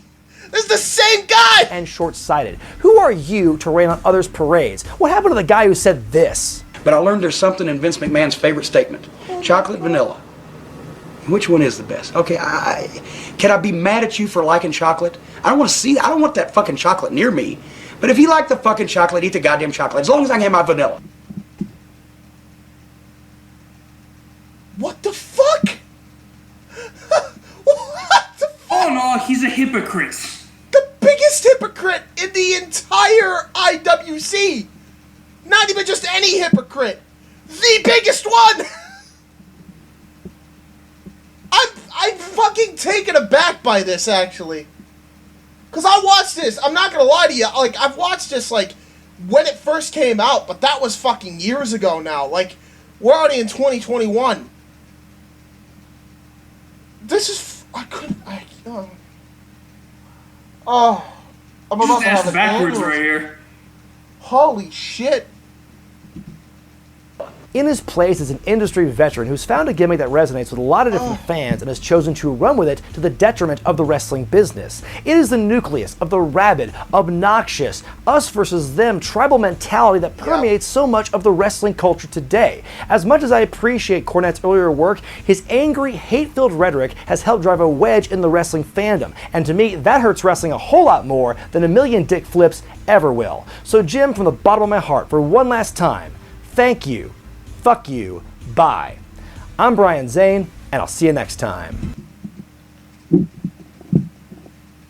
I mean... I've said it better ourselves. Yeah. That's why I wanted to end with that.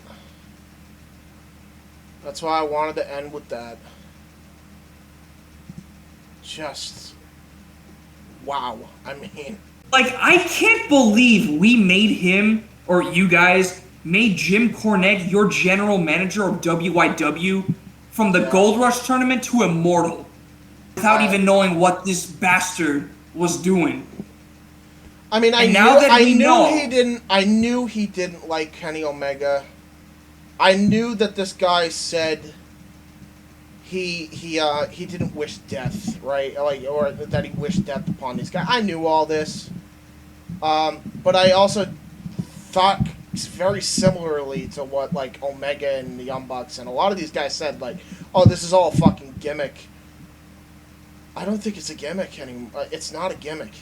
And I think I realized that after... it's not a gimmick, it's real. I realized that after his NWA appearance, I need to cut ties with this guy. No matter how bright he is, no matter how good of a character he would be for our show. Like, even if we use the likeness and, do his voice impression very well, and make him, and he's a great fucking manager as a whole. Was he though? Worth the backlash. I mean, sure, Midnight Express, that's one, but anything else? I mean, no, he's done a lot. He's done a lot for the wrestling business. He's done a lot for the wrestling business. He's helped Rock and Roll when they were feuding. He's helped fucking a lot of TNA and Ring of Honor talent. He's helped a lot of fucking people in OVW, which WWE then rightly, of course, promptly fucked over, just like they're doing with NXT talent now. But he's done a lot. It's just that now it's being overshadowed by this fucking blind hatred. Like, and I loved that Brian last used that fucking quote, man. I like chocolate, or no. I like vanilla. You like chocolate. Well, fuck it. If you like the chocolate, don't keep that shit. Keep that shit far the fuck away from me. But you can have your chocolate as long as I can have my vanilla. What happened to that? Just blinded by his own hatred for AEW and this comedy wrestling that he will take it to the extent where he'll refute his point and make it his goal to just uproot and basically slander anything that stands for AEW, which is like the new or the sacred tradition to keep the Southern style and the new style of wrestling. Yeah. He just wants to preserve the old Southern style of wrestling to be still in kayfabe. It's fucking gone. It's been gone. It has to be.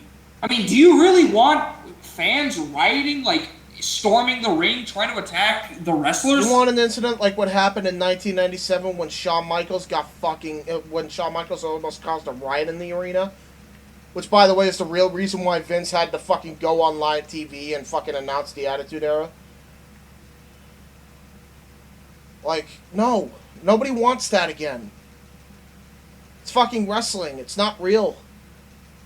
Like, even in a real sport, actually, let's fucking talk about this. Even in a fucking real sport, you see fucking riots when, like, fucking Conor McGregor loses a goddamn fight in Ireland? No! See that one, Khabib Nurmagomedov? Like, let's entertain the idea that he fucking lost once. Like, you think the fucking Russians would fucking try to start a riot. No, they'd just be disappointed. They fucking go to bed and then they move on with the next day.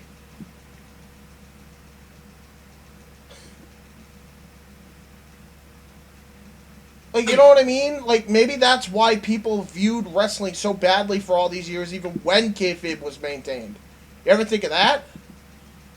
When the curtain was actually peeled back, WWE had a lot more fucking sponsors out of nowhere. All of a sudden, they go public.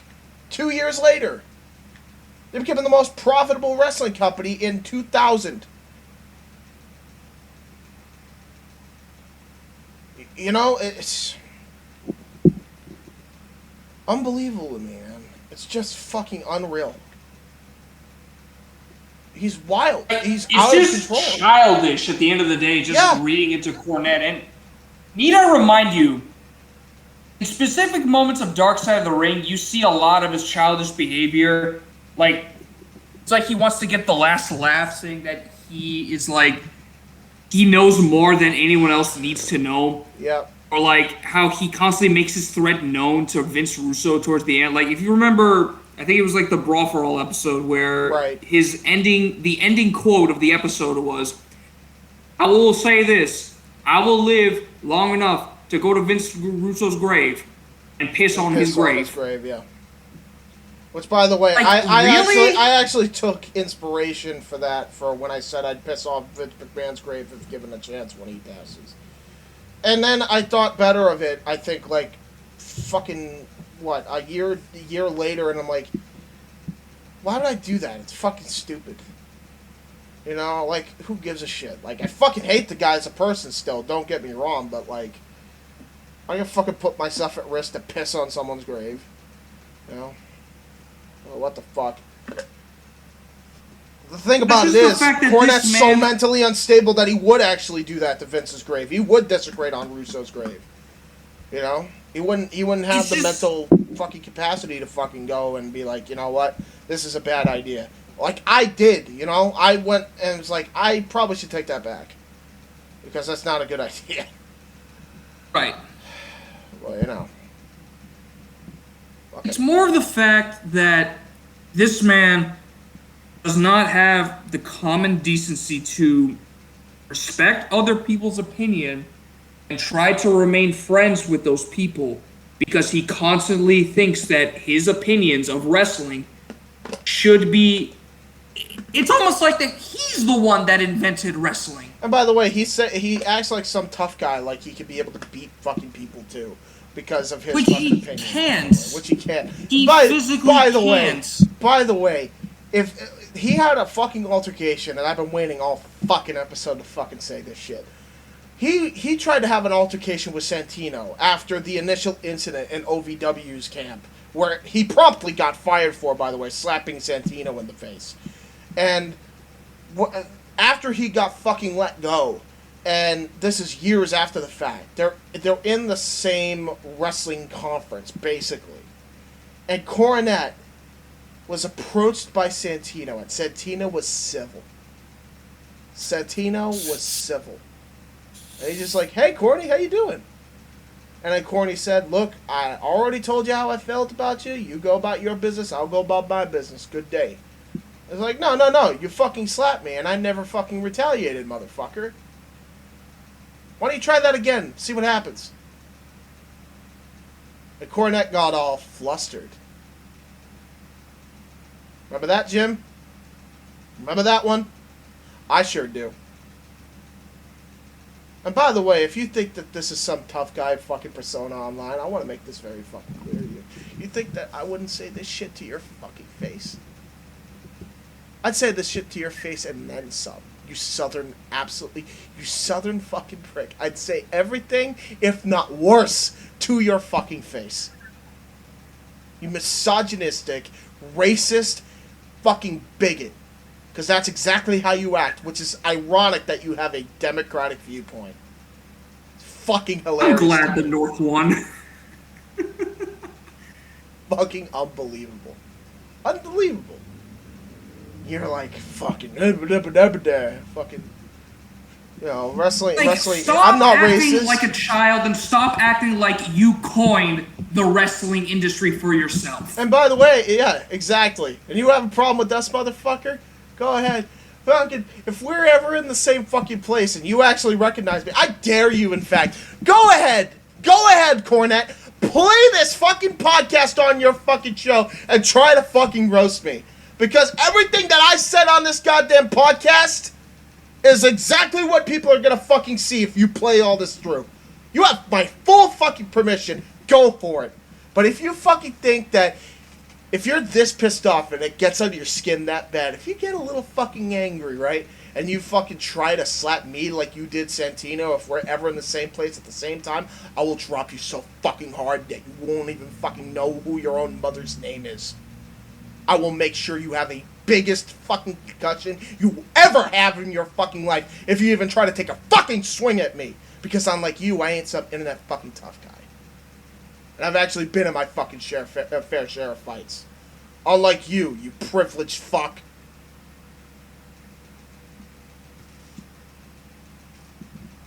Any closing remarks, Nikos?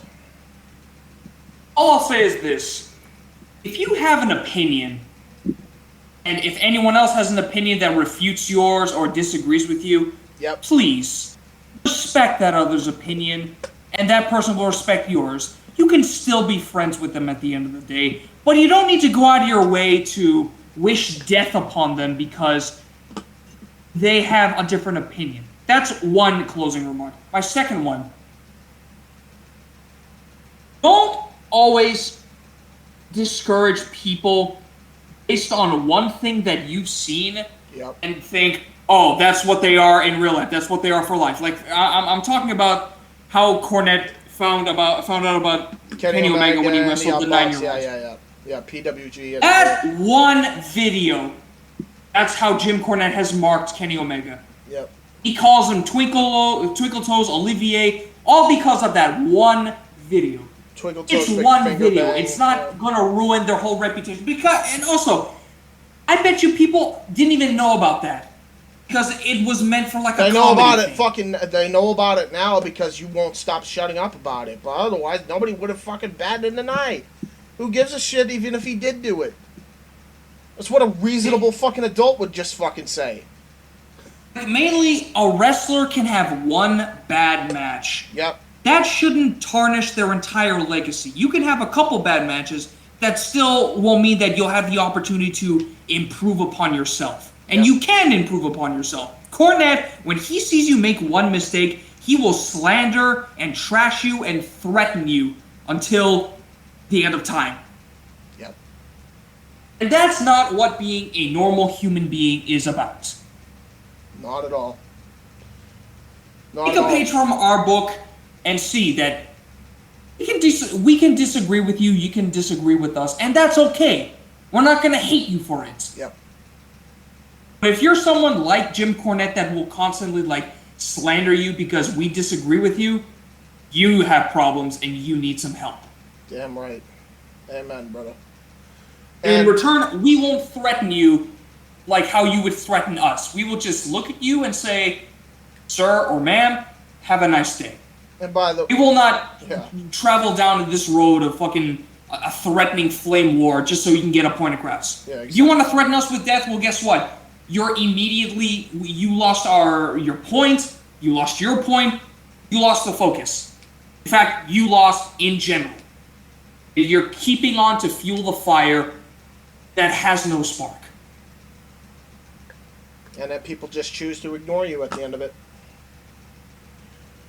And that's what we do. In fact, with WYW, we're just one ignoring criticism. Cornette altogether. Hell, we pretty much we're just gonna write him off the show and replace him with someone else, which we're probably doing. Yep.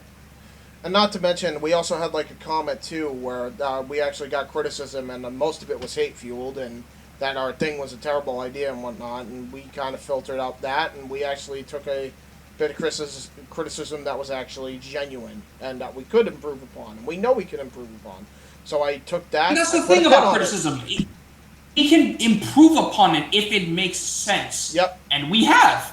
Absolutely. That doesn't mean it gives people the right to threatened death upon us because we didn't do things their way. At that time in life. And to add to your point, and these are going to be my closing statements here when it comes to this Jim Cornette fucking podcast. And hopefully this really does prove that Jim Cornette's a piece of shit and that's how he fucking views people, and you shouldn't take anything he says at face value, although know that it's genuinely how he fucking feels.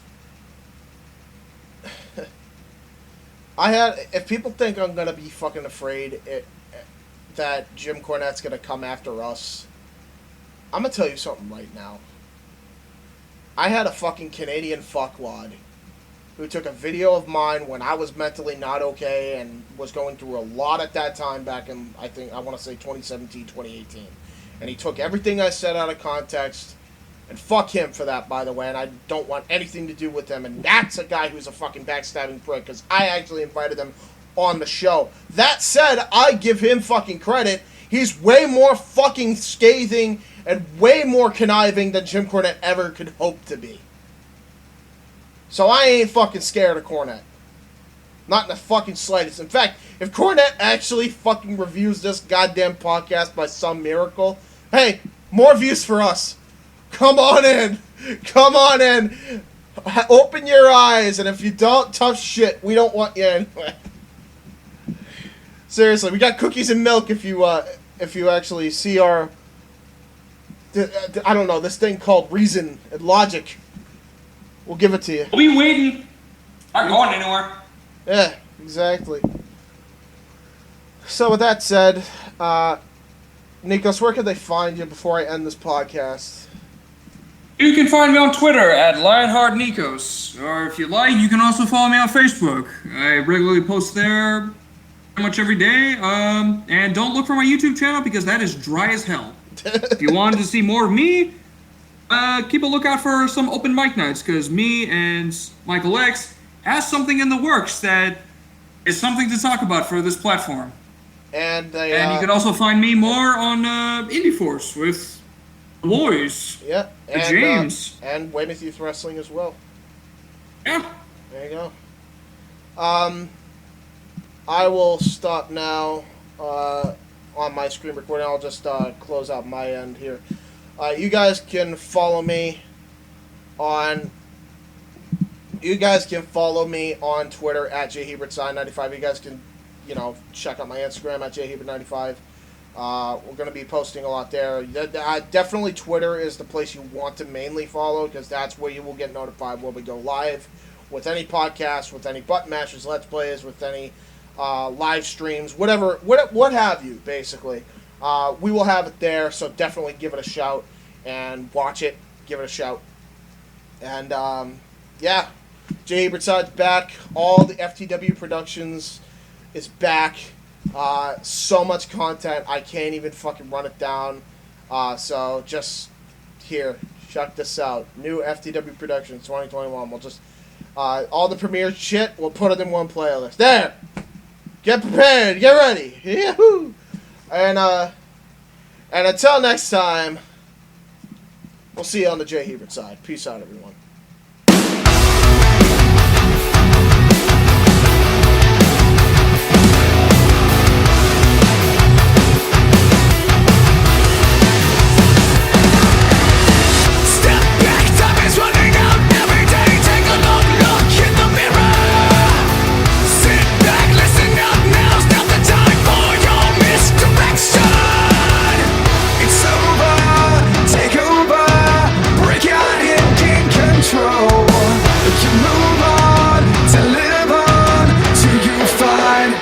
Something to